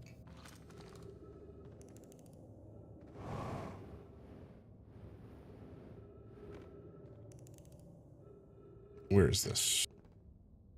This is somewhere in the caves. I don't know. This is probably closer to where we needed to go. How curious this rock took. Oh, this is where Coleus went. Okay. This rock took me with it to a new location. I wonder why this happened. I wonder if I myself became quantum briefly when the rock carried me here. This seems the clearest explanation. Hypothesis. If the rock can bring me here, it can also carry me out. My hypothesis was correct. I can travel on this rock as long as I'm not observing my surroundings, meaning I must be in complete darkness. I'm going to bring my mentor here to see this. Miller is here now too. We theorize when a conscious being is in contact with a quantum object and ceases to act as an observer, explaining the need for darkness, the being can become entangled with the quantum object and they move together. Friends, Coleus has discovered a new quantum rule. He has also promised me he'll never vanish again, even if he does learn something useful from it. The Coleus did not die. Curious, but also alarming, this new cave appears to lack an entrance or exit. Also, the rock that brought me here disappeared while I wasn't watching. The Wandering Rock has returned. Never before have I been so delighted to see a sedimentary specimen. Cool. Okay, where are we now? Possibly in the caves that we need to be, given that there's cactuses, cacti, etc. Or perhaps this is nowhere near where we need to be. I don't know.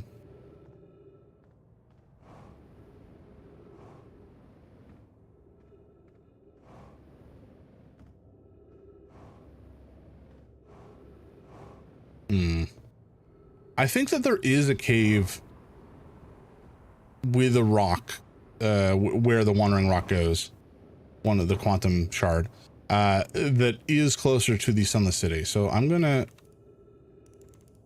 get back. Ow, god damn it! Get back on the rock. Go for a ride. Is this the same place? Friends. Okay, so this is a different place. And there is some caves. Oh, these are not the right caves. Man, this place sucks. Well, it doesn't suck. It's just confusing as hell.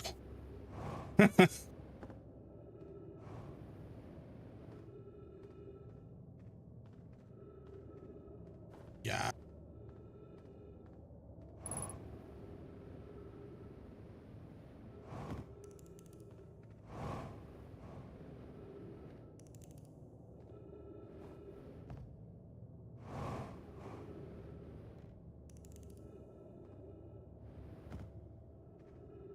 This is the place we've already been to.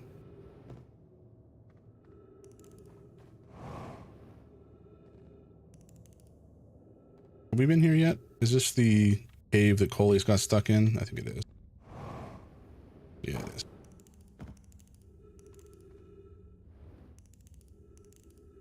is. Thank you, Rock.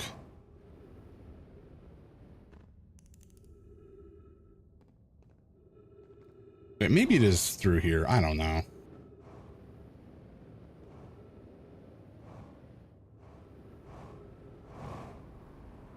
But this is just back to the ship.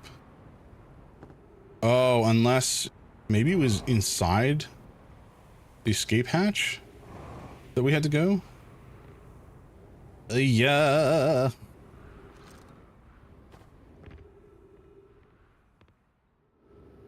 Oh, it was. Okay. Well, that explains much.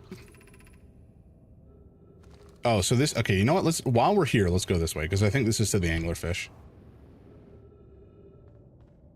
Or I cannot get through.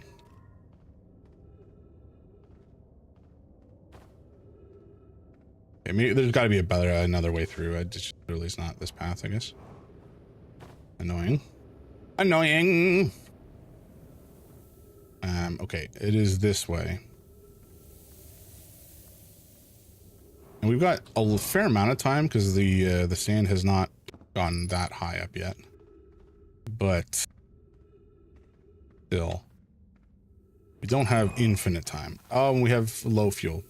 I should have gone back. I should have gone back to the ship to refuel. Might be a problem.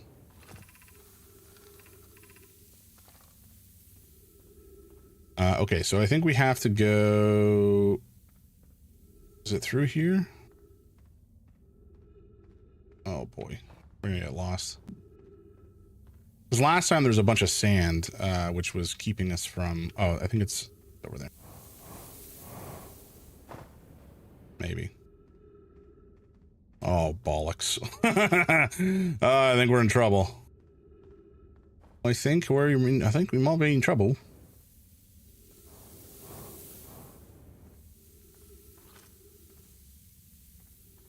To reach the shelter site, walk forward until you meet the sandfall at the pit, then turn left. Continue to the room filled with rock. What?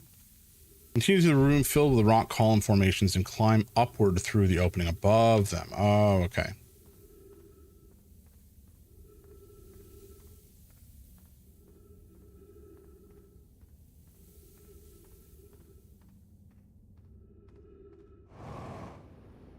There we go. All right, we're back in business. I need to stop spending fuel though. Okay. Yeah, so we got a bridge here. We got to cross in a way that hopefully we won't die and go through here. And this is the city, I believe.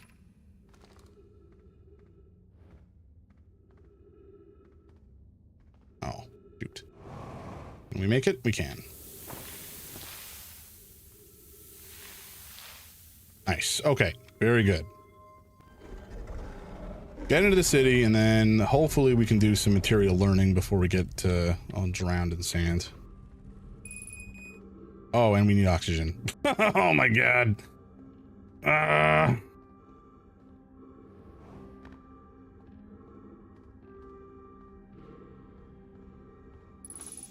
There we go. Anglerfish Outlook, Stepping Stone, High Energy Lab, Eye Shrine. Okay, so I guess I have to go there and soon because the sand is filling.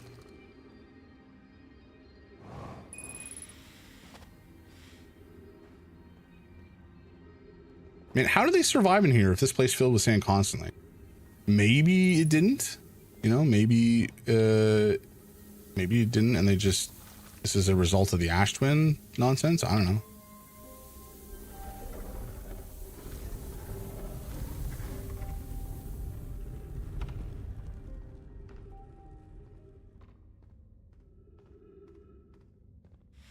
Boy, this is very much we have to learn how to do this faster because we're going to get crushed to death in here, I think.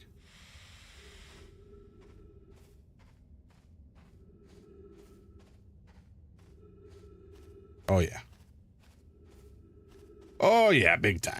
Big time, we're gonna get crushed to death.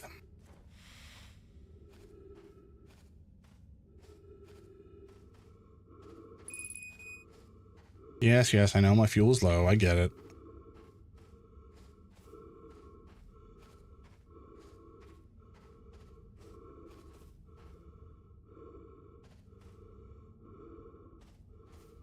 God.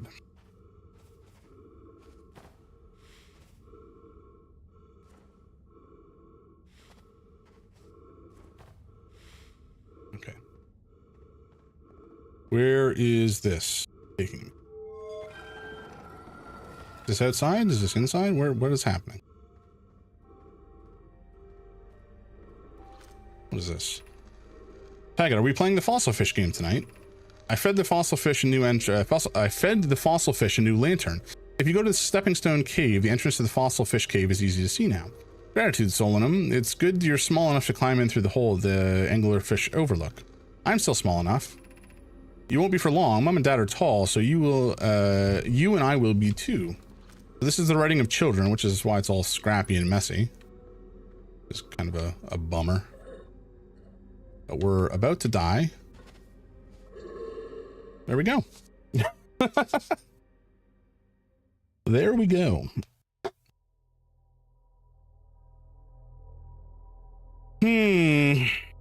Okay, so we still have quite a bit more, I think, to uncover in the Sunless City.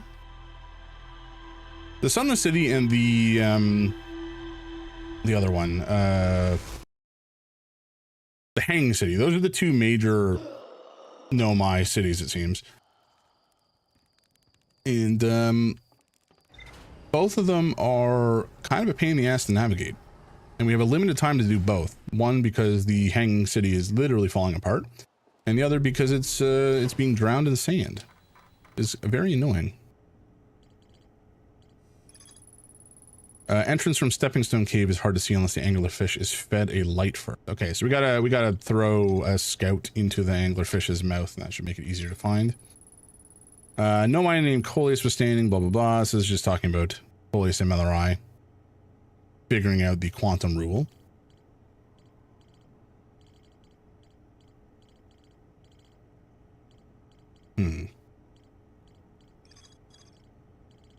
All right, let's grab our suit. We're gonna go on one more loop run, and then we'll probably have to end for the day.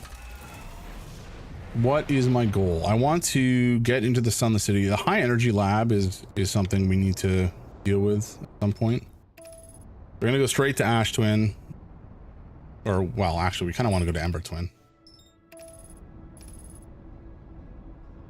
and get there as soon as possible, and travel through the caves to the Sunless City. And then check out some of the stuff in there. So that light there, that's going to be where we want to head ultimately. Ash Twin, you were getting in my way. Something Something fierce.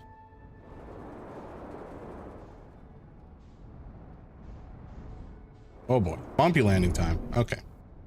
That's fine. All right, go, go, go.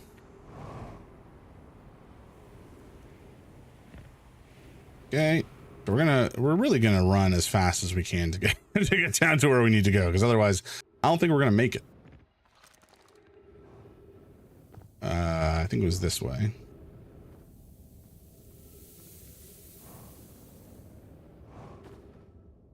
Now I did say I was going to conserve fuel, but at the same time I conserve that much because we desperately need to move quickly here.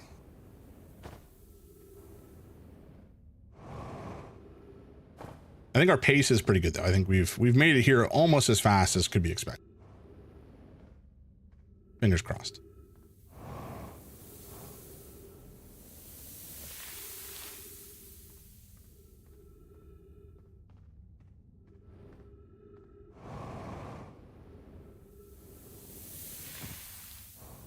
Hell yeah. Okay. Brilliant. We have the whole city at our fingertips right now. We're going to go back down here. And this was the high energy lab trailhead. We're going to light this up.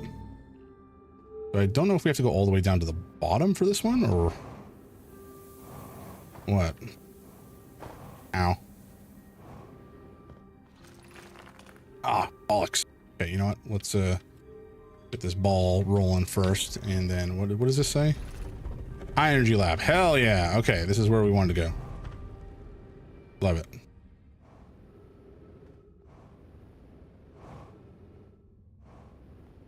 I'm just gonna be following this all the way. Oh boy. Oh boy. That's not good. I said following all the way and then I fell into a pit. Which is very bad for me. Okay, we did have enough fuel to accept the loss, but how do we get through here? Do I just go hard? Nope, that's not gonna work. That's dreadful. Okay, so do we have to go the long way around? Is there another way around?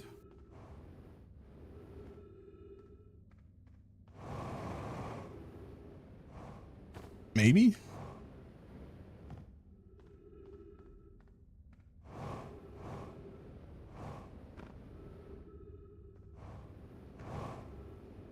I don't know where this is taking us. I'm hoping this is the high energy lab, but I could be wrong here. This is definitely not the high energy lab. Stepping Stone Cave. God damn it. All right.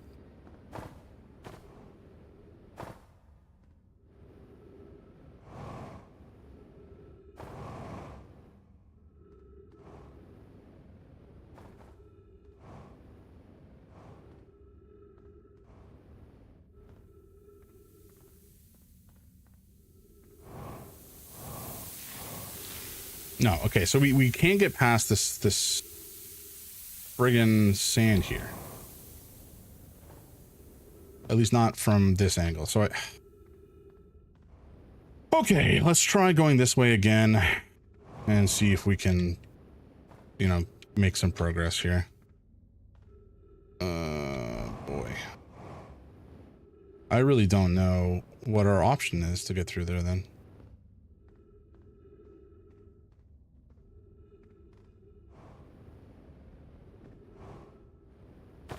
Disappointing, because that's really where we need to go.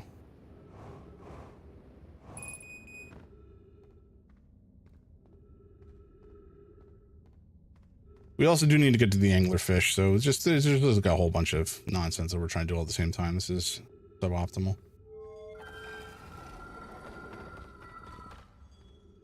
What is this? Where are we? What's happening? Oh, this is right. This is where the kids were. Okay. Oh, okay. I guess we're falling. Sure.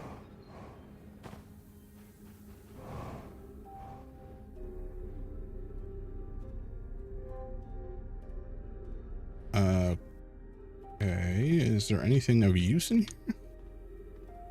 Not really. God damn it. I think we've lost our opportunity to go to the high energy lab. Ah, that's so frustrating.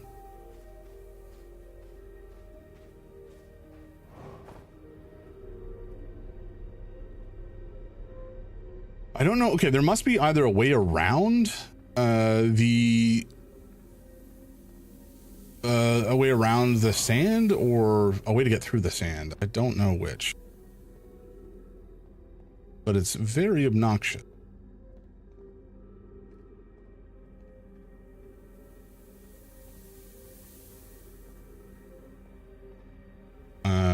Where was the anglerfish cave or lookout or whatever? I think it's anywhere nearby. We did know that there was an anglerfish, or a way to get to the anglerfish cave through the stepping stone cap, which is here.